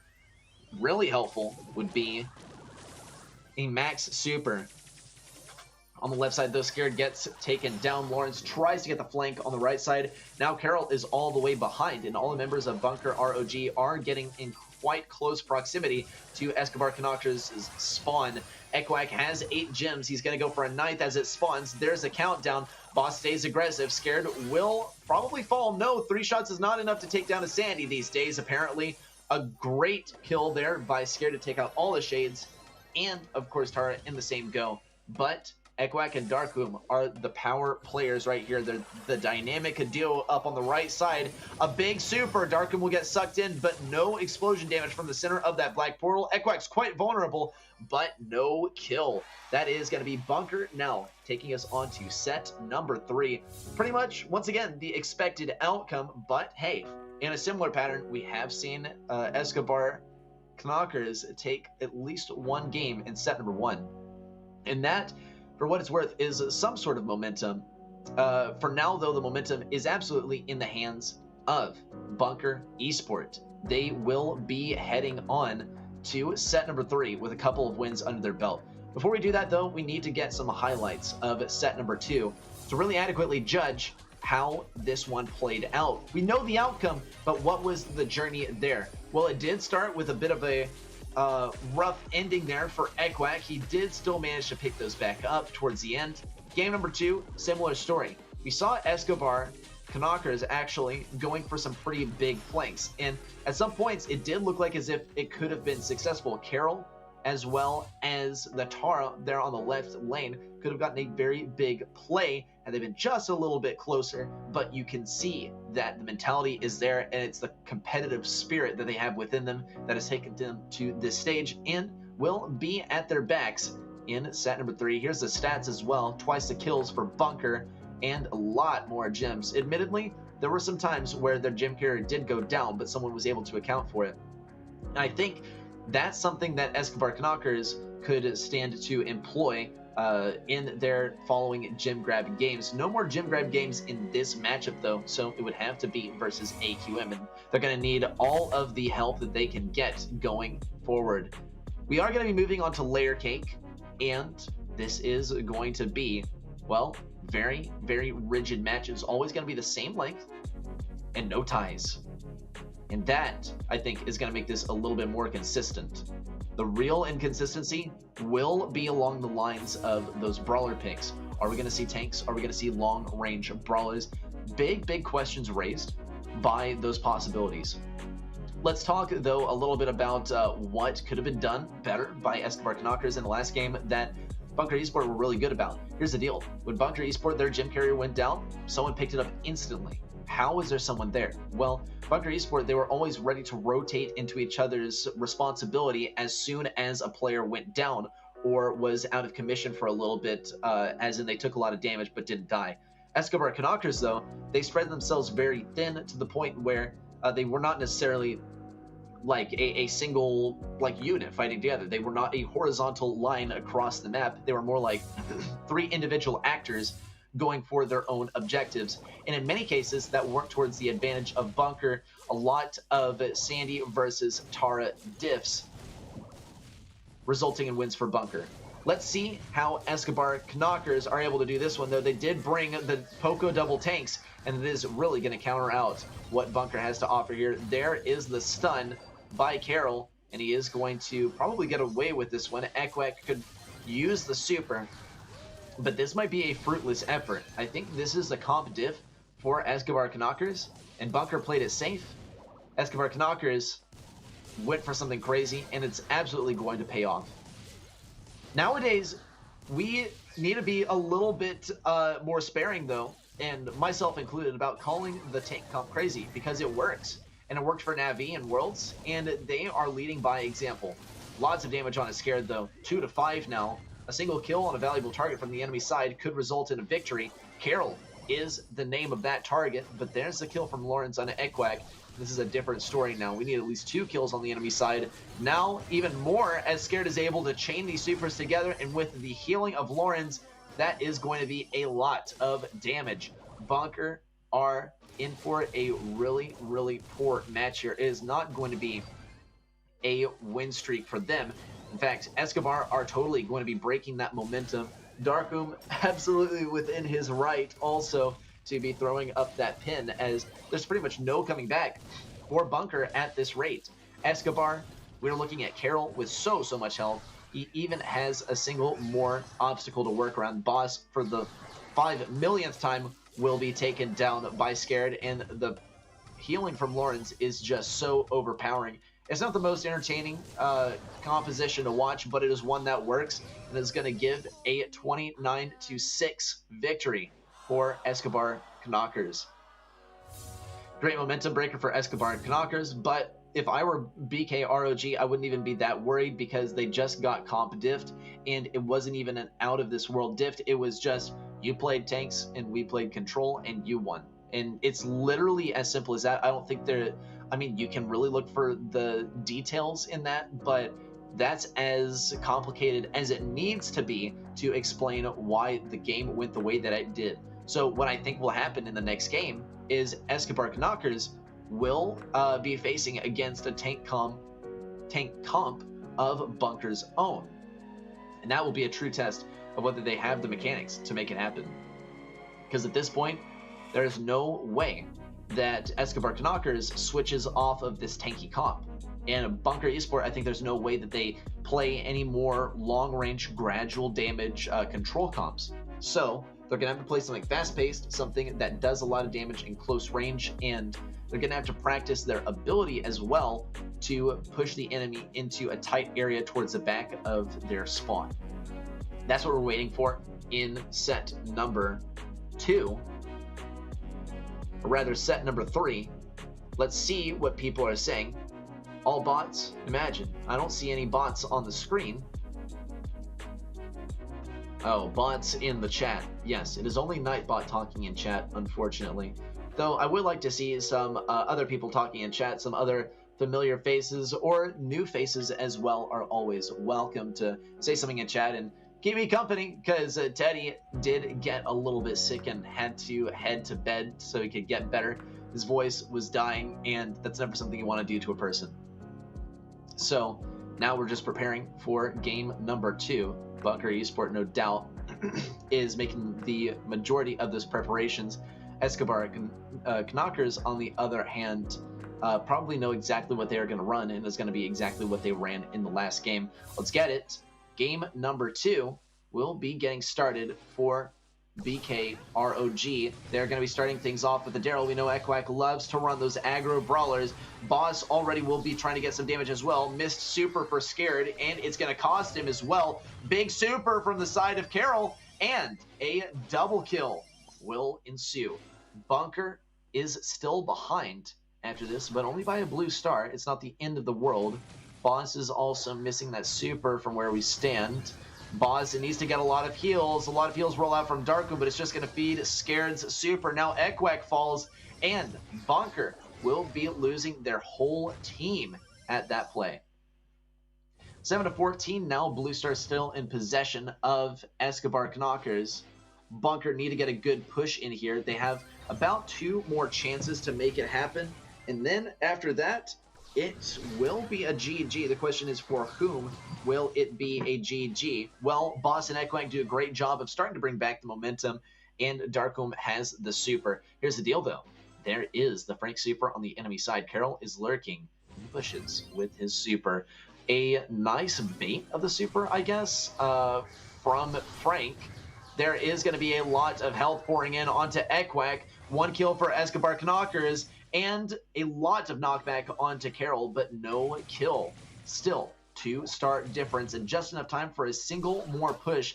A bit of a wasted super there for Carol, and that might cost him actually. Big heals, and Darkum is going to be keeping Carol back. There's the stun by Boss. It didn't connect onto Carol with that noise cancellation, but it doesn't matter. He was in close enough range to get the kill anyway, and Bunker will be taking this win in the end. Boss can afford to lose those stars too, and Ekwak has a little flower. That's what I think it looks like when you get 7 stars plus a blue star. This little flower over your head. And that is what Ekwak had. Now we're at match point for Escobar Knockers and Bunker Esport. Or rather, we're at match point for Bunker Esport, and Escobar Knockers are at the mercy of it. Not the position that you want to find yourself in, but it is the reality of things. Would not be an amazing feeling for Escobar Knockers to 2 times in a row face a 3-0 sweep, but it's not as much of a sweep as last time, to be fair. We are looking at game 1 in 2 separate sets now, and Escobar Knockers should be happy about that at least. Here's the other thing, is in this last game, even though it was a win for BKR, this was a very convincing game towards the beginning, right? They were consistently in the lead, just by a little bit, but still consistently in the lead. I think what cost them was a premature Frank super towards the end, and that opened the doors for all sorts of stuff pouring in from Bunker Esport. As soon as that Frank used his super, it was all over, right? Because there was no stun, there was just wall break, and that only made them more vulnerable to Poco and more vulnerable to Buzz. And we didn't see a Buzz from the side of Escobar Knockers, and I think that made them just that much more vulnerable. So that's what we can anticipate going into the next game. If you ask me, I think this calls for a mirror match, maybe with the exception of Daryl. I don't think Escobar Knockers are going to be too partial to the Daryl, but we'll have to find out. Here is the Daryl from the side of BKR, and they are also going to be running the Buzz as well.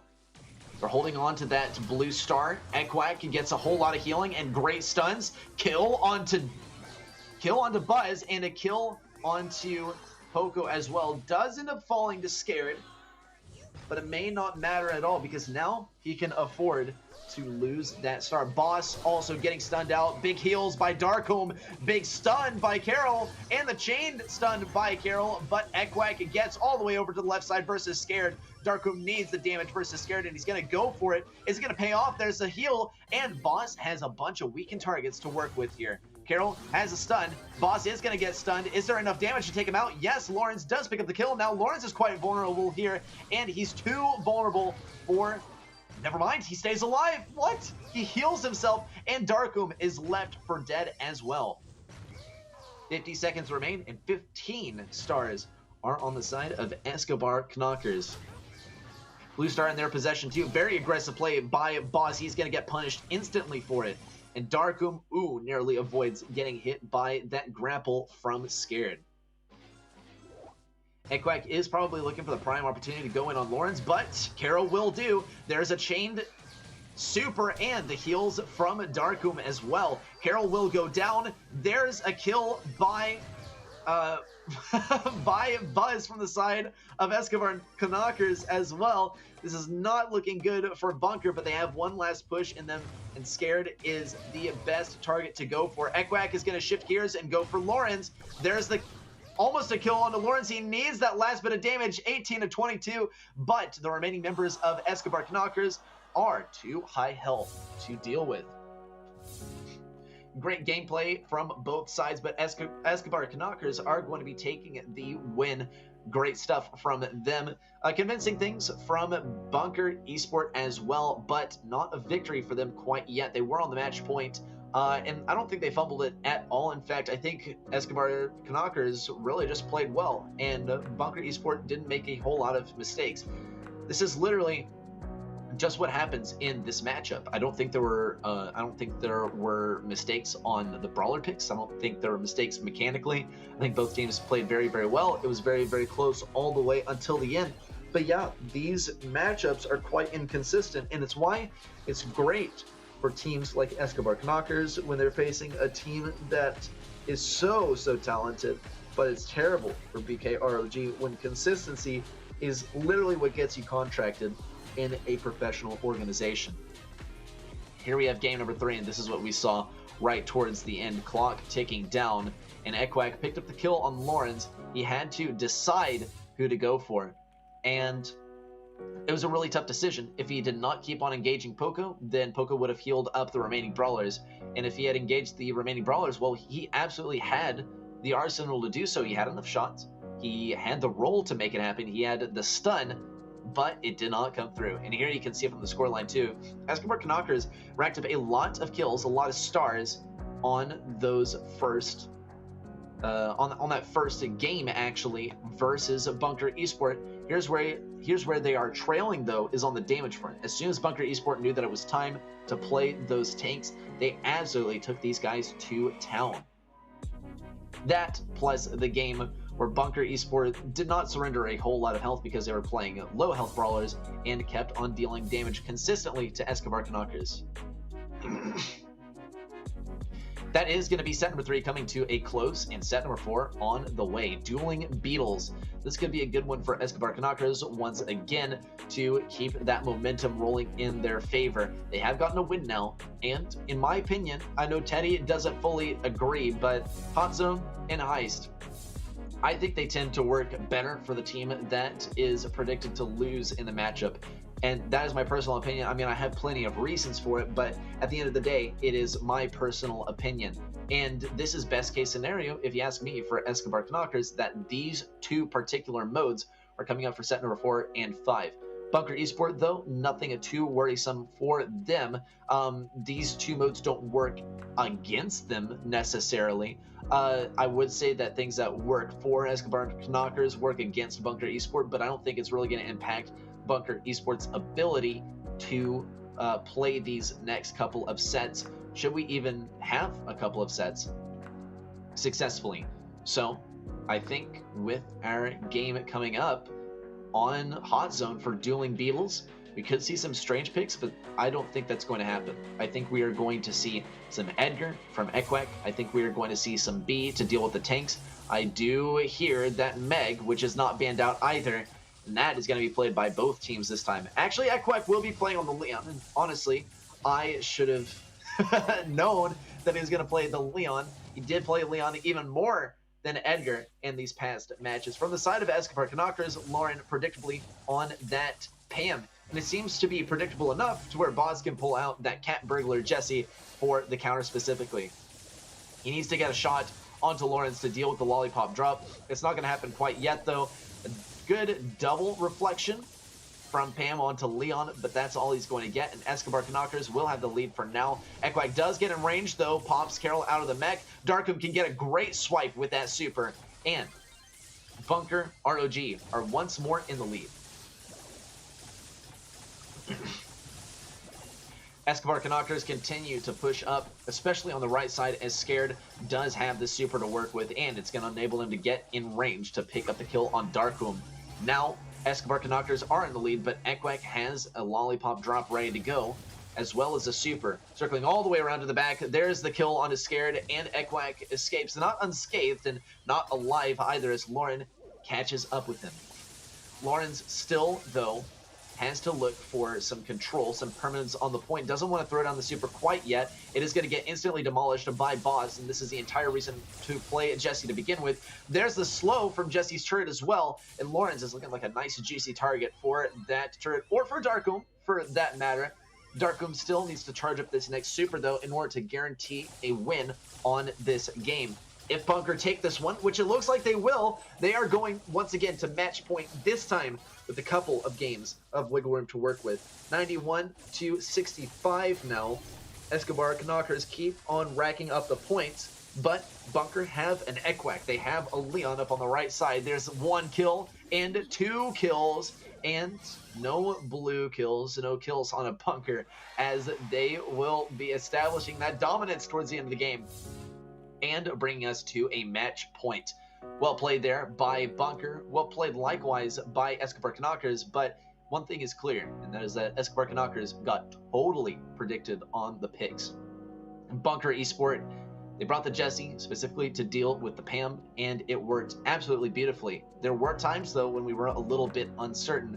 I think for Bunker Esport especially, that Leon lollipop drop went down really, really fast. And I think Escobar Knockers did a phenomenal job of playing around it. I think Equack is a amazing Leon in close range. As far as things that he could work on, maybe the positioning of the lollipop, I wonder why it did go down so quickly. That would be something for us to look into in our next game. As far as other things, though, the Jesse play was on point.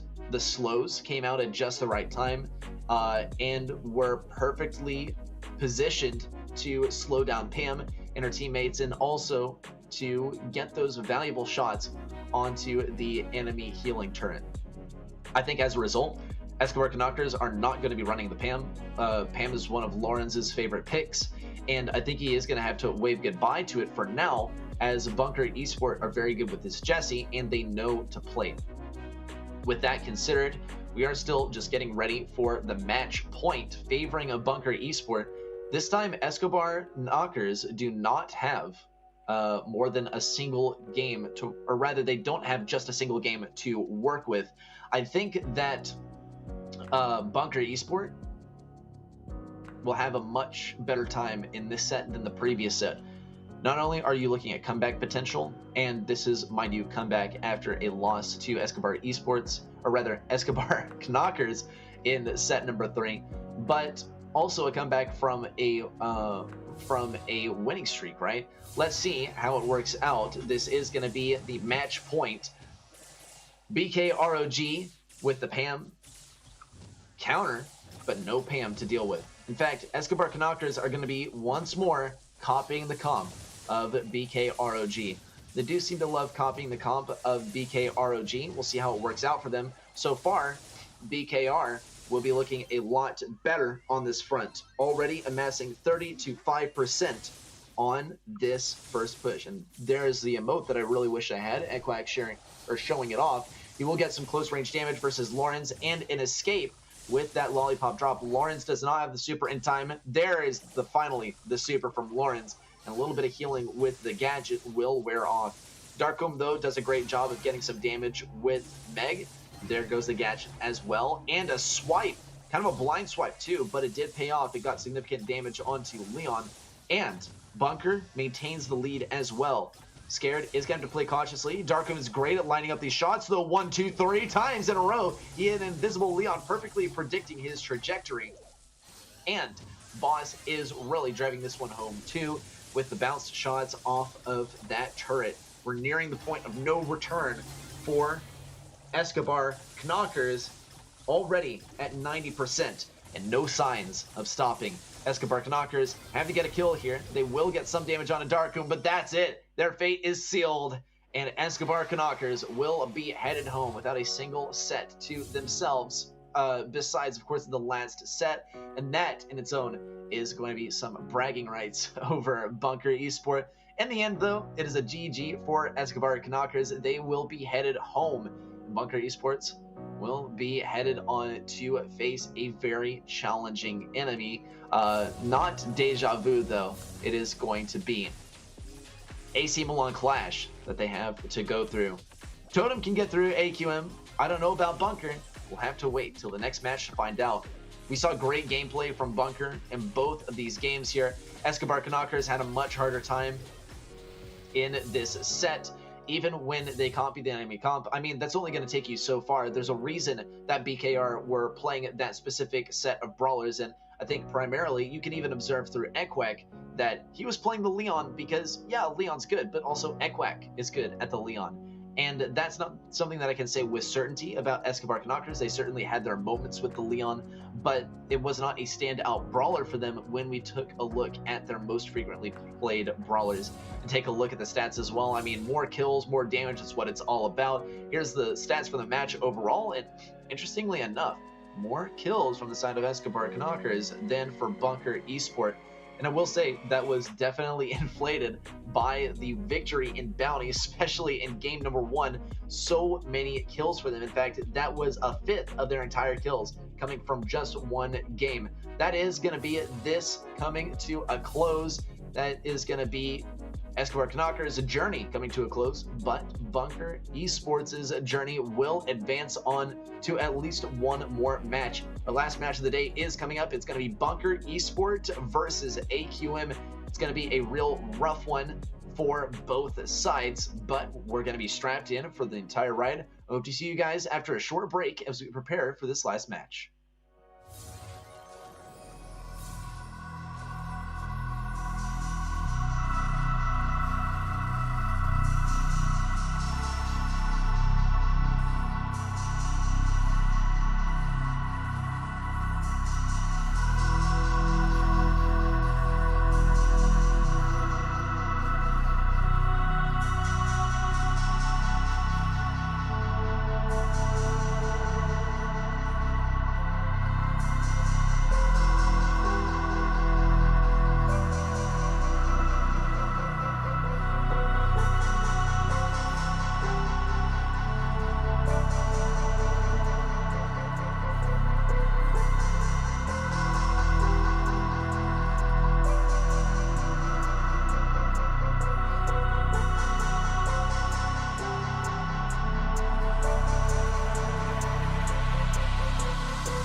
Okay, hello, I'm Guille. I'm pro player for AC Milan Clash.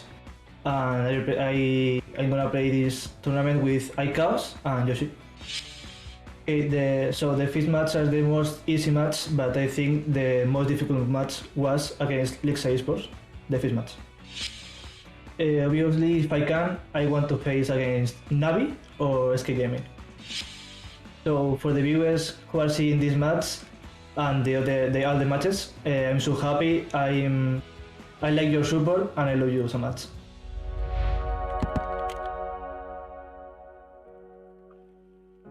Welcome back, everyone, to GameStars. We're going to be getting into the last match of the day, AQM versus BKROG.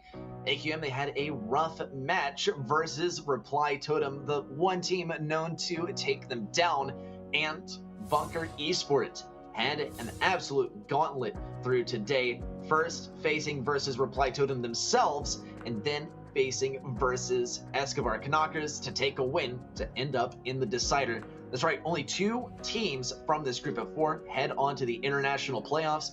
Right now, Reply Totem has already qualified. They already have the chance to advance through that bracket of 8 players, or rather 8 teams, and compete for that $10,000 grand prize.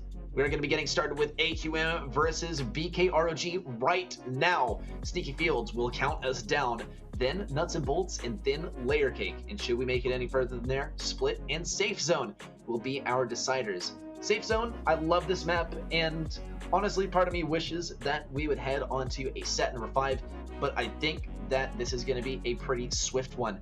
Such a decisive victory for AQM in their first match of the day, and BKROG, I must say, did have some convincing games versus Reply Totem.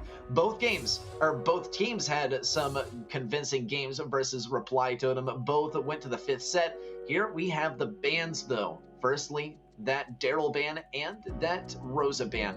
Surprisingly, both having the equivalent win rate, 49%.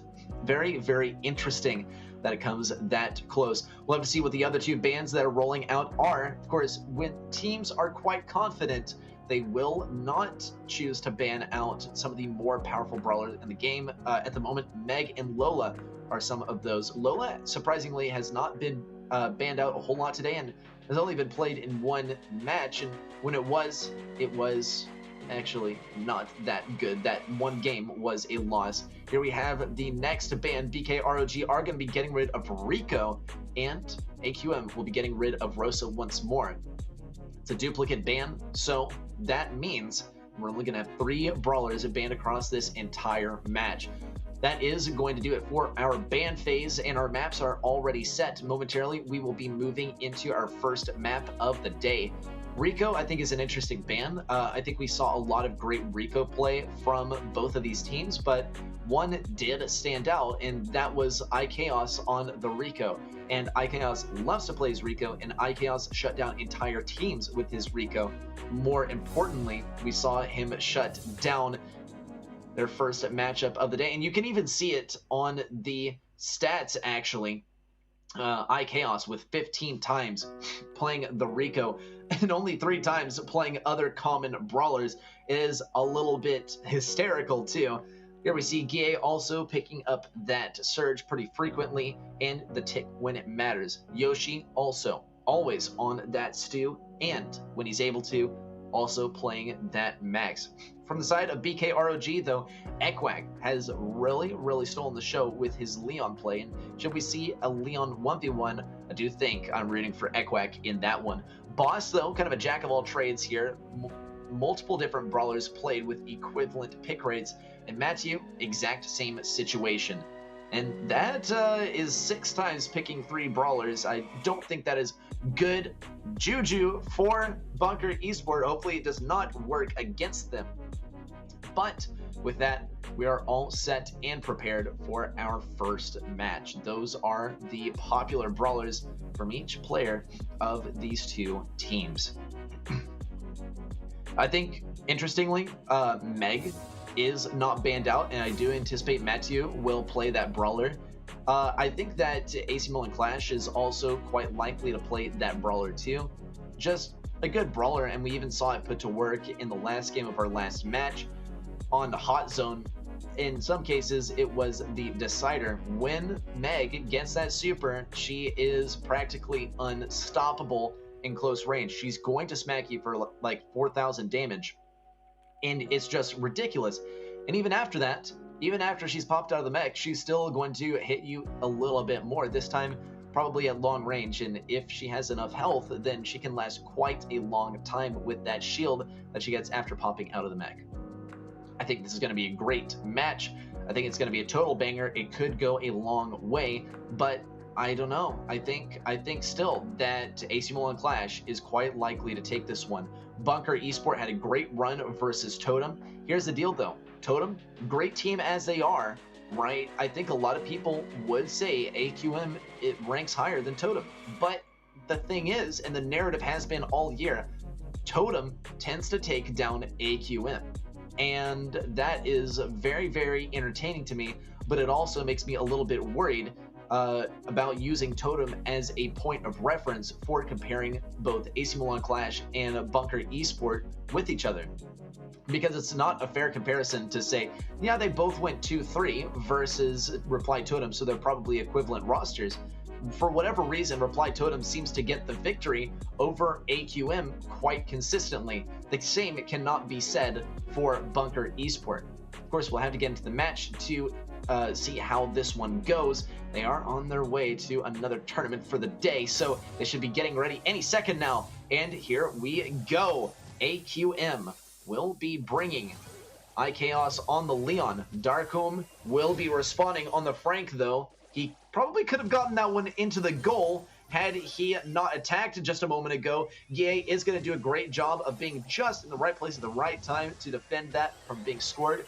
Yoshi, also around the right side, or playing more mid now, will be looking for that next super. Here it is. He can slow down a lot of brawlers with this. In fact, 2. Ekwak will fall. And next on the list is going to be Ems.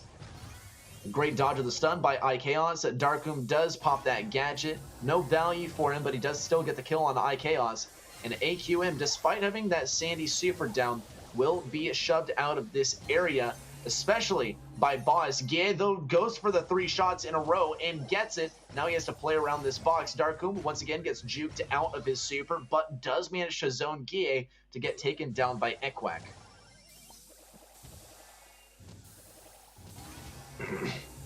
Ekwak still looking for the victory versus iChaos around the left side. Great barrage of attacks by Ekwak. Yoshi still tries to slow down everyone. Friendzoner doesn't do too much by means of slowing down Ekwak. One more shot from that Sandstorm and Ekwak would have fallen. Gie is not going to go for that final shot versus Ekwak either. And iChaos is going to help Gie put this ball in a defensive position. Ekwak, though, says, nope, let's get it out of there. And iChaos says, whatever, dude, go away. And takes down Ekwak. Now AQM has this ball positioned back up at mid. And a kill on the Darkholm will also make it a little bit easier for them to bypass Bunker's defenses. Though, here is the super from Boss. Good stuff by Yoshi to take him down. AQM continues to push in. Darkholm responds with his own attacks. Ekwak also occupies the left side. Boss is doing a great job of defending, but the speed plus the super is so oppressive from the side of Yoshi, and this looks like it could be a team kill. Good pass over to Gie, and the kill for AQM. Only one push could remain for Bunker. They're gonna try and push forward. A super to the side for Darkholm. He knows it's over. And Ayup, says Yoshi. And that is going to be this game going to AQM. A strong start for them, especially versus such a strong roster of Bunker Esport. That is going to be this game coming to a close. And pretty soon here we'll be heading into game number 2 for this match. Set number 1 does seem to be one that does favor AQM, if I do say so myself, and I do, because AQM is so good at Brawl Ball, and we've even seen in situations versus their previous opponent, Reply Totem. Reply Totem did seem to be winning throughout most of the game, especially on defense, and then in overtime, somehow AQM brings it all back. Amazing, amazing gameplay from their part. But Bunker Esport did play pretty well themselves, especially Ekwak on that Leon. We'll have to see if they're able to continue it in the next game. Something tells me that they will continue to put up a good fight, but AQM has now found their footing, and they will be keeping that momentum into the next game. Now all we can do is wait and see how things turn out, waiting our players to get in game, and then see how things pan out from there. As far as people in chat, hello everyone. We do have some bots talking in chat, and I'm not even just talking about Nightbot, some literal bots talking in chat. Hello to everyone else, though. We do have Dean Pumpkin in here as well. Welcome, y'all, and I hope you guys are enjoying the stream so far. We are nearing the end, but the end is going to give us some important information, especially about the international playoffs, which will be coming up soon. It'll either be AC Milan Clash heading on or Bunker Esport heading on. Let's get into game number 2 and see who will be taking the set or who will be prolonging this set. Only one possibility for both sides of this fight. Guille will be taken down. Boss wants this goal, super in, and is going to come in just in the nick of time. Yoshi will not make it to the score line or the goal line in order to defend. And AQM will be conceding a goal. Bunker continue to push in so oppressively too. Oh my gosh, and this is already going to be a game for them. No way Bunker took such a swift game. And this was not even a diff. This was literally the same comp from both sides. What on earth happened from the side of AQM? I have no idea, but Bunker are playing absolutely furiously, and it's going to bring us to a tie for this set. Amazing stuff from both sides as usual, though I am quite surprised that Bunker Esport was able to take this one so handily just this last game. I mean, how even long was that game? Just a matter of a few seconds, probably like 30 seconds worth of gameplay there, which is remarkable and something that you usually only see on the heist or something when there is a base race in play, which we don't typically see at all. AC Milan Clash, I wonder what exactly happened. It looked like off of the first push, they were not really prepared. Guille was a little bit out of position for the defense, and Yoshi tried to advance to the goal line to defend, but wasn't able to get there before the super from BKROG reached the scoreline. Here comes another game, though, and it is going to be, once again, the same comp from both sides. AQM are going to play a lot more defensively this time, most notably at mid. Yoshi's going to take so much damage, though. Ekwak advances up the left side. iChaos will fall as a result. Yoshi wants the defense versus Boss. It's not going to happen, though. Ekwak goes down to the friend zoner. Guille goes down, and Boss will look for a pass over to Darkholm. There it is, and Darkholm puts it in. That is goal number 1 already for Bunker after just 28 seconds. I gotta say, one of my favorite things about Brawl Ball on the teamwork side of things is when two teammates are very low on health, they'll both advance up the side and get the bounce pass off of that back wall. Here's a pass up to Darkholm, and no bounce pass required. That is going to be Bunker already taking this one, and this time the game was just 48. Yes, only 48 seconds. What on earth?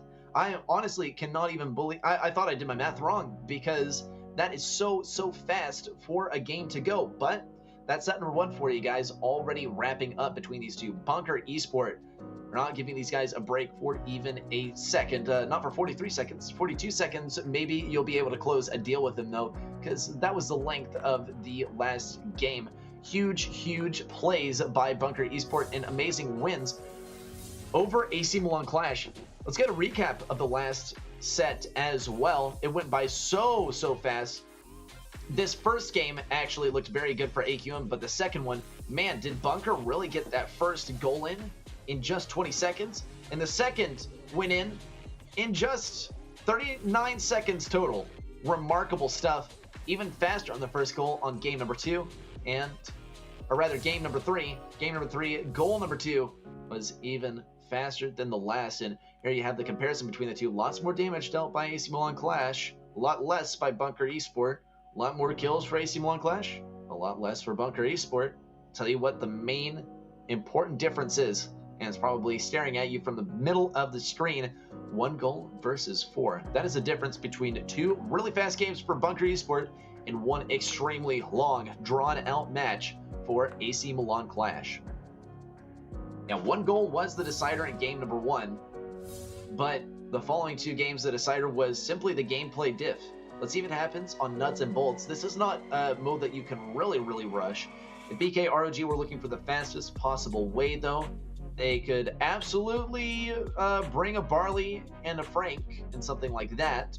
The question is, what would be their third brawler? It does seem that Mortis and Buzz are still in play, and that will be useful actually for both teams here. I think we'll have a Buzz v Buzz here, and we did see some pretty good Buzz play from AQM earlier. Bunker, though, did struggle a little bit on the Buzz play in Bounty. Does look like we are not going to be seeing Buzz here. Interesting stuff.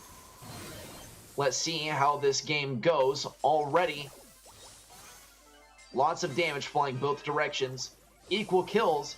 And nearly a tie there for Bunker on that first siege. Though there is going to be the super from Equack. Not any damage on the Ike, though, unfortunately. We'll see how the rest of it goes. And that bot will have to take the long way around to the Ike. Siege coming in soon. Bunker looking quite defensive. And AQM continues to push up. iChaos gets a lot of damage on Darkholm. He has his super ready to go as well. Yoshi needs some more health. Needs some more damage. There's the pull. Darkholm will fall. iChaos still looking for another pull. Here's the level 6 siege bot from AQM.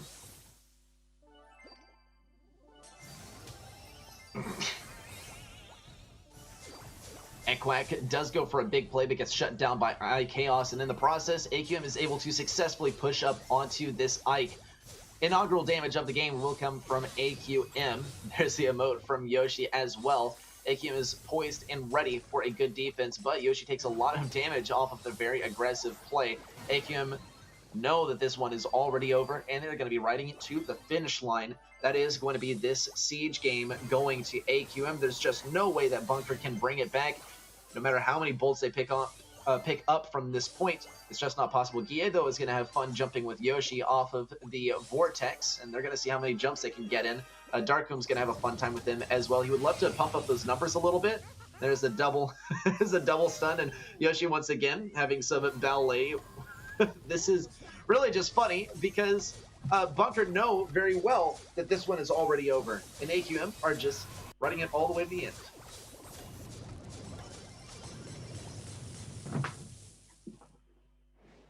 Great game there for Bunker, but an even greater game there for AQM as they do manage to take the win all the way to the finish.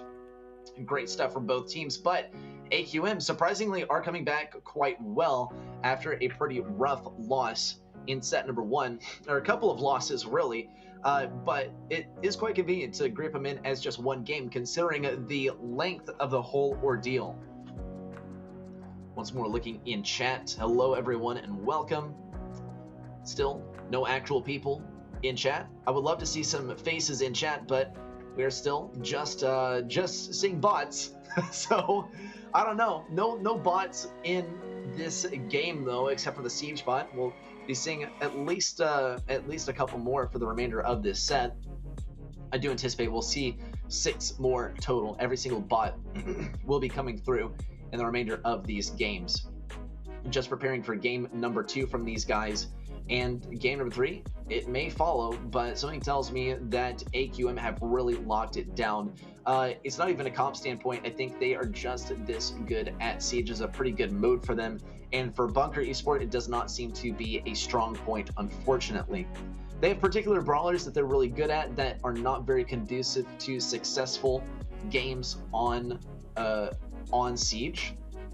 I think Ems is absolutely one of them. Ems is like alright on Siege, and it does seem like we are not going to be seeing any Ems anymore.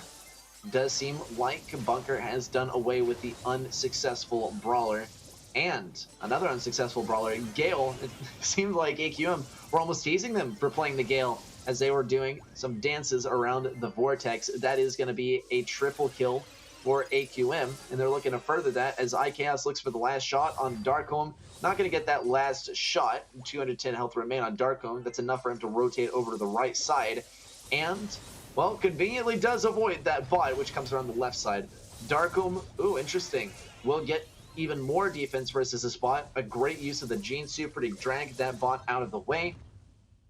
Typically, we don't see Gene used like that anymore, and it is quite refreshing.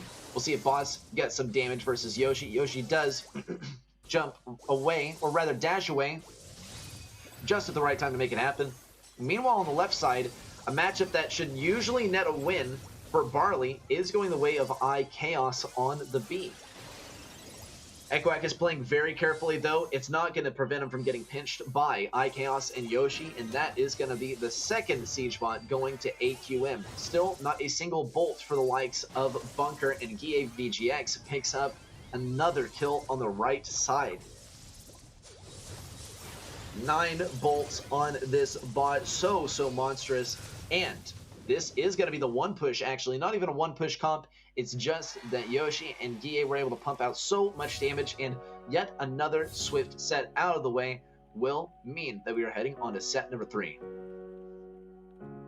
Great gameplay, and welcome, Marcus. Yeah, not alone. That's great to hear.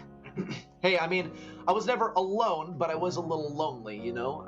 Alone means that I would not have these tremendous bots spamming weird sites into the chat by bypassing filters and not getting Men Expert in the chat as well. Let's get into the highlights from this last game, too. AQM did a phenomenal job of keeping up the control. Bunker did try pretty hard at some points, but there were times when they just got mocked a little bit, even for the Gene play. Boss actually got a great use of that Gene Super, but it was not what they needed. What they needed was some Gene pulls on Guille, and that they did not receive. Guille, in fact, gave it right back to the Ike, and we can see it reflected in the stats too. And take a look at the stats too. I mean, AC1 Clash, more damage, more kills. That's what it's all about, baby. 4 times the kills, and honestly, on the damage front, not close to that stat. But this goes to show that, yeah, maybe there can be a difference in the brawler picks as well that makes up for the damage. But what this tells me is that Bunker, they can deal out a whole bunch of damage, but are they able to make that into a kill? And that is one of the major issues that we face in competitive, and especially by looking at the stats, right? You can tell just how much of an issue it is. You got to capitalize on that damage to turn it into a kill. Let's see if that happens in Layer Cake. BKROG had quite a bit of trouble on this one versus their previous opponent, Escobar Knockers, and now AQM will have a huge leg up on them now that they have that knowledge that BKROG struggles on this game mode. We're already going to be getting into this game. Bunker will be bringing something pretty standard. Actually, so will AQM. Guille keeps on spamming at mid. Doesn't want to give anyone that blue star. Whoever gets the blue star first will probably be taking the match. And here comes Ekwack to take that blue star. We will be taking a lot of damage in the process. AQM, as we said, got to convert these big bits of damage into kills.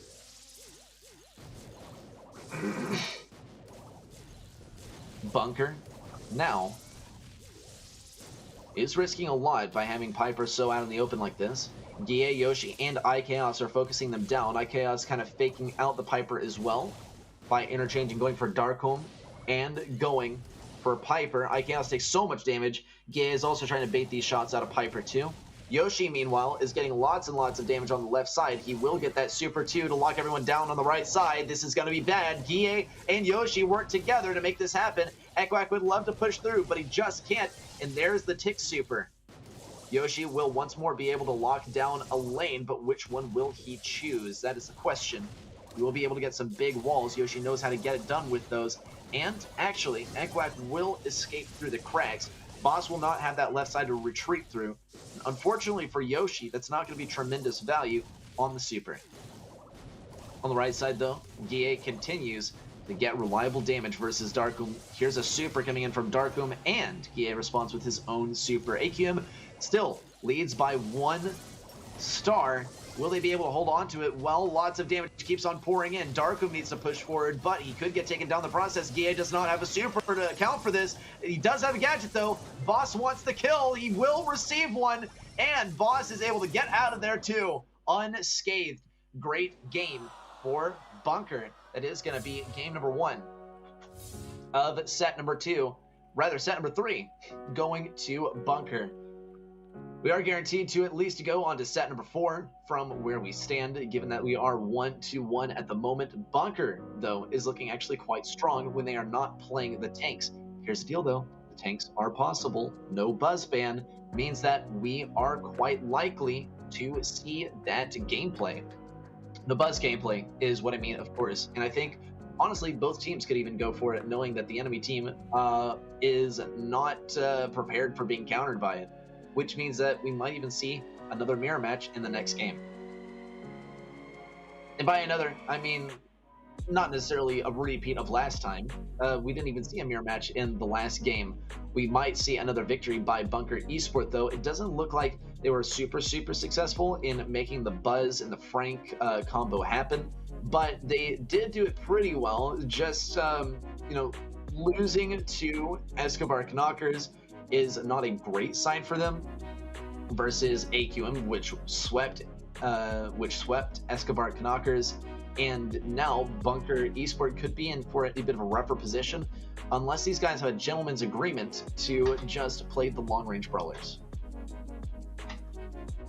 So we are going to be getting into this game any second now to see how this is played out. Of course, are expecting to see some long-range brawlers, as is typical of Layer Cake, but the short-range brawlers are possible. We could see some Frank and Buzz once again. Big question would be, what is that final brawler going to be, as Poco is banned out, not available in this, or rather, Poco is not banned out. Poco is available. Dil Rosa are not available. Rico not available either. Does seem that gentleman's agreement is pulling through, and Bunker will be still just playing long-range brawlers. Both teams also, though, will be employing the Leon here. Let's see what they are able to do in terms of Tick trying to get on that lollipop drop. It's not going to be super successful. Yoshi's not too phased about getting hit by the reflected shot from Boss, as that lollipop goes down practically immediately. IKAOS is going to look for positioning on the lollipop once again. That is going to be a bit of a bait for Bell, and there's a shot from Darkroom as well. Take it down. AQM still leads, though.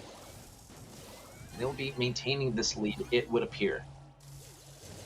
Yoshi has the wall break too. He's got to decide carefully where he's going to use it. There is the homemade recipe to keep this in the lead for AQM, and a response from Ekwak. And once more, response from Guille to take this one back. There's a Tick Super as well, exploding and revealing a lot of area once concealed by bushes. Bunker continues to push up as they have to. They have no other choice, but 50 seconds remain for them to get this lead back and then start playing defense once again. Going to be a great situation for Boss if Boss is able to do this. He has to get this super in order to get an adequate defense. Yoshi is looking very vulnerable. Ekwak is going to pick up the kill. IKAOS looks for the kill. Now Boss has to get something on IKAOS, but he's too safe and concealed. And AQM, with a 10-star score line, are 4 ahead of Bunker. Boss is getting juked out pretty hard. IKAOS is going to trip that mine, though. Let's see if there's going to be a kill resultant. No, not quite. 12-6 now for AQM versus Bunker.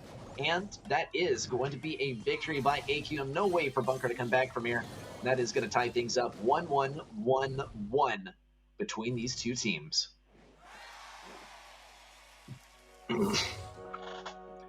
Good stuff from both sides. Great to see some signs from Bunker that they mean total business.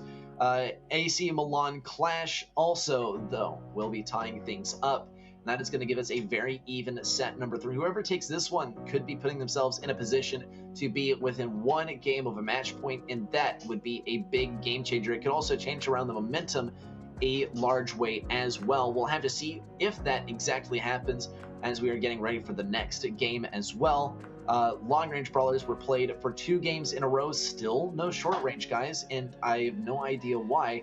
It would be pretty good for dealing with this, but it did look like Bunker was prepared in some ways. They brought the bell, but the thing is that damage amp is not going to be too effective versus those tanky brawlers, because yeah, you can get a kill pretty swiftly.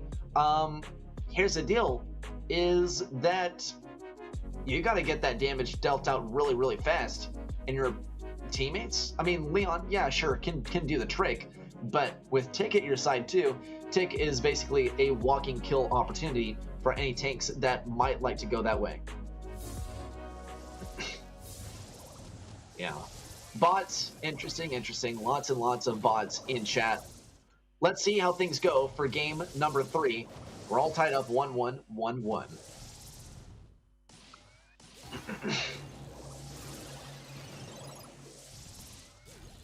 AQM does have to deal a lot of damage here. Yoshi also has to get a lot of damage out.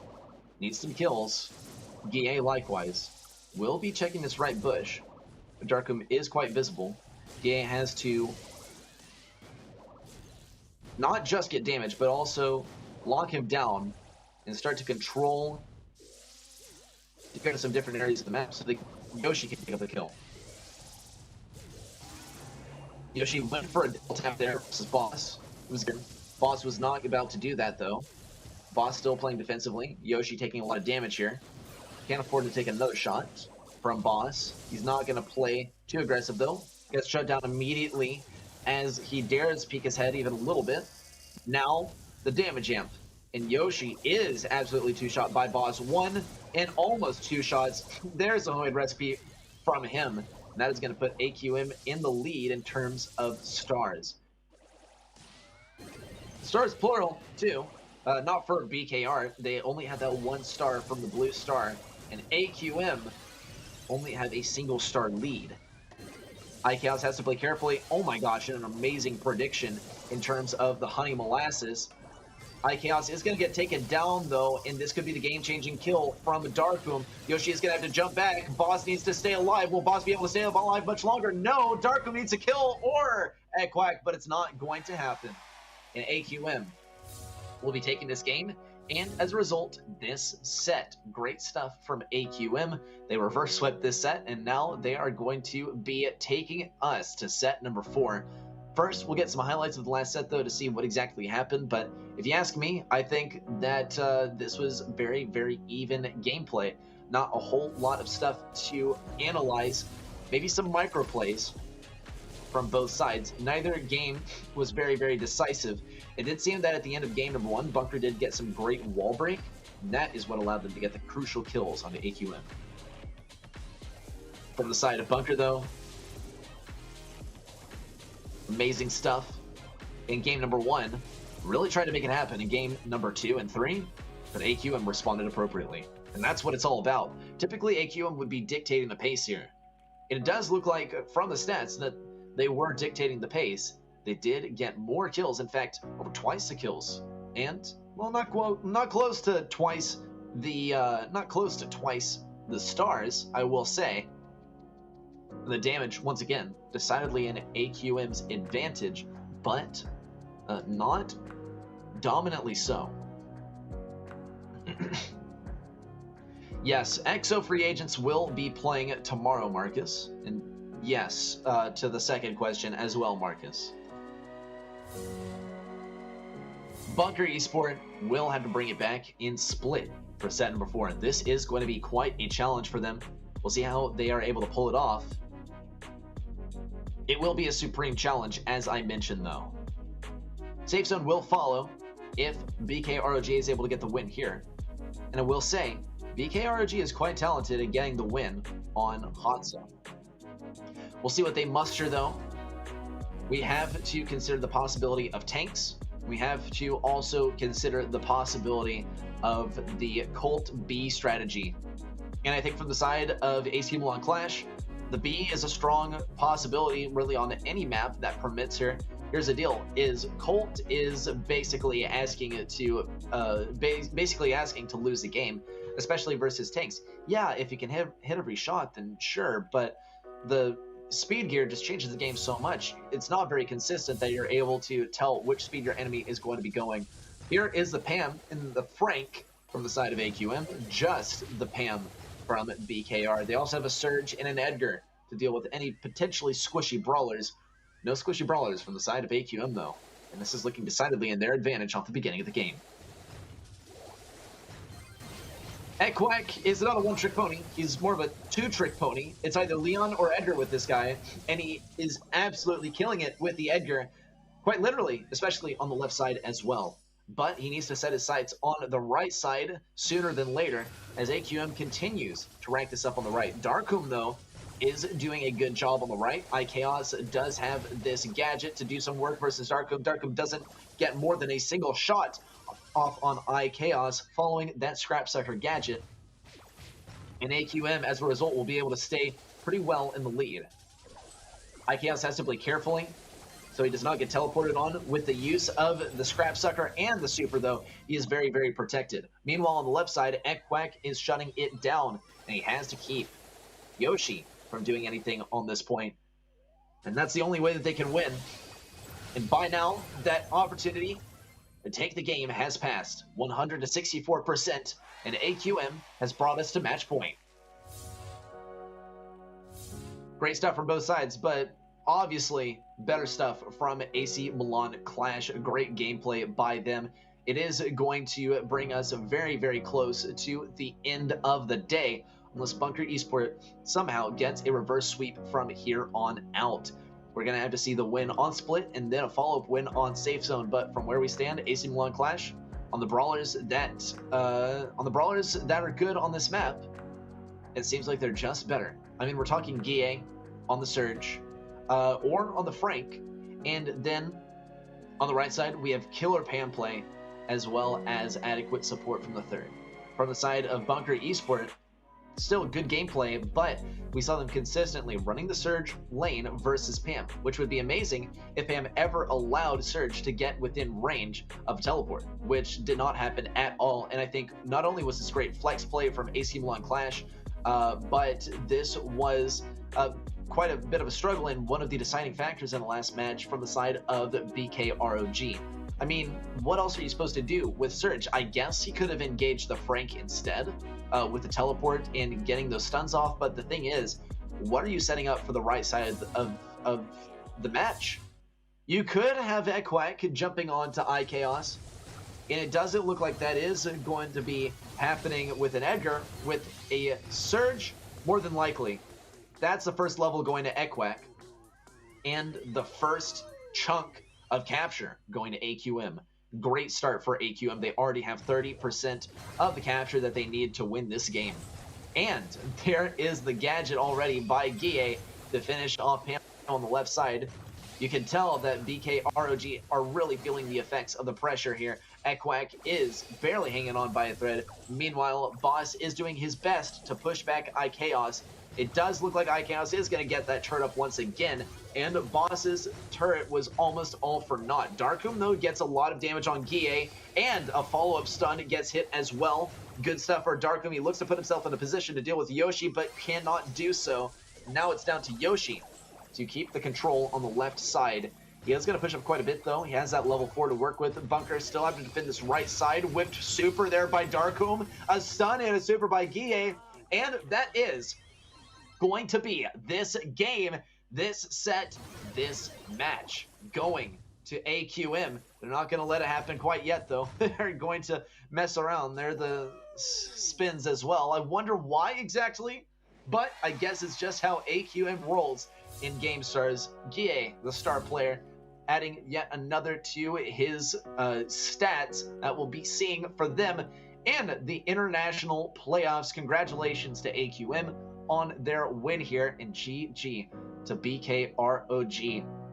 They went through so much. They faced versus Totem and then through AC Milan Clash, and that is how they got denied their pass to the international playoffs.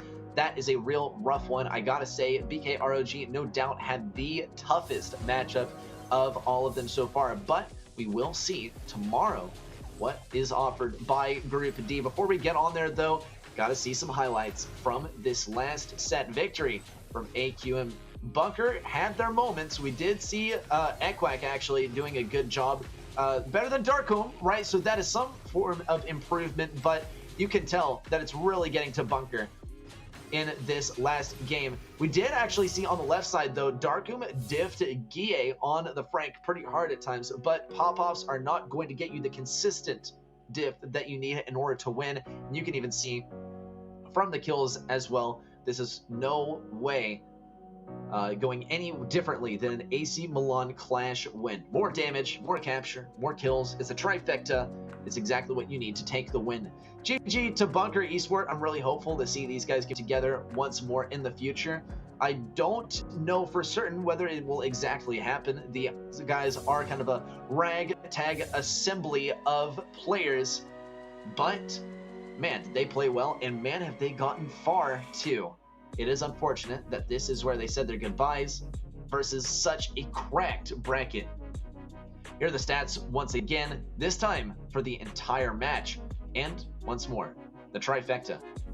Not more deaths, but it wouldn't be possible to get more kills, or it wouldn't be possible to get more deaths than Bunker and also get more kills than Bunker. So we'll take that one into consideration. Take a look at the best brawlers too. I mean, Bunker Esport, no secret that one of their best brawlers is Equack, specifically on the Leon, Sally Leon, no less.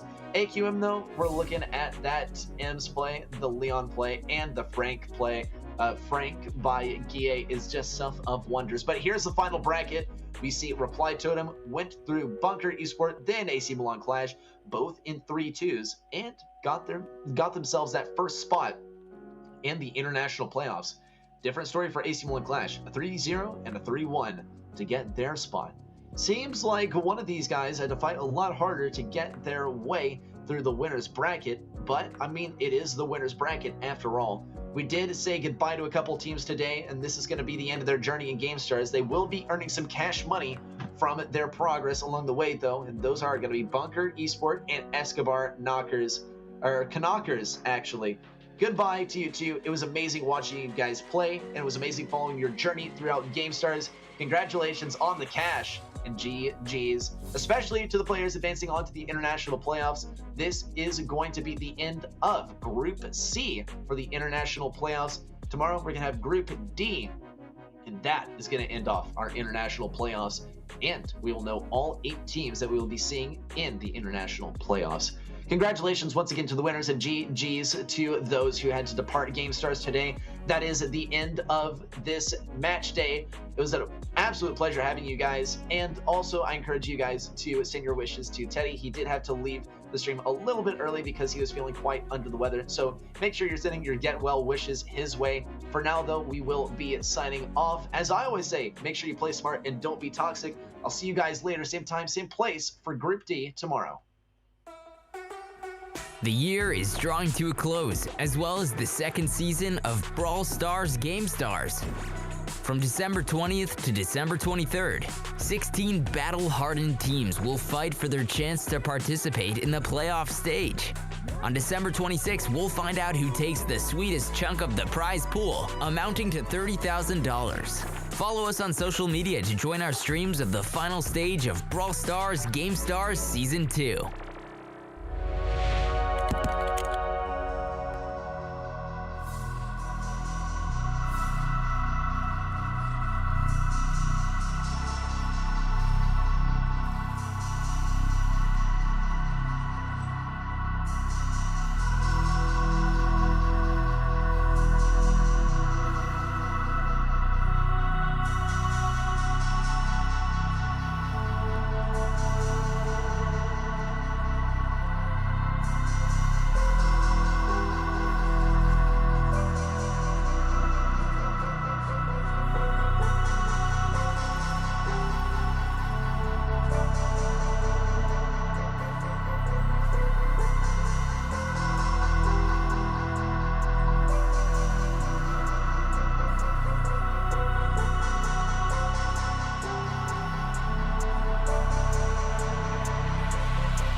Bye.